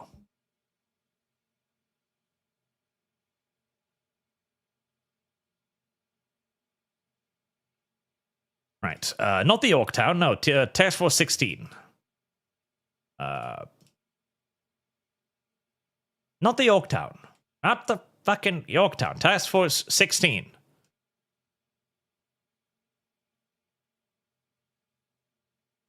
Great new. And it's the Yorktown again. No. No! I keep telling you. Task Force 16. Enterprise. Okay, let me just select the Hornet then. There. Right? Yorktown. Okay, what if I click on you here then? There we go, there's the Enterprise. Right. So, funnel. Nice funnel in front of ships. Intercept anything incoming that might interfere with my ability to be a stealth carrier. Accept.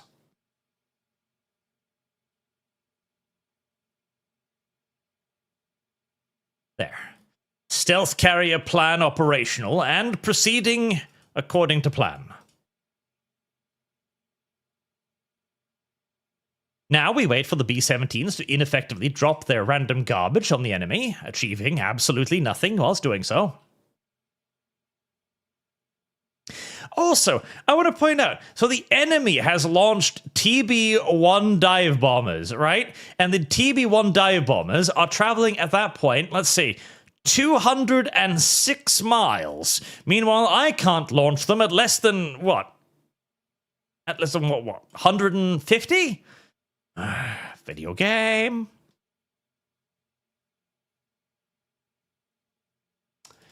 Speaking of, are all of these dead yet?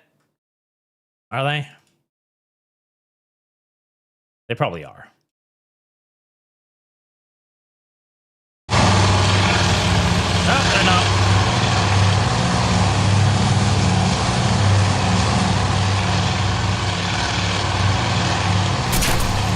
Oh. Judging by that noise, they're about to be.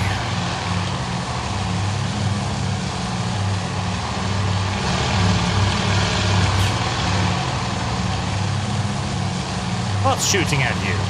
Where?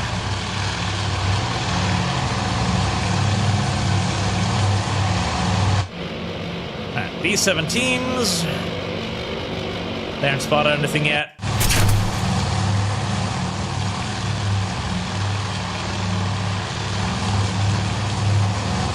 B-26s haven't spotted anything yet either.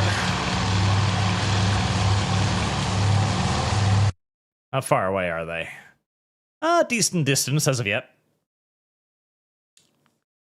Why does the carrier have The carrier does not have B-17s. The B-17s are launched from Midway. The carrier does not have B-17s. It would be funny if the carrier had B-17s, but the carrier does not have B-17s, no.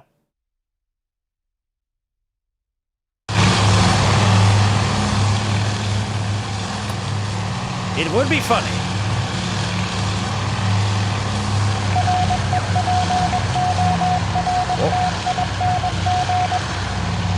Alright, we've got an update on the enemy surface force.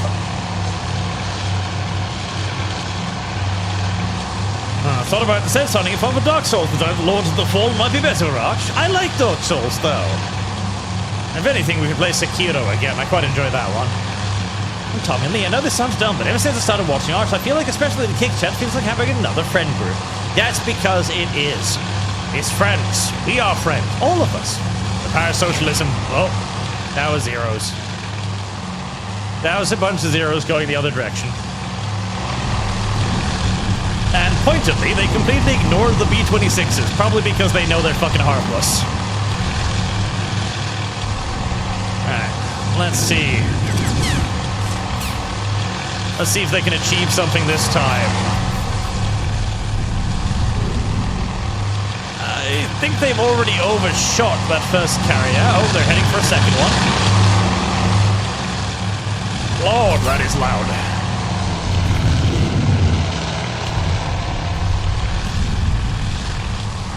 What the fuck are you doing?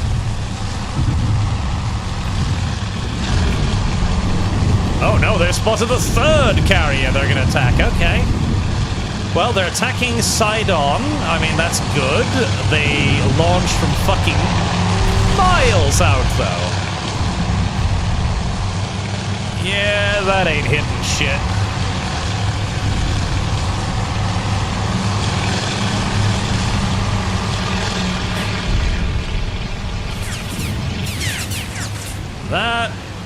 That is not hitting a damn fucking thing.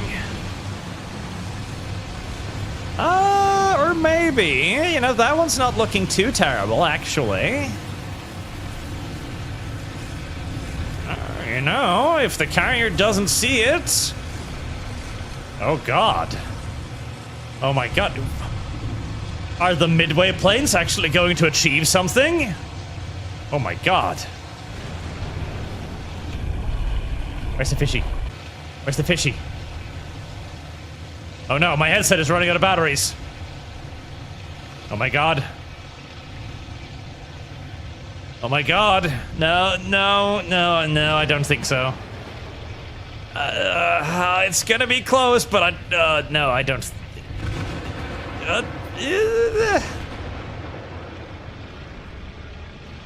No, no, no, no.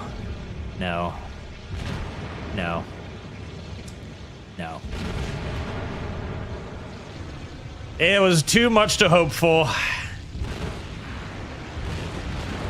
It was too much to hope for.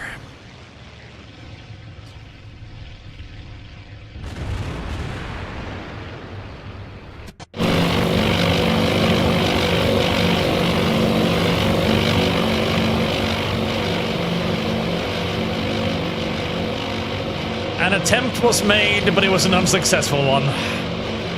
Right, now I need to recharge my fucking headphones.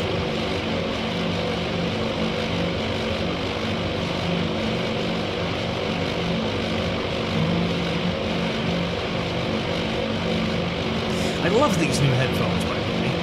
It's Steel series headphones, and they have this brilliant little thing where you can just pop out the batteries, put it in an external charger, and then put in a fresh battery.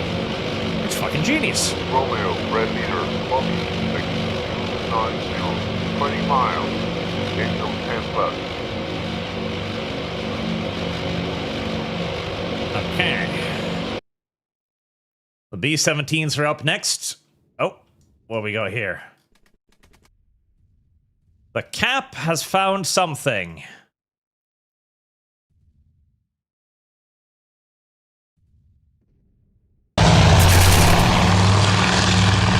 Scout plane.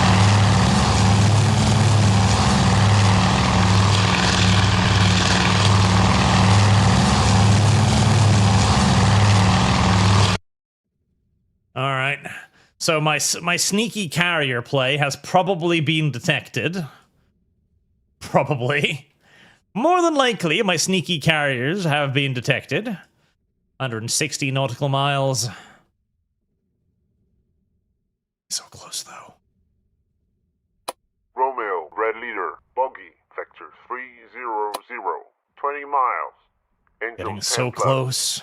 Am I in range? I think I'm in range now. I'm in range, motherfucker. I'm in range. Okay, okay. Sneaky fucking carrier. Sneaky fucking carrier, gonna launch. Gonna launch on you, brother.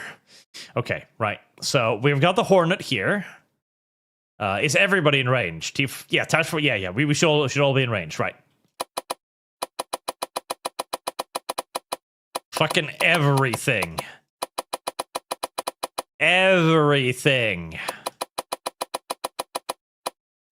15 escorts.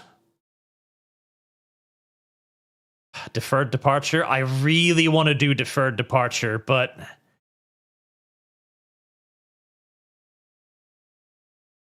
can I get away with deferred departure? I think I might be able to get away with deferred departure. It's gonna leave me on a really fucking tight fuel schedule. Like a really tight fuel schedule. But I think I can maybe get away with it. I think I can maybe get away with it, so I'm gonna do it. Alright. Heresy's the question. Fire is the Right, answer. so desired takeoff 7. Let's make it 7:20. 7:20. Green light for the Hornet. Enterprise. 7:20. I should probably select stuff first. Pick the target. All of it. All of it. 750? Come on. 720. Right, you can do 720. Don't fucking kill with me. I know you can do 720.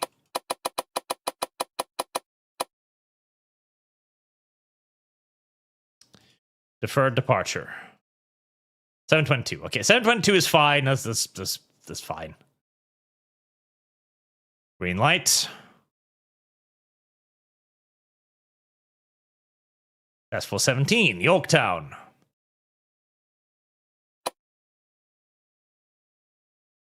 Right.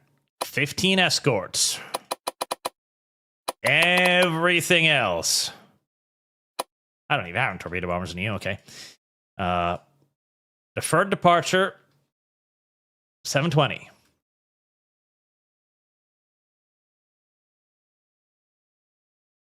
Green lights.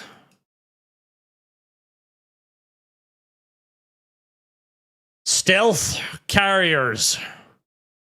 Stealth carriers ready and loading buckshot.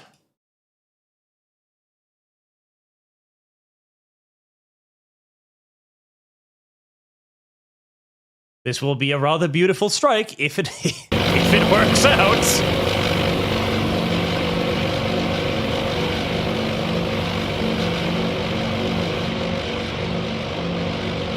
If it works out. Your Qatar, I thought there was a carrier launch one, or was that just movie bullshit? There was the Doolittle raids, which launched B-26s of a carrier against Tokyo. Your Qatar, there was an experimental operation where B-17 bomber launched from the aircraft carrier USS Hornet. This operation aimed to test the feasibility of launching heavy bombers from carriers.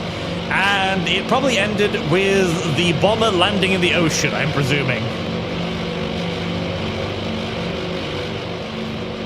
I have absolutely no hope whatsoever that the B-17s will even be able to see the enemy boats, much less actually fucking target them.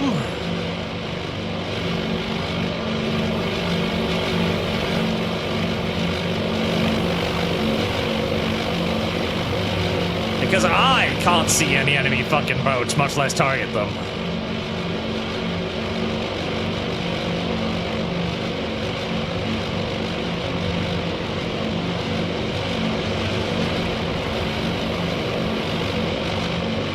Oh, there's a big, nice open patch ahead of us. Oh, God. Fucking zeros? Really? Up this high? Well, that's unfortunate.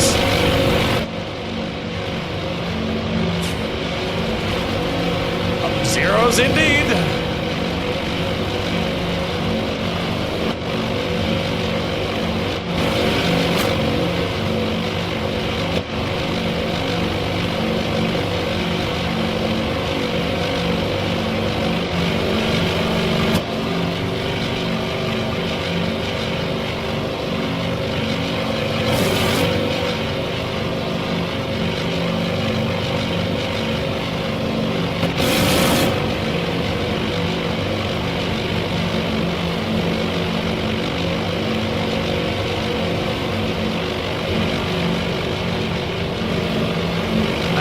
backed off. Really, a B-17 is a very spiky target for a fucking Zero to go mess with. Very spiky target. Nope. We've got wakes ahead of us. Yep, we've got wakes. Romeo, red meter, 10 7, more than 8 miles. Victor high.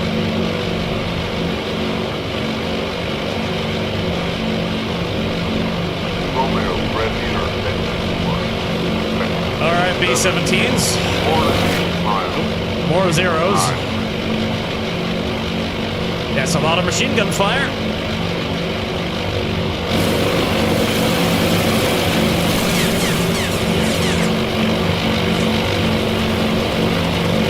All of it missing somehow.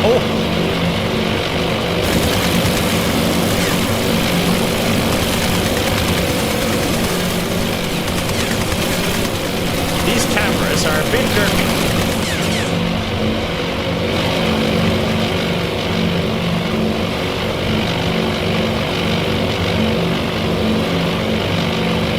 And somehow that Zero got out of there. Oh? Something's been hit already.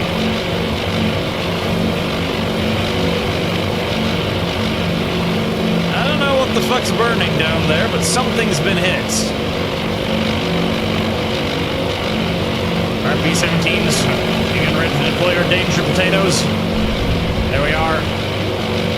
Danger potatoes away against that carrier, I'm assuming? Alright, what is that on fire over there? That is a Kuma, I think. It's a little burning Kuma. Oh. Well, there's some... Oh, there we go. There's the danger potatoes. The danger potatoes are deployed against the Taco, I think. I think that's the Taco, right? Or not Taco? Well, as per usual, the danger potatoes are... Well, you know... By B-17 standards, that's a pretty close miss. It's only about, you know, 2 or 3 kilometers off. Pretty good by B-17 standards. Yeah, that's pretty excellent. Pretty excellent by B-17 standards.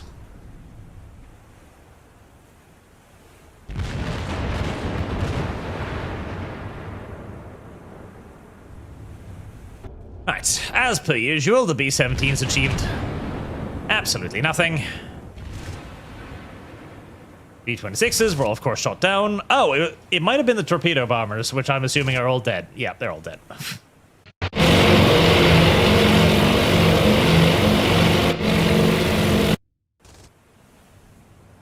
It might have been the SPE 2Us?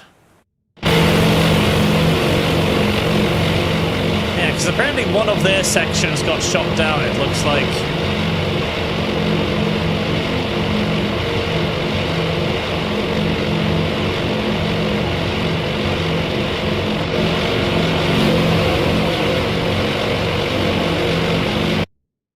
Alright, well, the dive bombers will hit them next. Uh-oh. 20 plus aircraft. That's probably not something that's friendly to me, honestly. That's almost certainly not something that's friendly to me. Right. The spotting procedure is currently ongoing. We're going to be taking takeoffs soon. Oh boy. Oh boy. I think yet again I'm about to get hit during my takeoff procedure. Well, listen, I survived the first time I did this. Surely I'll survive the second time I do this, okay? It's only like 20 hostile aircraft. I'll be fine. I see no reason to panic. I've already survived having a fully loaded deck bombed once. Why shouldn't I survive having a fully loaded deck bombed twice? That's the spirit.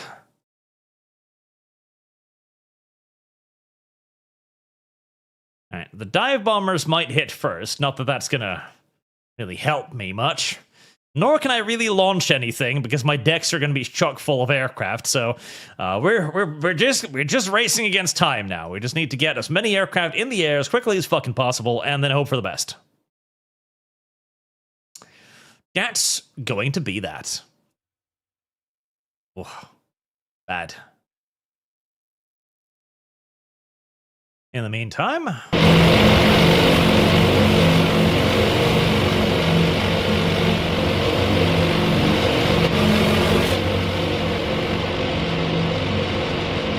rest of the army dive bombers are coming in.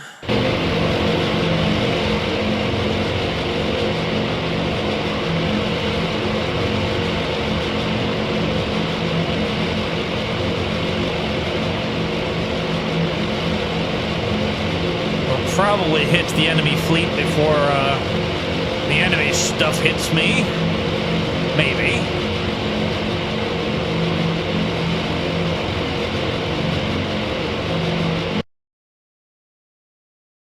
Yorktown is manning air defense stations. Oh, look at that deck. All full of wonderful high explosives and shit. It's such a beautiful target. The only problem is, it's the target that I am that target. I know that target. That target is me. I know that target. That's me. Of course I know that target. I'm it. I'm that target.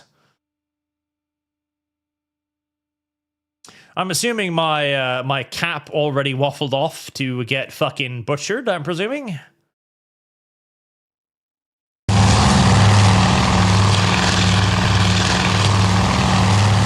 Yep, that's a 0.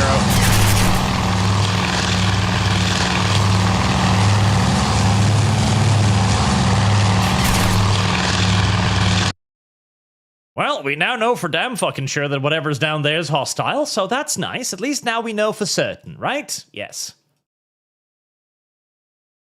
It's nice to know for sure.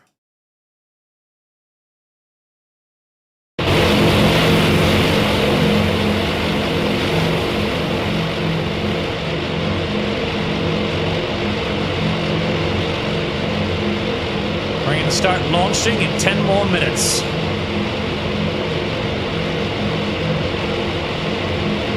And then we'll be launching for another 10.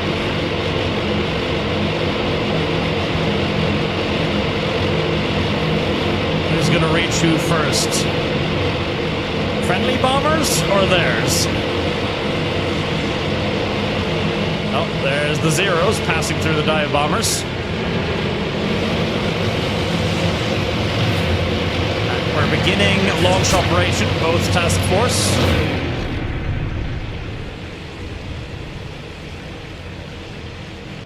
They're turning into the wind now. Well, I'm not getting bombed yet, and I don't have it here in Yak-Ak going pop, pop, pop, pop, pop, pop, pop. So I'm not under attack. Not yet. This is good. This is good.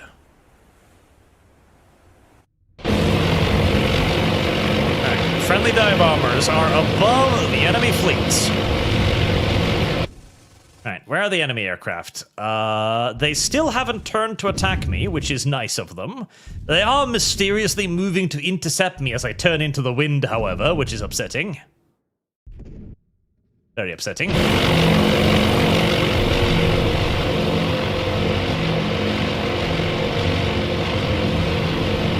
Go, go, Army dive bombers! I know you've never tried to hit a ship in motion ever before, but...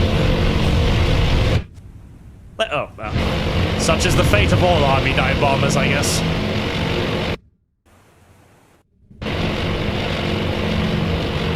Looking for flat tops.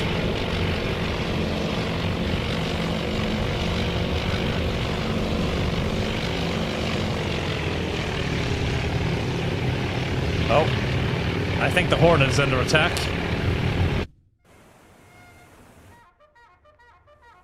Alright, they're blowing to battle stations, but they're not getting shot at just yet.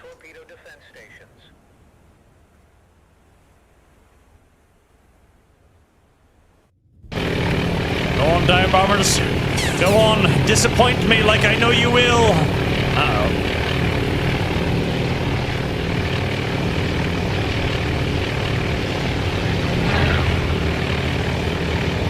Go on, little dive bomber.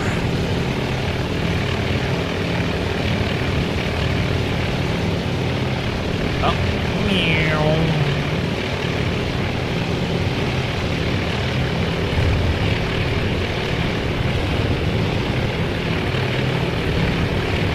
Come on, it's a fucking great angle. Or, well, if you turn a little bit, it'll be a fucking great angle. First bomb's away, that's not gonna hit fucking damn shit. No, no!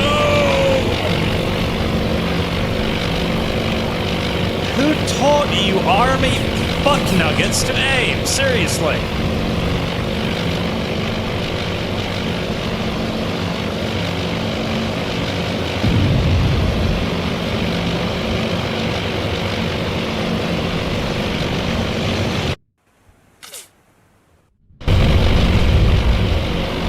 Thought I was prepared for disappointment.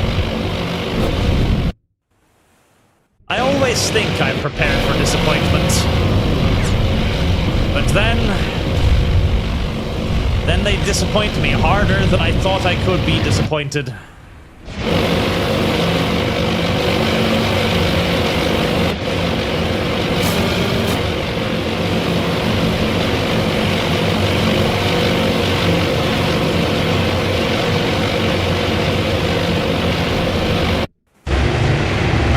Bombs away, 0 hits scored. 0 hits scored.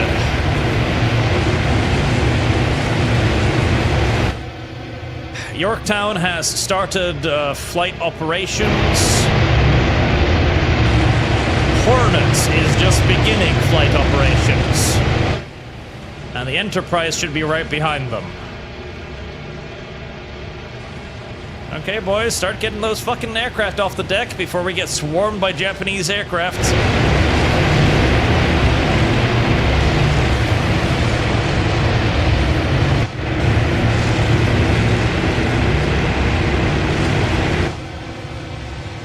Goddammit, Enterprise, you fat whore. Get going. There you go.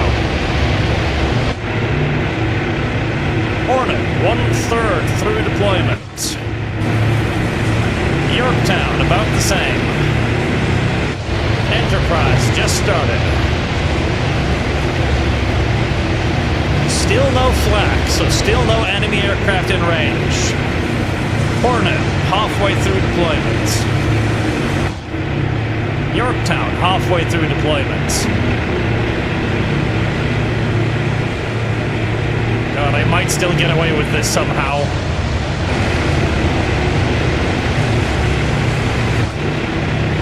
Go on, boys, faster.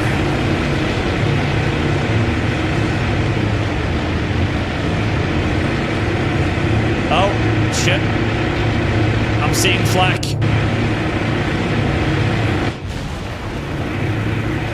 Yorktown is deploying flak. Couple enemies shot down. Yep, no time to hesitate, motherfuckers. Get off the aircraft carrier.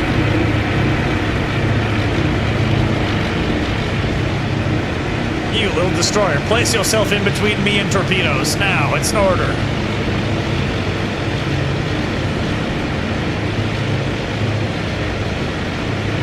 Now they're flying past the Yorktown.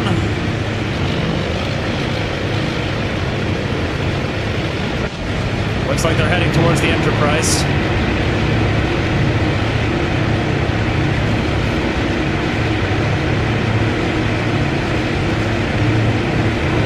Boy. That is a lot of flak. Enterprise, a little over halfway done. Hornet has about 1/3 of her deck left. Yorktown, about the same. Yorktown is pausing launches to initiate evasive maneuvers.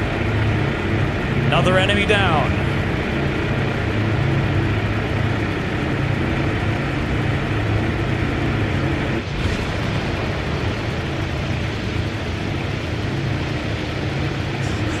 Fucking carrier operator launching aircraft in the middle of an enemy raid. Not ideal, but it certainly is pretty. Hornet evading hard. Almost tipping the aircraft off the deck. Enemy torpedo bombers, no doubt, because they're really fucking low. Oh shit, we have impacts. Is that the Yorktown? Yep. The Yorktown has been hit, and of course, directly in the middle of her fucking wings, too. Obviously.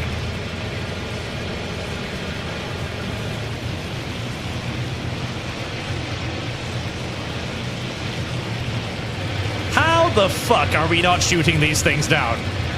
How by God's good earth are we not shooting these things down? They are flying slow and steady over fucking half a dozen... How? How are Americans this bad at their jobs? At least we dodged the torpedoes.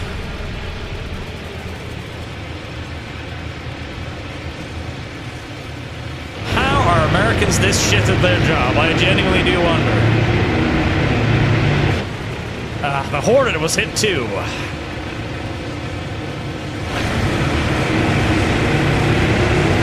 Enterprise is still launching.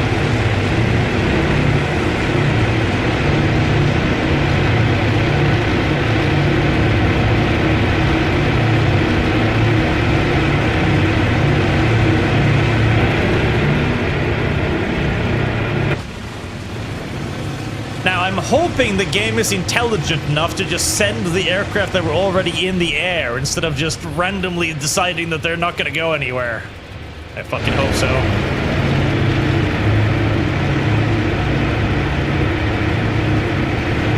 The Enterprise is still good. Still launching.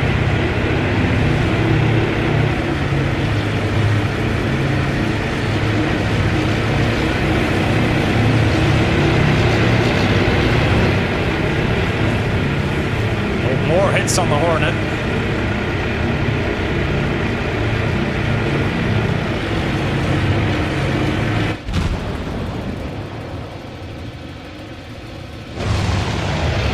The Hornet is having a bad day.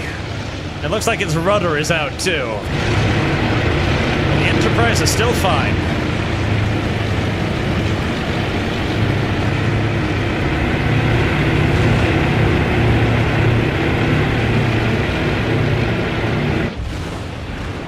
Yorktown, damage and fire, light flooding, not a big deal. Oh.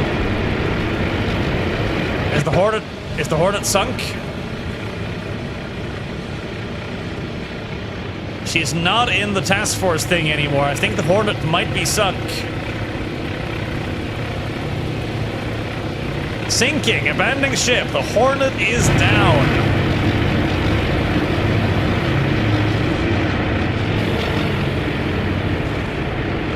Make some extra space on the Yorktown and the Enterprise for recovering aircraft.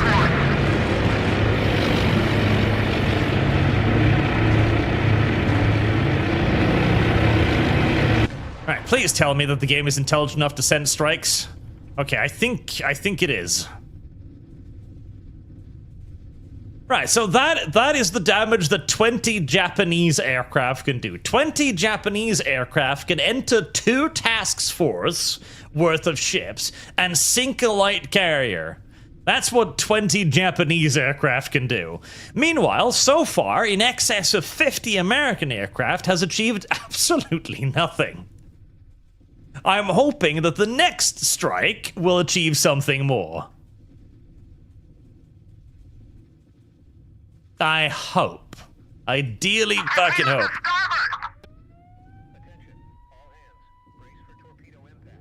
Torpedoes? That's not good. I don't like torpedoes.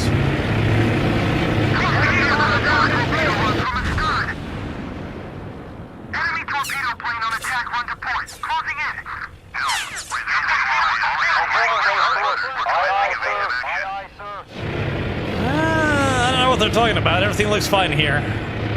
Right, get those last fucking aircraft off. There we go. Last one bomber. Right. The Yorktown is fine. He's going to have the fire under control very, very soon. There we go. Yep, Yorktown is good.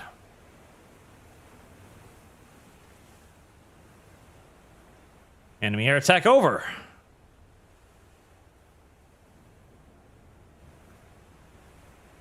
Right, so.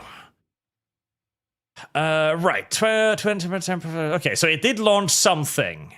I'm just, God, please, don't start being idiots because you didn't launch everything. I swear to God. All right, we're going to have to keep on this course because we need to recover aircraft, which is slightly unfortunate. But it is what it is. Next time we find something on the radar, though, we can send everything we've got. Right, those should just be escorts, I'm hoping.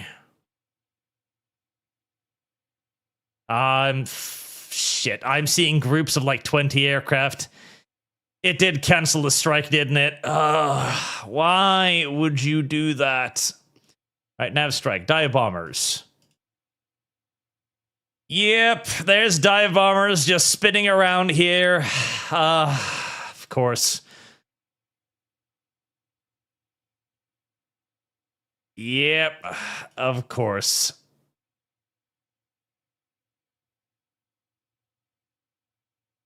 Wait, did it fuck up everything? I think it just fucked up everything. Alright, we have something heading out. I'm not sure what it is. Dive bombers are all stuck. Torpedo bombers stuck. That's stuck. That's stuck. So, there's one group that got it out. Rest bugged out. Right, so we have one group, at least, going on. But, oh god, it's really annoying that all of these units are just retarding now, because I can't fucking control them directly. Alright, so I've got 66 airplanes that are just going to retard, in the meantime.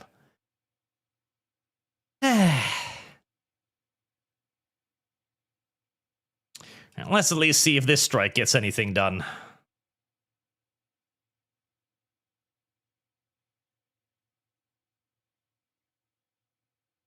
Hopefully, they managed to hit something. That'd be nice.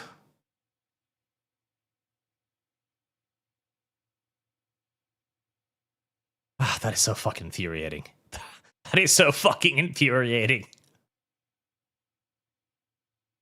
Oh, wait. Are they turning? Are they doing something? Maybe? Maybe?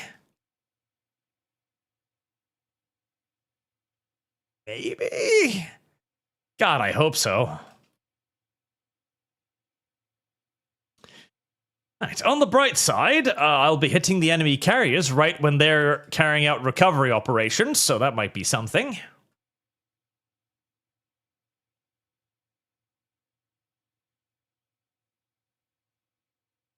I am impressed by the Japanese carriers, though. So they must have sent out that strike, recovered it, rearmed it, and relaunched it in the time it took me to fucking do one strike. Whoa. Japanese were good at this stuff. Alright, that's 10% aircraft. Right.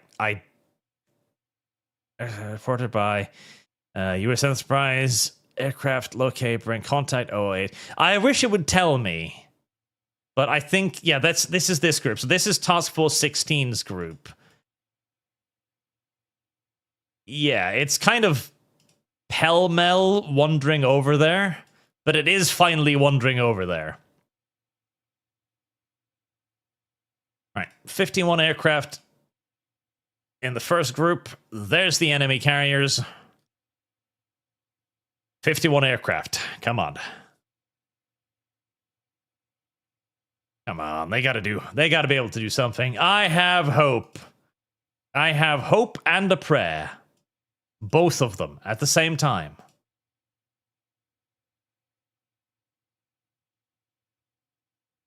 They've definitely spotted the enemy carriers.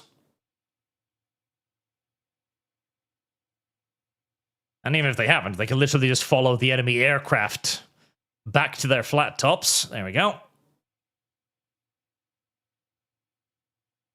There, they're turning.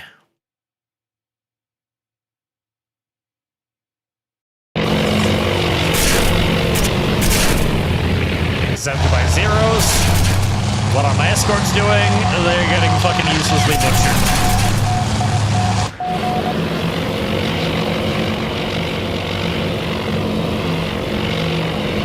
I must admit, I'm starting to wonder why I even bring escorts. I genuinely am starting to wonder why I even bring escorts. Oh. That's a pretty good dive.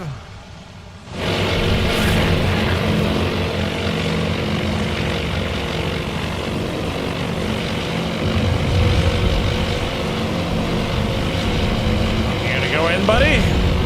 No? Okay, you're gonna go for that one. Right. I don't think you have time to go for that one, but okay. First wave of dive bombers went in. Nothing but misses so far. Second group of dive bombers. Angle is pretty good. She's not trying to evade.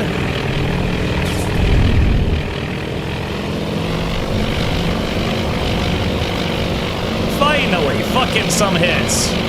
Thank Jesus.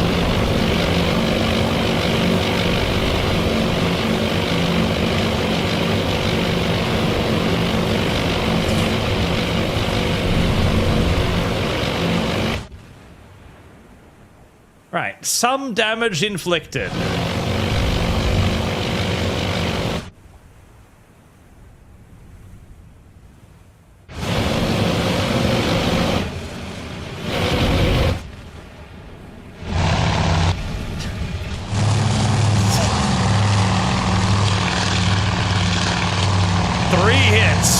That entire group is going to be wiped out for 3 hits.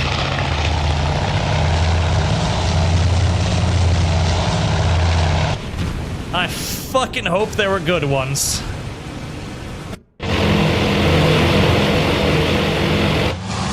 second wave of dive bombers.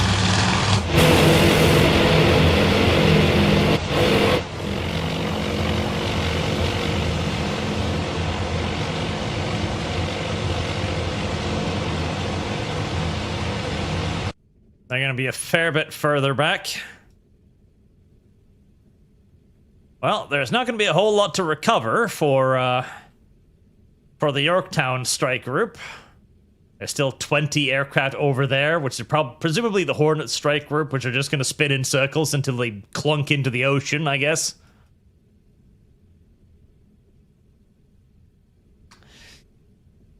Three hits.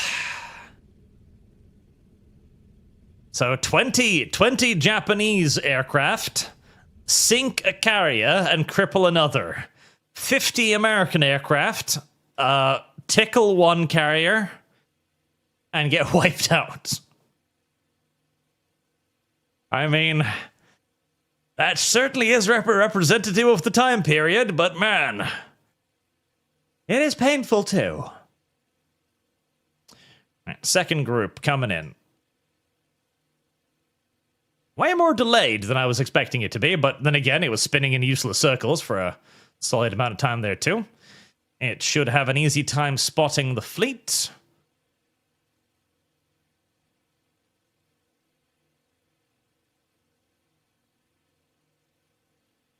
Or maybe they're retarded?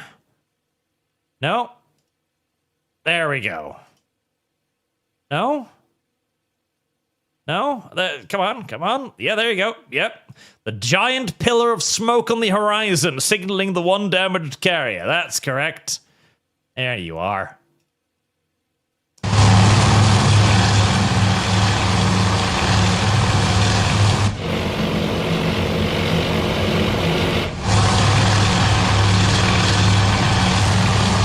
We've got the torpedo bombers coming into this wave too.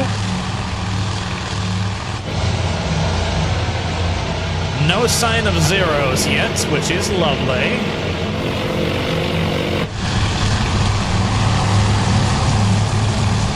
There's the damaged flat top.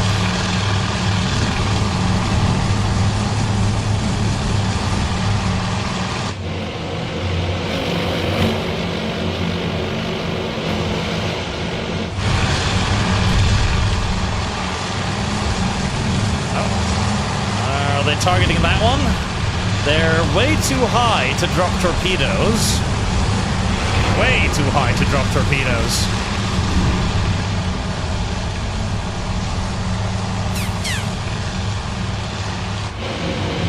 Okay, that might have been a stern launch.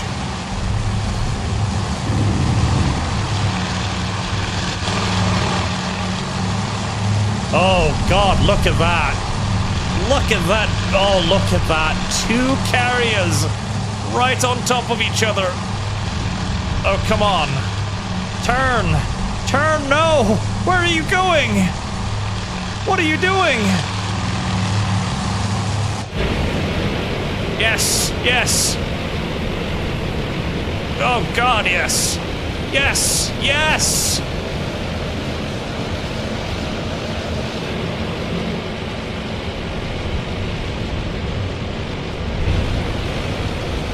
There you go. That's some actual fucking damage done for once.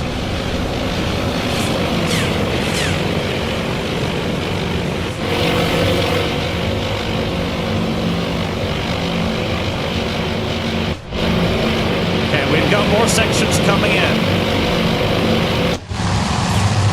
Okay, torpedo bombers. They went for the undamaged carrier because it's the hardest to hit and because they're fucking retarded brain damage.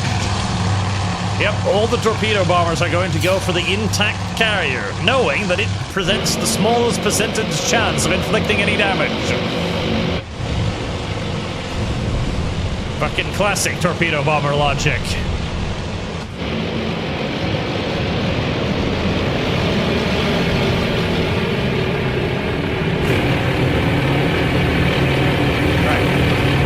Dive bombers and torpedo bombers all focusing in on that undamaged carrier.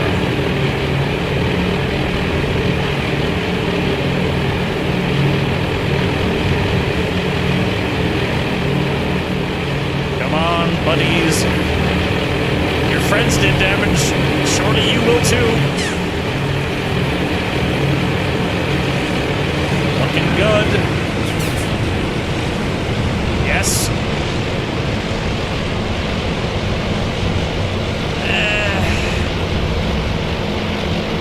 One glancing hit at most.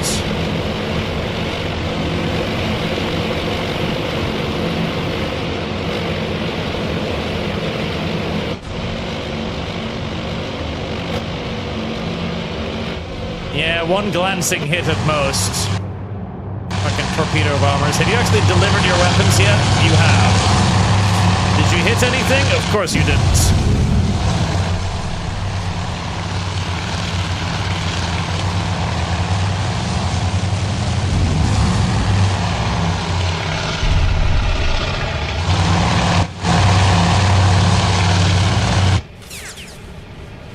Okay, well, we wasted everything on the fully intact carrier for reasons unbeknownst to anyone but the mind of a torpedo bomber pilot. However, we did do serious damage to 2 of them. That one's definitely lost a rudder. And it's burning quite nicely. And the second one, it's taken 1, 2, 3, 4, 5 hits. And that definitely took out... That might be getting close to the ammunition chamber, actually.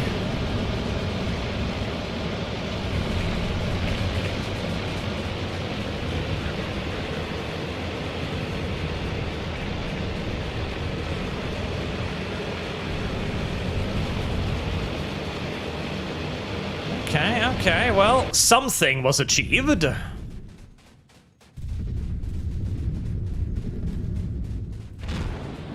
Something was achieved. Something.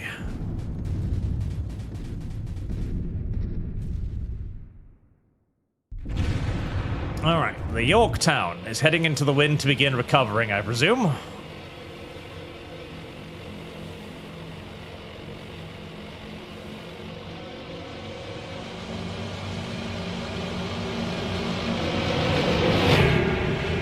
The Yorktown has a little hole in it, but otherwise it's fine.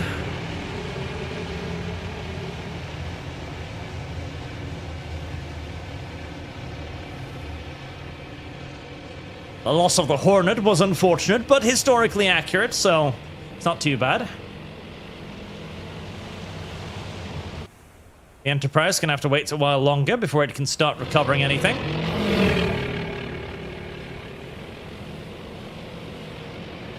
Right, well, 2 enemy carriers are damaged and will be unavailable for air operations whilst I begin recovering.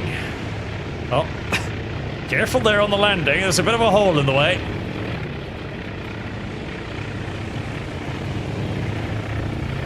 And hopefully my losses were not as crippling as they looked. I hope.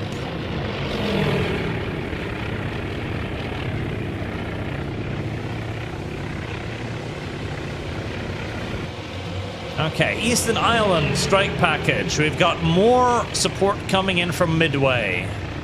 Hopefully the army grunts will actually hit something this time. Unlikely, but hey, we can hope.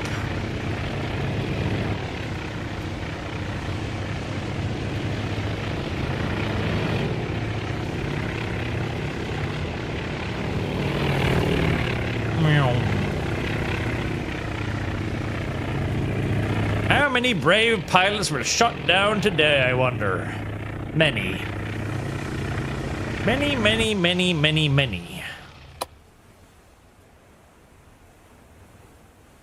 Pilot 20, aircraft 13, 17.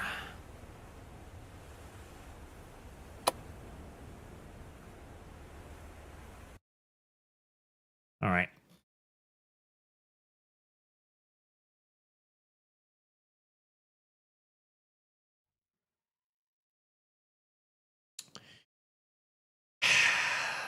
Those 20 aircraft back there, I could really use them, but they're not available at the moment, unfortunately.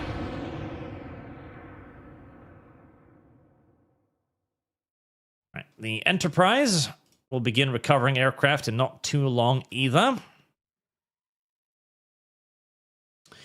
We're keeping the cap up for Task Force 17.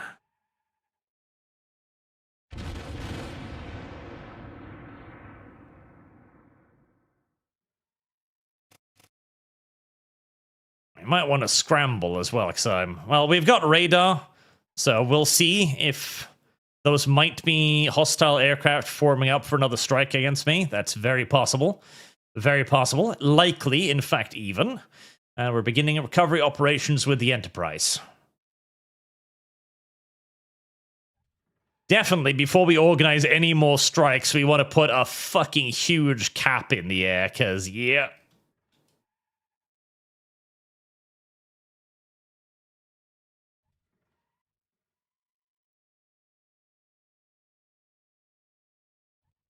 Right.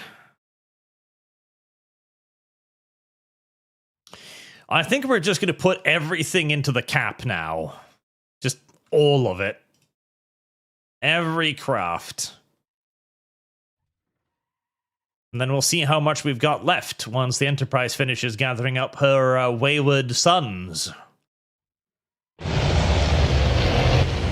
The second strike, I think, got out with minimal casualties. The first one got fucking chewed to bits, but the second one looked like it got home fairly well.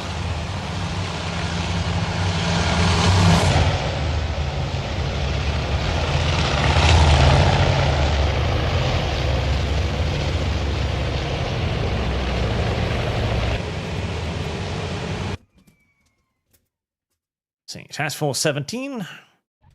Turning northwards again. That's good.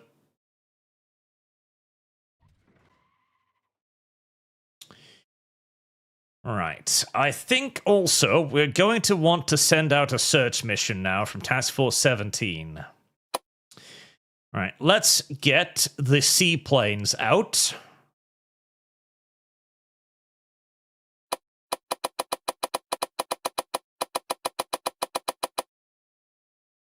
Oh, I can just turn it like this. Right. Step. Control altitude. 10,000, because the fucking cloud cover is retarded. And 223 miles. Okay, so they're probably down there. Right. Search radius. We don't need anywhere near that much. Desired takeoff. ASAP. Control strength. 8. Let's make sure. Accept. Right. We'll have search planes up.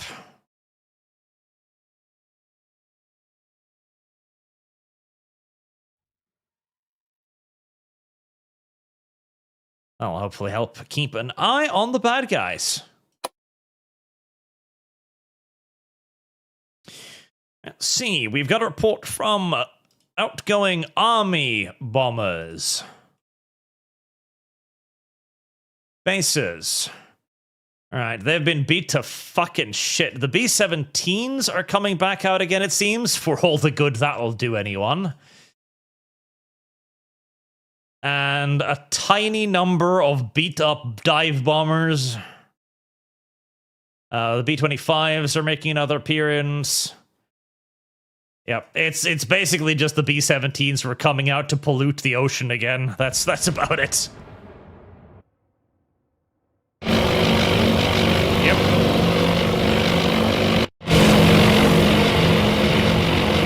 And like 3 dive bombers.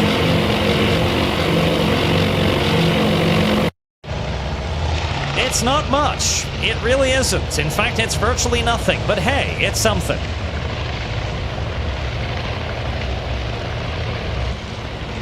Right. Enterprise. I wish there was like a percentage, like how much air it had left, so I had a good idea of like how much of the strike was still in the air at any given time. That would be lovely.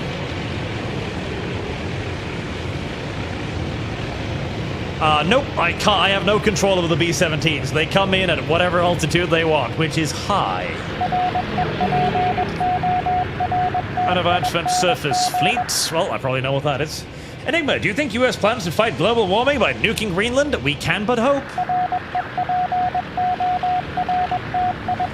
Yep, we've detected the enemy carrier force there again. Of course, we knew it was the enemy carrier force because duh.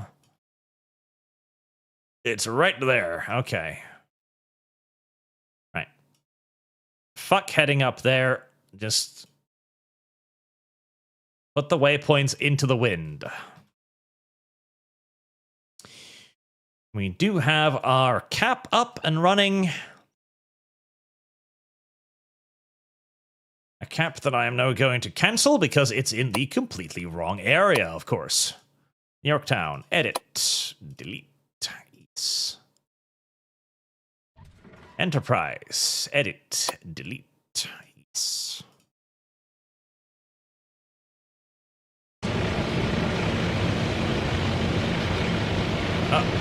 What was that splash back there? Was that an aircraft that just fucked up its landing? Or was it just a wave? It was probably just a wave. Right, the Enterprise appears to have finished its recovery side. Oh, there we go. It's still got... Yeah, this... Considering how long the recovery cycle is taking, I would say that the second wave came out of this pretty safe, everything considered.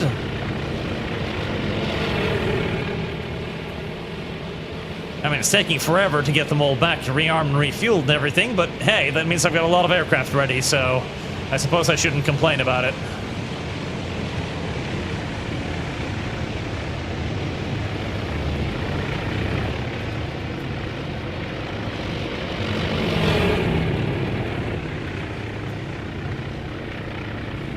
If only I had another carrier to recover aircraft with.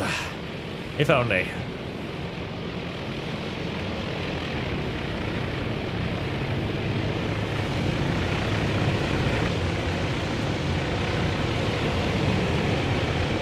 No more news of any incoming Japanese strikes, which is nice. I don't know why this is still heading in this direction. Oh, it's turning. Okay, never mind. Go on, little Enterprise. Continue collecting your lost children.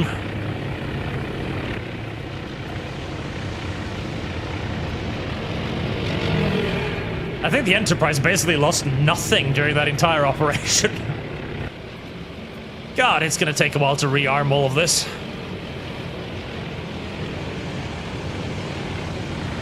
Speaking of, how are the B-17s doing? B-26s, they all got sunk. Okay, well, how about the bombers?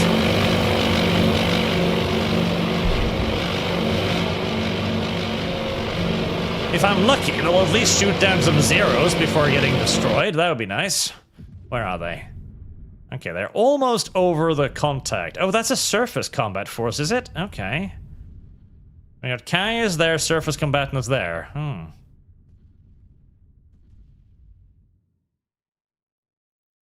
The bombers have already dropped their loads, it looks like, and achieved, presumably, very little.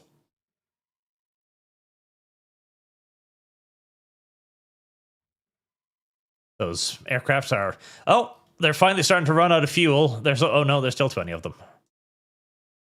God, I wish I could just select them and drag them onto the enemy or something. Right, 10 plus aircraft.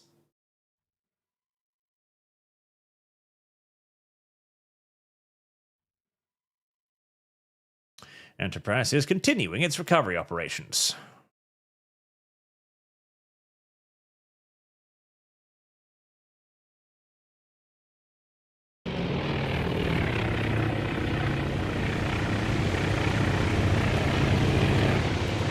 I hope the goblins are working away hard under deck to fasten new bombs to them.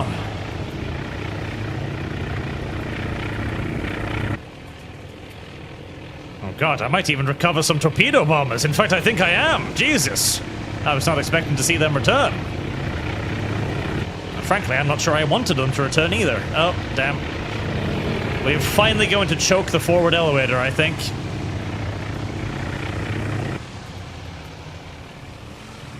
I was doing a good job getting the aircraft off the ramp there, but it looks like we've finally overstuffed ourselves.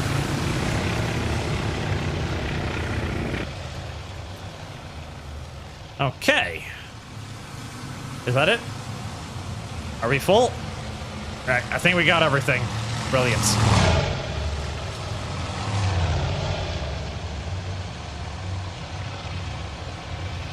Rearm, refuel. Have a 5-minute rest and then get ready to go back out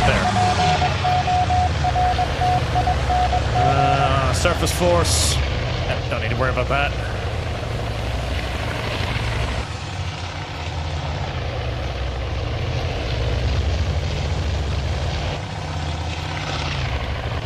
God damn, how many aircraft are we bringing back in?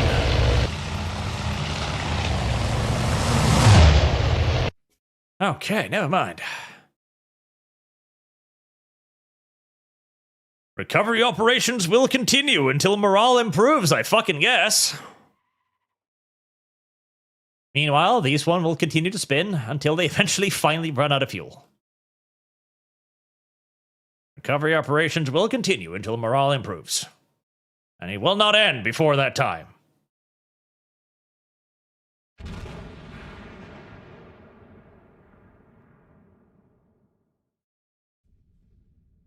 Alright, still have carriers there.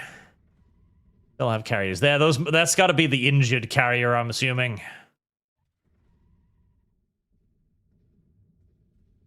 I could send some torpedo bombers to maybe possibly put it out of its misery.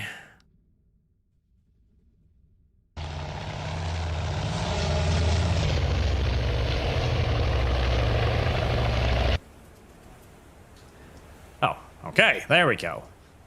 Drastic course change. That, I presume, means we've finally got everything.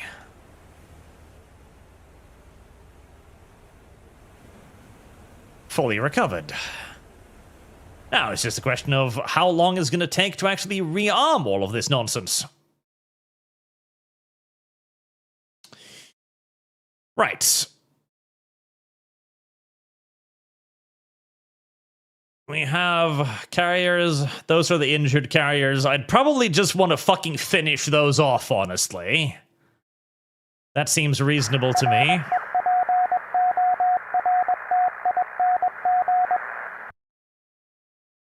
Let's see. Task Force 17. What do we got? We've got 13 dive bombers left alive. Okay. 13 dive bombers. Everything else got fucking molested.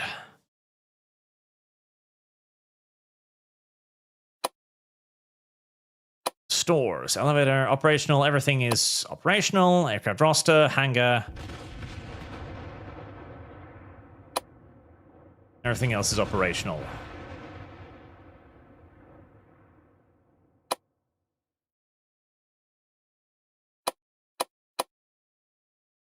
Okay.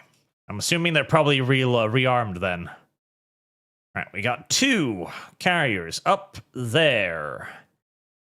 Very well. Do I even want to bother with fucking escorts? Fuck it. Yes.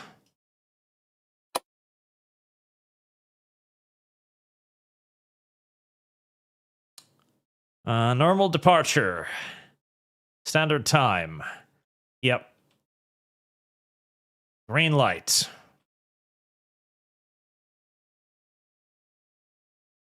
All right. Second strike. Target the other damaged carrier. Send whatever we've got left. And time. Green light.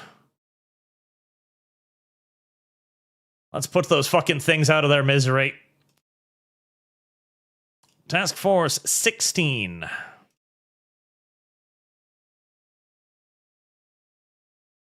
Aircraft. I actually recovered basically everything, which is pretty fucking nice. Okay.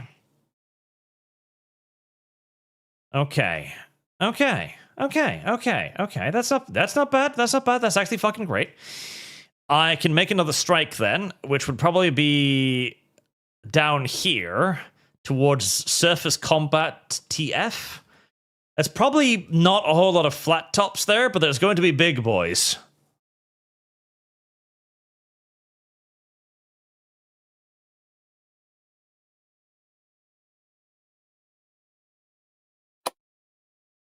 Yep. So targets, target types, yep. Right, yeah, no, basically unfucking touched. Brilliant. Okay. Fucking everything.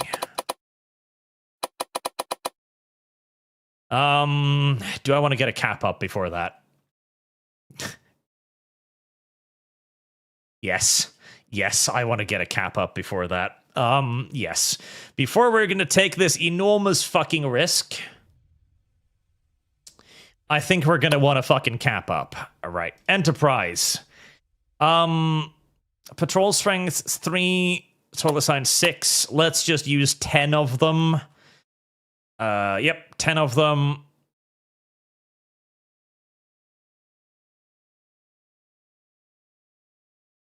Put them out a little bit.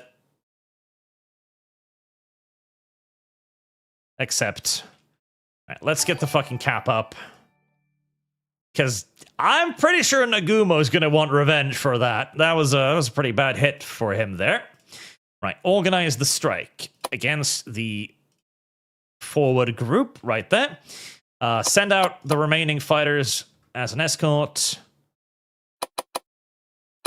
Wait, did you greenlit the previous mission or something, you stupid little thing? Right. Right. Spot. Nav strike. I guess it greenlit the preceding mission. I don't think I pressed the greenlit, but I guess I did. Right, never fucking mind. Okay, well, if everything's launching, I guess.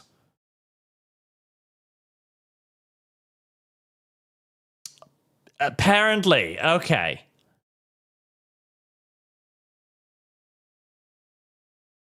Apparent fuckingly. I didn't think I clicked green light on that, but apparent fuckingly I did in my fog. Self-inflicted fog. Matt Shroud, Arch, can you cover those other aircraft just loitering? I had to shovel the snow pounding the northeast, so I may have missed it if you explained it. Nope. They are the Hornets airplanes, and half of them have already fallen down because they ran out of fuel. I can't order them to attack anything, and I can't order them to land on anybody else's decks, as far as I can tell. So they're just out there now until they fucking die, which is mildly upsetting. I do admit, mildly upsetting indeed.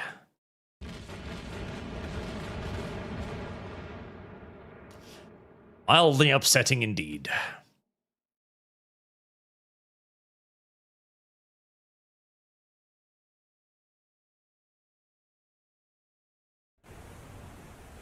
Right. The Yorktown is beginning to prepare her spot.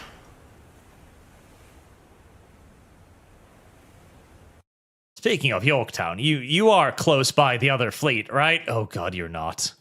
Oh heavens, no. Right, well, if they send anything to get the Yorktown, I'm gonna Vector 240. fucking 60 die. miles. Angels medium. Many buggies? I hope they're not many buggies coming for me, because if there are many buggies coming for me, I'm gonna fucking die. Simple as. The Yorktown is kind of unsupported in the middle of nowhere, but she's launching the strikes to put those two last carriers out of their misery.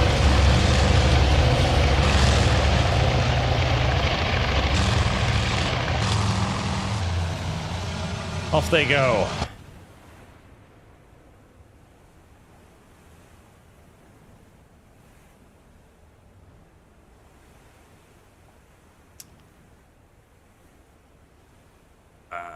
Are you doing this? Romeo, orange leader. Bogey, Vector 00. You don't look like you're doing what I told you to do. Angels 10 plus. That's right, 26. Planning. No, that's probably it. 50 aircraft? Yeah, that sounds like it.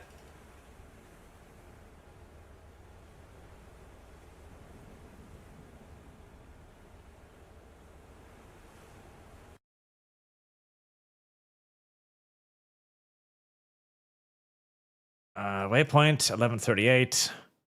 Okay, 1138. Takeoff. Right. I think so. There really needs to be a list of, like, everything you have planned over here. That'd be great. Like, oh, these are the missions you have currently planned out. Instead of this, which is, you know, an opposite thing. It's like, okay, but what are these? What are these? That's Knife Strike 26. Ready 1138. Okay. Right, so it's still getting ready. Fine. That's fine.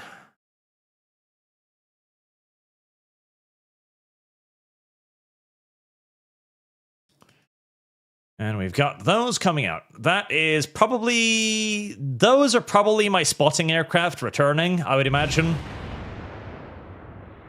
I would hope. Pray, maybe. It should be my spotting aircraft returning.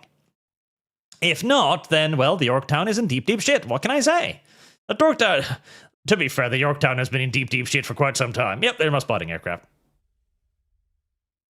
The Yorktown has been in deep, deep shit this entire time. Being in a little bit of deeper shit right now is frankly not going to make any real difference. Buggies. Vector Buggies. 230. 60 miles. So long as there are not many buggies, it's all fine. Alright, I'm just going to chill you out there, way far away from anything else, because the Yorktown has no carrier support, or no fighter support whatsoever right now, so it's just a big old fat sitting duck. A very pretty sitting duck, but a sitting duck nevertheless. Right. The outgoing torpedo bombers, or the dive bombers, have spotted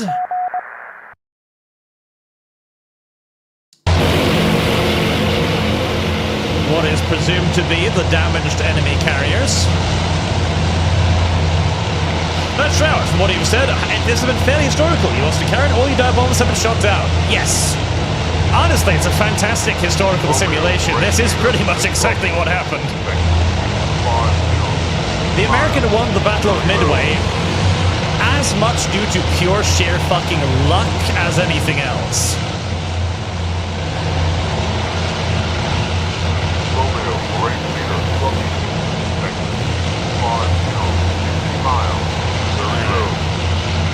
Where's the bad guys? Oh, there we go. We've got a bad guy. We've got a bad guy, and he looks like he's dead in the water. I mean, I don't have a lot of dive bombers going on this mission. I think I've only got like 6 dive bombers per target. But that is an immobile aircraft carrier right there. It should be the easiest fucking strike in the history of naval assaults. It should be downright fucking challenging to miss this target. It should be genuinely downright challenging. She's leaking oil and everything. Come on, motherfuckers. Come on, motherfuckers. Do not fuck this up.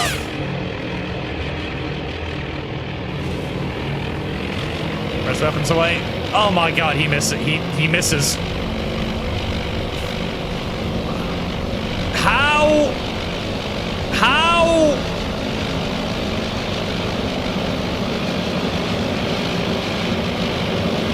Sweet merciful Lord Almighty. They all missed. Okay.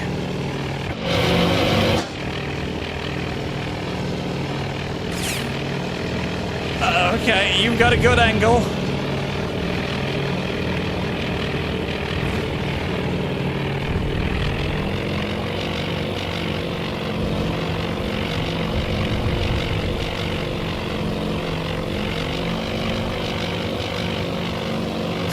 Fucking hell.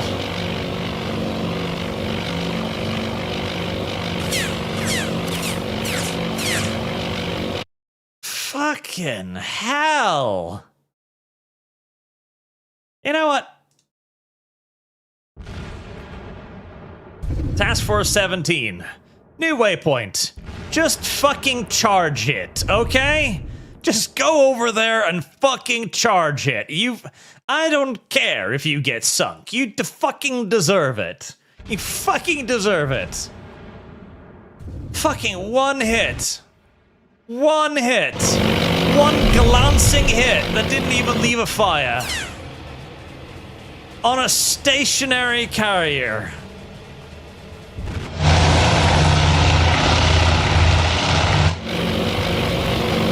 Well, at least I didn't lose anything either.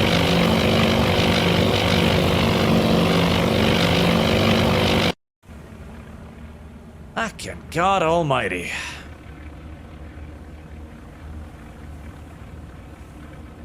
I started planning to say God, you've bugged again, haven't you?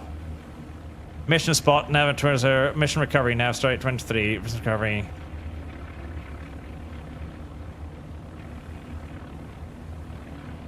You've bugged again, haven't you? Fucking. It is unreasonably difficult to get these fucking things to carry out their fucking orders. It really is. Yep, it's bugged again. Because it has to be, because it's not even spotting anything. There needs to be a list of fucking missions so I can cancel them when they inevitably fuck up.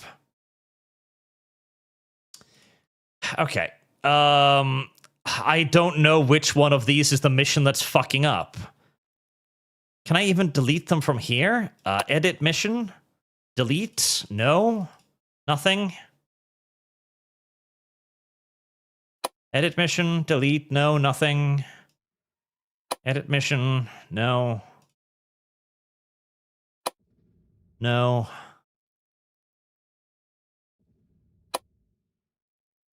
Is this the one?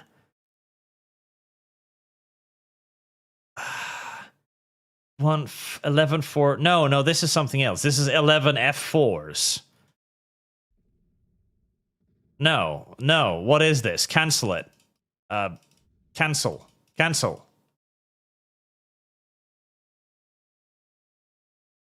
I have lost. Shit. Okay. Cap. Yep, the cap is fine. Navstrike. This one? Edit mission?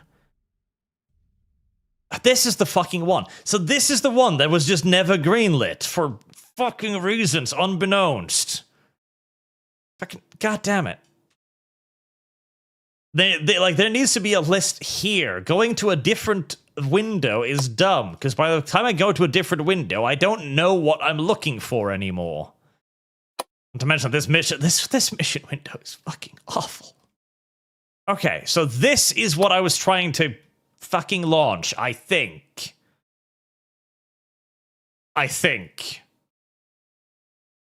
God alone knows, but I think so.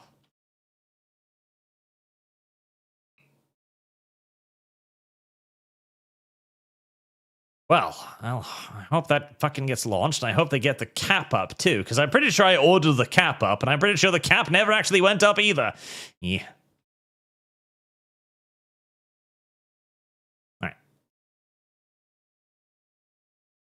Alright, carrier. Just go to the enemy carrier and sink it with your fucking guns if you have to. You're not actually going over there, are you?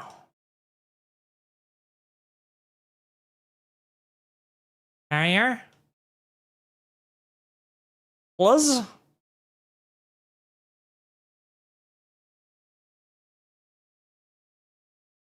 Okay. Is it... It's moving! Just in the opposite direction of where it's been ordered to move to.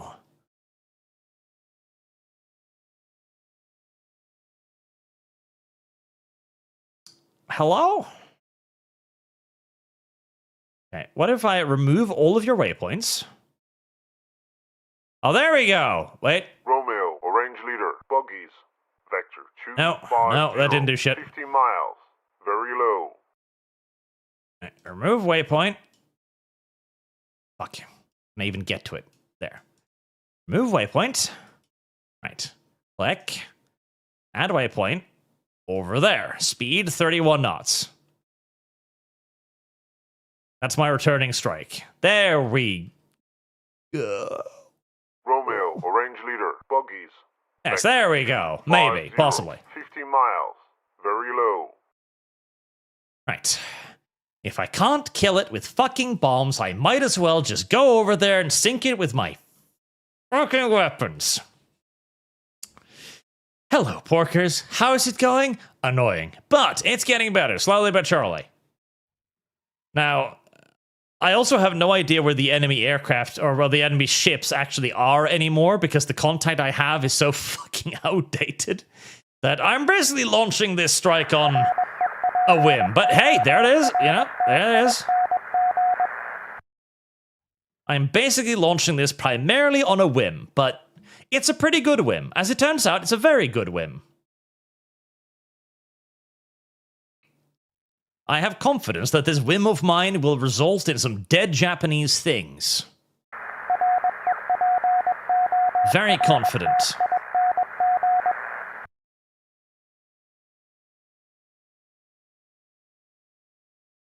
I'm hoping my aircraft will realize where I am and turn to join me. They should be easy within range of the friend finder by now. I hope. Pray. No. I'm not disengaged just yet, boy. There we go. Yeah, they found me. I'm not disengaging just yet, Admiral.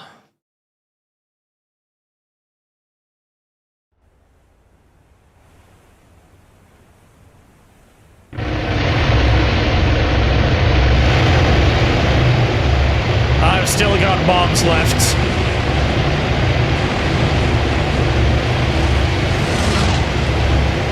Go, Enterprise. Revenge! Revenge for the Hornets.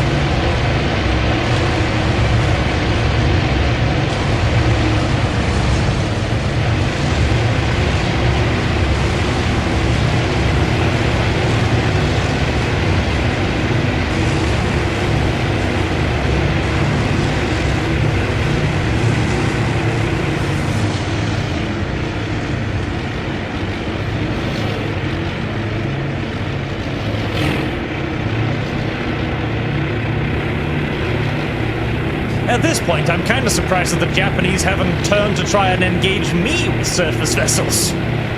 Because they do be a lot better at it. They've got battleships, I've got heavy cruisers.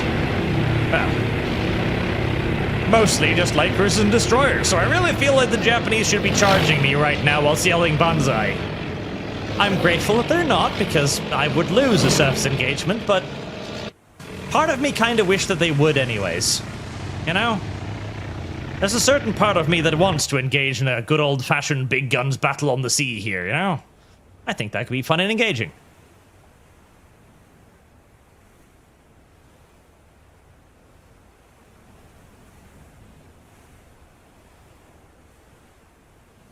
I'm presuming the Yorktown is still grabbing aircraft.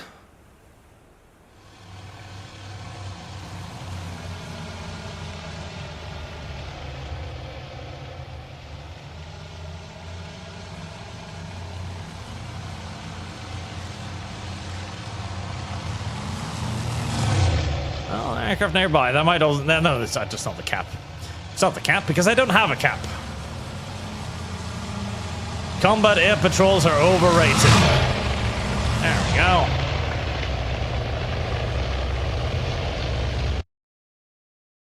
Alright, how's that strike looking? There we go. It's coming in.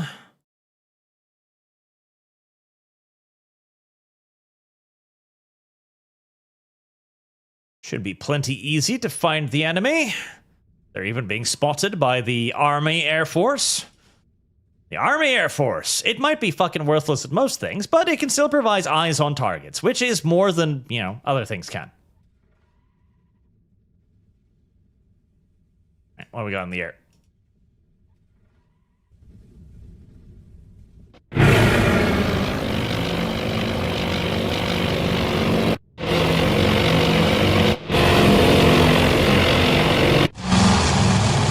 Torpedo bombers.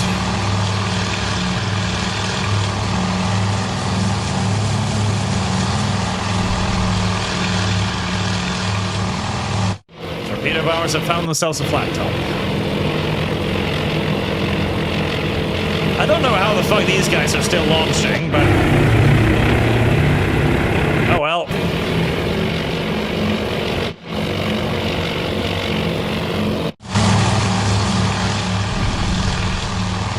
On the bright side, there doesn't seem to be any zeros in the air to annoy the torpedo bombers, which means they might actually do something for once. Deathros, member for 8 months. Thank you very much, sir. Chat, I'll make you a bet. If the torpedo bombers actually hit something, then chat can pick any one game to play. I am that confident that they will not hit shit. Marksman outfit, the gunner code was a SIG P-32. A model had a gun known to discharge by accident. You shake it or squeeze the slide just a little. Vacancy on wall caused by a fucking SIG-shot model firearm. Yes, I did see that. And I did also see somebody claiming that apparently the gun had been... the gun went off and that was what made the other ICE agent freak out. And fire his weapon in turn. Which, honestly, kind of makes sense. Right, the torpedo bombers are coming in and they're dropping their torpedoes in a position where they literally could never hit under any circumstances whatsoever. Oh no, actually. Holy fuck, they might hit something.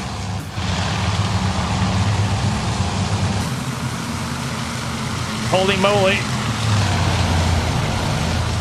It hits. A torpedo actually hit something.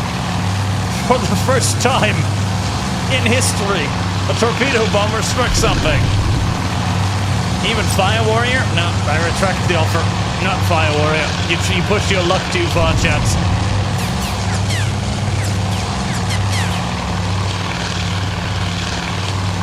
Oh my god. It actually hit something. Right, are you alone? Is it just you? It's just you. Well, that ship doesn't have a rudder, but, I mean...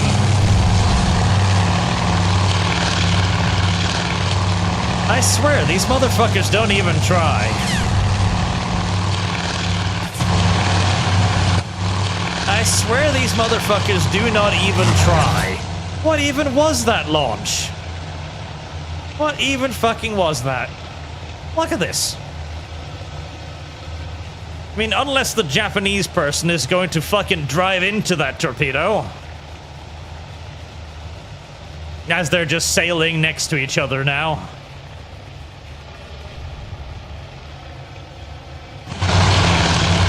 Well, at least all of the torpedo bombers lived.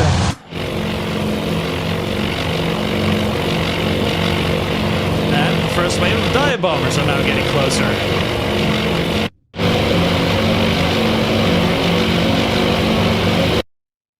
How's the other carrier doing? Have you gotten closer to that damn thing yet? No, not really.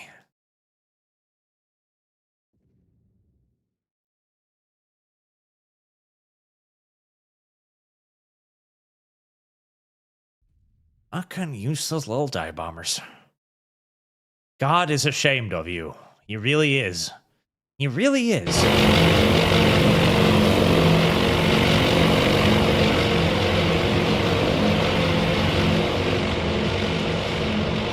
Okay, dive bombers, there's the flat top right there. It's completely unguarded. It's got no friends of any kind.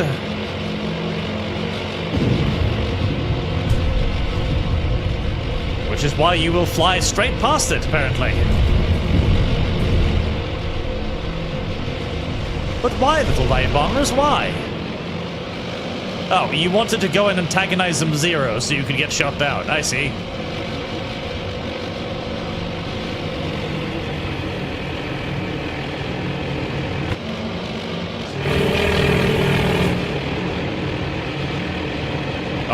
Hits.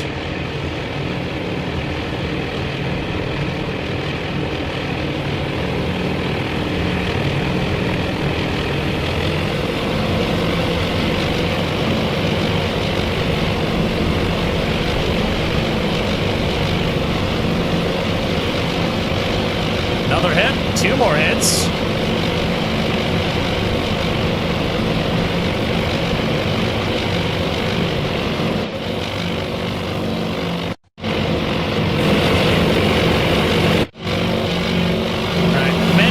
Splashes, but some hits as well.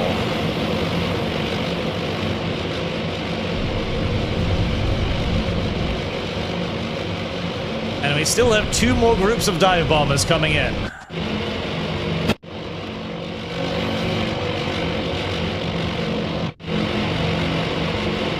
I don't know which one's closest.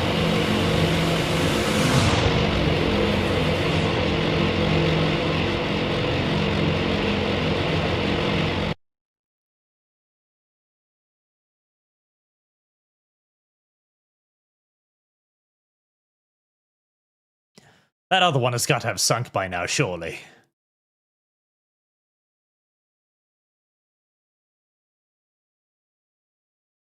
Well, you gotta turn a little bit further north. Come out. We know where the bad guys are. Turn, my pretties. You know. There you go. See, you know. You know where the bad people are. You know. You can smell them.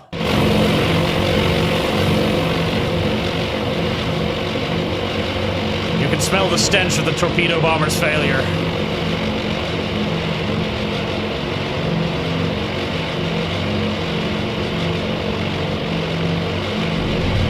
Flat top to the left, the undamaged one.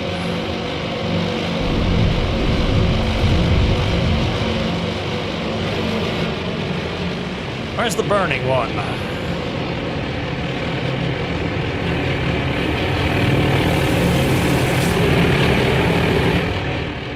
Oh yeah. Oh yeah. Oh yeah. This has got to result in something, surely.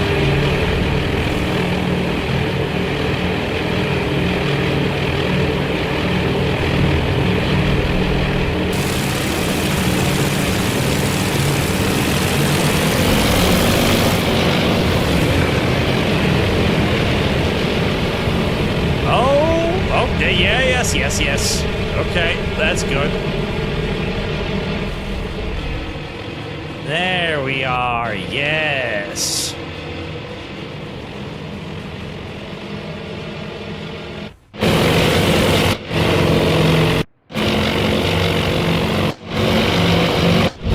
we've still got a group of bombers coming in, and they've spotted the hurt carrier.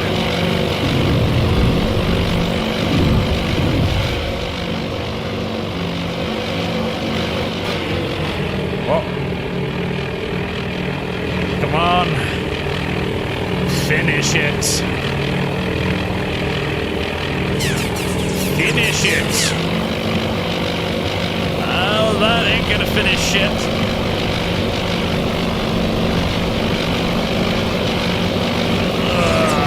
Nothing. Nothing. Nothing.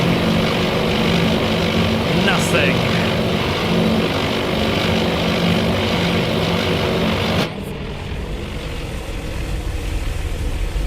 It's leaking oil.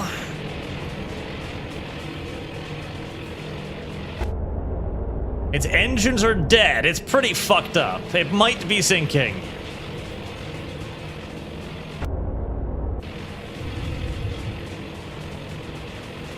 Surely that's gotta be sinking. Come on, look at it. It's on fire from stem to fucking stern. Engines are dead, it's leaking oil. That's gotta be fucking sinking.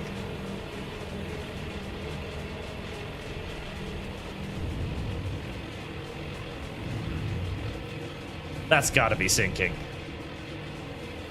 If I repeat it to myself often enough, it'll become true, trust me.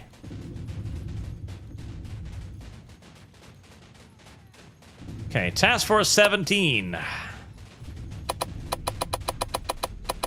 I know there's still a crippled carrier out there somewhere. Go find it for me.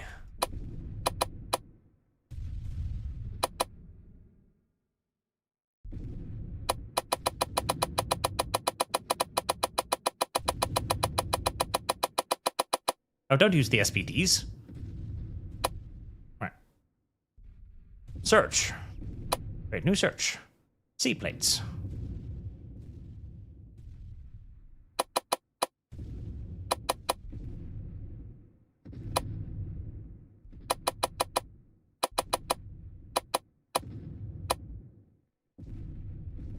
Search radius. Nowhere near that long.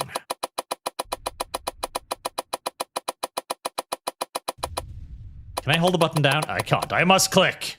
I must click. With ever-increasing aggression.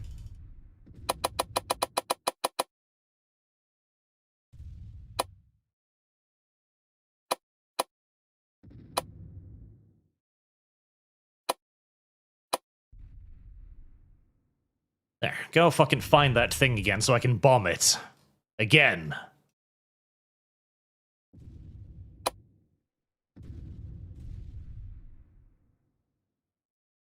God damn, I've come so far, I'm all the way almost at midway.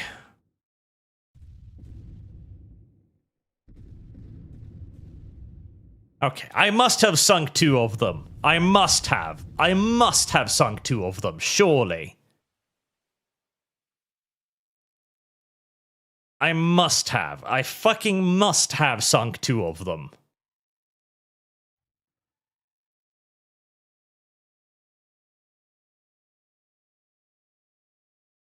And their fleet is turning back.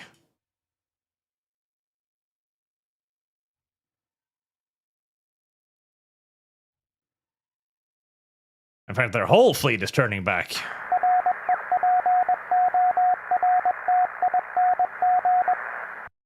Okay, that's the enemy carrier, no doubt.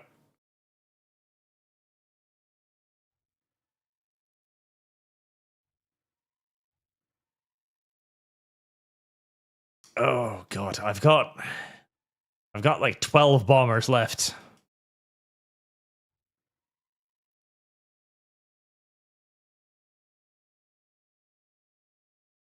Also, this thing's been running recovery operations for so long, it's all the way fucking down here. Okay, now you need to slow down a little bit. You need to slow down a little bit. Okay, there it is.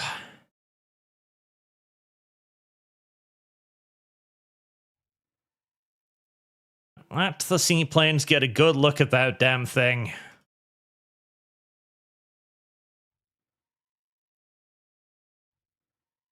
I want to sink something. Oh, I don't care. I want to sink something.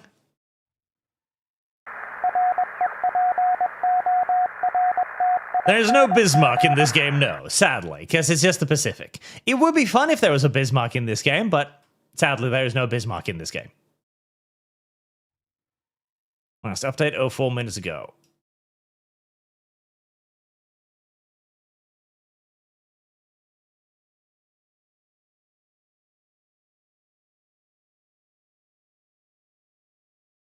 I have 13 dive bombers.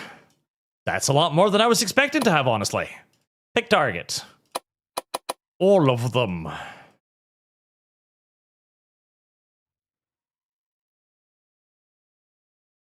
Go. I don't care. I will kill that fucking carrier. Even if I've got to do it with my goddamn guns, I will kill that fucking carrier. And then I will declare victory. Because I'm pretty sure we've beaten up everything now. Everything has been beat to fuck. The enemy invasion has been cancelled. And the Japanese are scared, running with their tails between their silly little legs. And sure, they sunk one of my carriers, but I'm American. I can build a lot more carriers. I can build a lot more carriers than the Japanese can. That's just a fact. I can build many carriers. The Japanese cannot build carriers.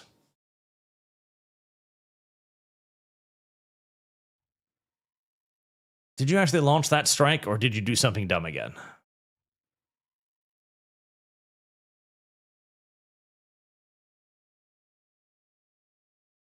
You didn't, did you?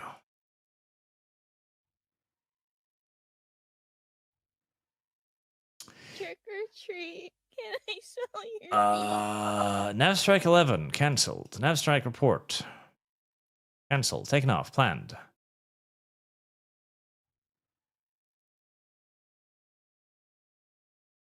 Nav strike 11 cancelled.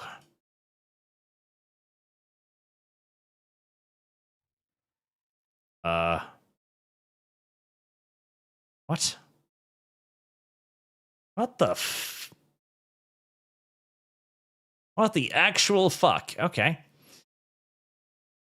Apparently, the strike was sent out into the middle of the ocean for reasons unbeknownst to anyone reasonable. Okay, just go over there.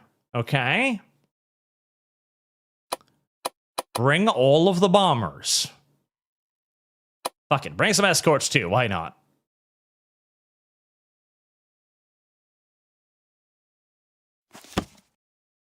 Green light. Go over there. You'll find something to bomb when you arrive. Trust me.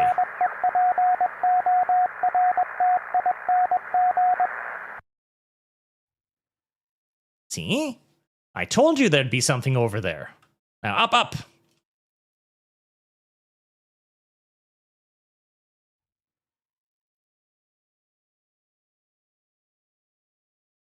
Up, up, and Atom fleets. Oaktown.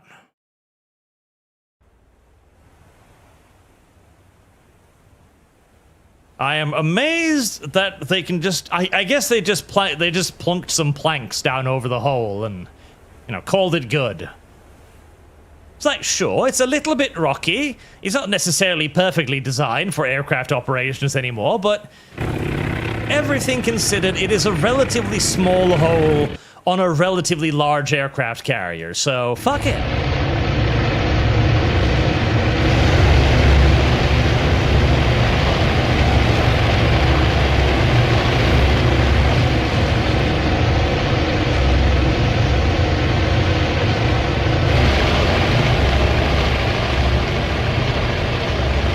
A comparatively small hole on a comparatively large vessel. Andre Bull, why are the DBs attacking perpendicular to target heading and TV's parallel? It's ass backwards. Because the airplane AI is a little bit derpy-worpy. I'm guessing it's probably like made to simulate like. What are you doing? Are you reading a strike? 'Cause I hope you're not. I'm sure it's made to like simulate like veterancy or something, so that smarter pilots will attack smarter. Because yes, the way they attack is mildly retarded half the time.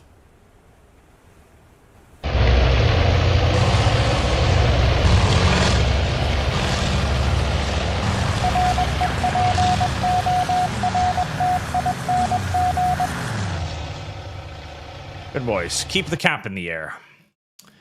What was that you just found? Oh. I think they're in full retreat now. Okay. We'll make this the last strike then, just so I can put that one fucking piece of shit carrier out of its misery. That one carrier deserves death. And he will get it.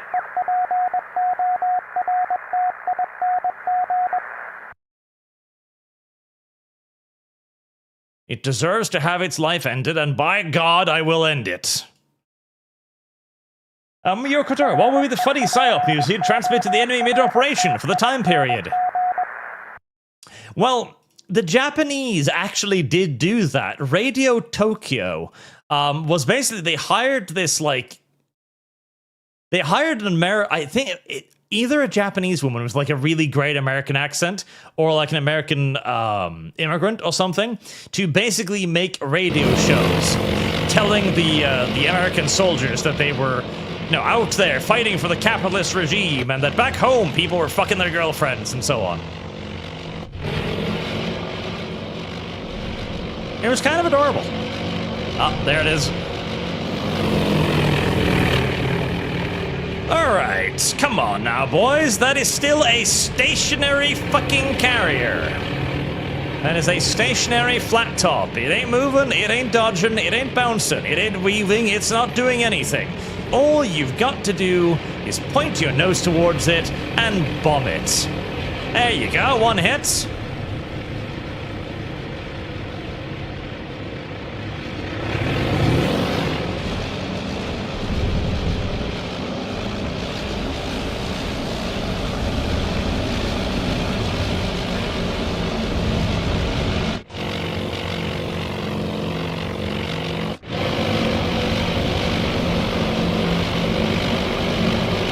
At least we hit it one more time.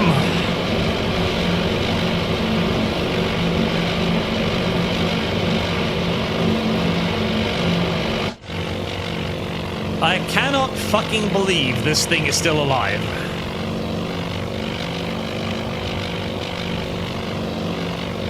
Alright. Round 2. I think it's literally just one aircraft. Yes, it's one aircraft. Yes, it's Henry Bull. Henry Bull, ladies and gentlemen, is making his attack run. Henry Bull. He's carrying two 250-kilogram bomb and one 1,000-pound bomb. And that is fucking awful.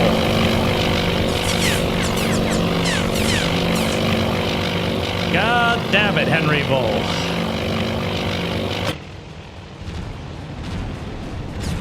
Well, at least we interrupted whatever the fuck it was doing. Henry is really bad at his fucking job. Right, fine. I'll go through the debriefing. Ooh, historical footage.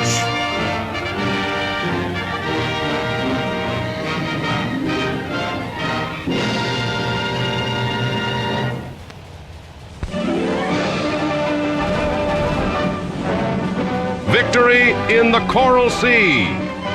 American and Allied forces, led by the U.S. Navy aircraft carriers, have inflicted a decisive defeat on the Japanese fleet, threatening the Australian outpost of Port Moresby. It is the beginning of the end, all thanks to the courageous seamen and flyers of Task Force 17, led by Admiral Fletcher. Next stop, Bravo!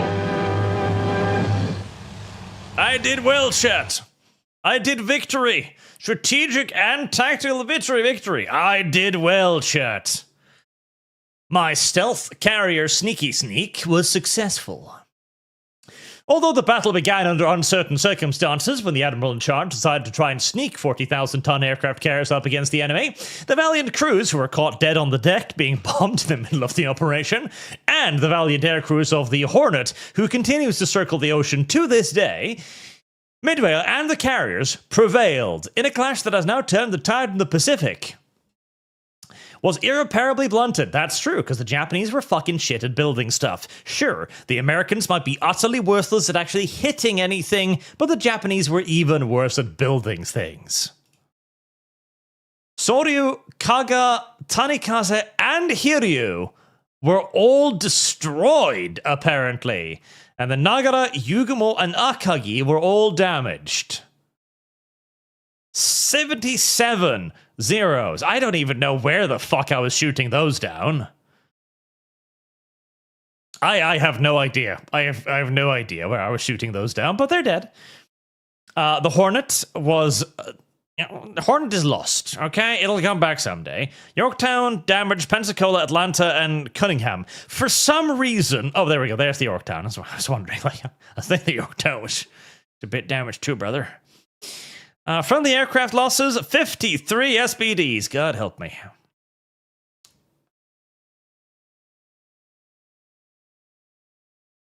So, the Akagi got away, but the Kaga, her sister ship, was tragically lost. Now, I really need this game to have a fucking Japanese campaign, too. I really need that. I really, really need it to have a Japanese campaign as well. There we go, chat.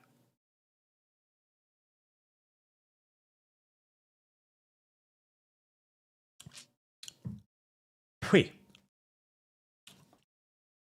Success. Victory.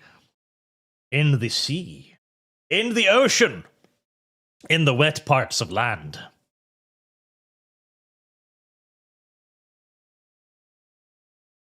Japanese campaign is planned for the future? Awesome. There you go. That is Task Force Admiral. It will be available in early access in just a day or two. There will be a Steam link in the description down below.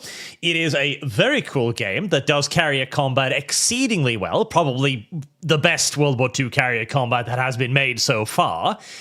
The controls... Oh, the controls are practically the definition of unintuitive. I can think of many ways that these could be made less painful to interact with, but once you've got a basic idea of what you're doing, it's still relatively easy to play. The volume option is annoying, but... you get used to it. Listen, you didn't need to hear out of both ears anyways. It's okay. It's fine. You don't need audio slightest. You can just be deafened. It's okay. It's not the game's fault. It's you for having weak fucking ear canals. And Rut Bakari, Arch, 40k question that you aware of, are there any Astartes still steer to the Imperial truth? Is Gil trying to bring it back? Well, technically, back in the day, all Astartes adhered to the Imperial truth. They believed that the Emperor was merely the first amongst equals. As Games Workshop has evolved over the years, this has fallen to the sideline, and now they're basically all Emperor worshippers, but they didn't used to be. I'm sure there are probably still some chapters that believe it more or less, but off the top of my head, I can't name one right off the bat, no.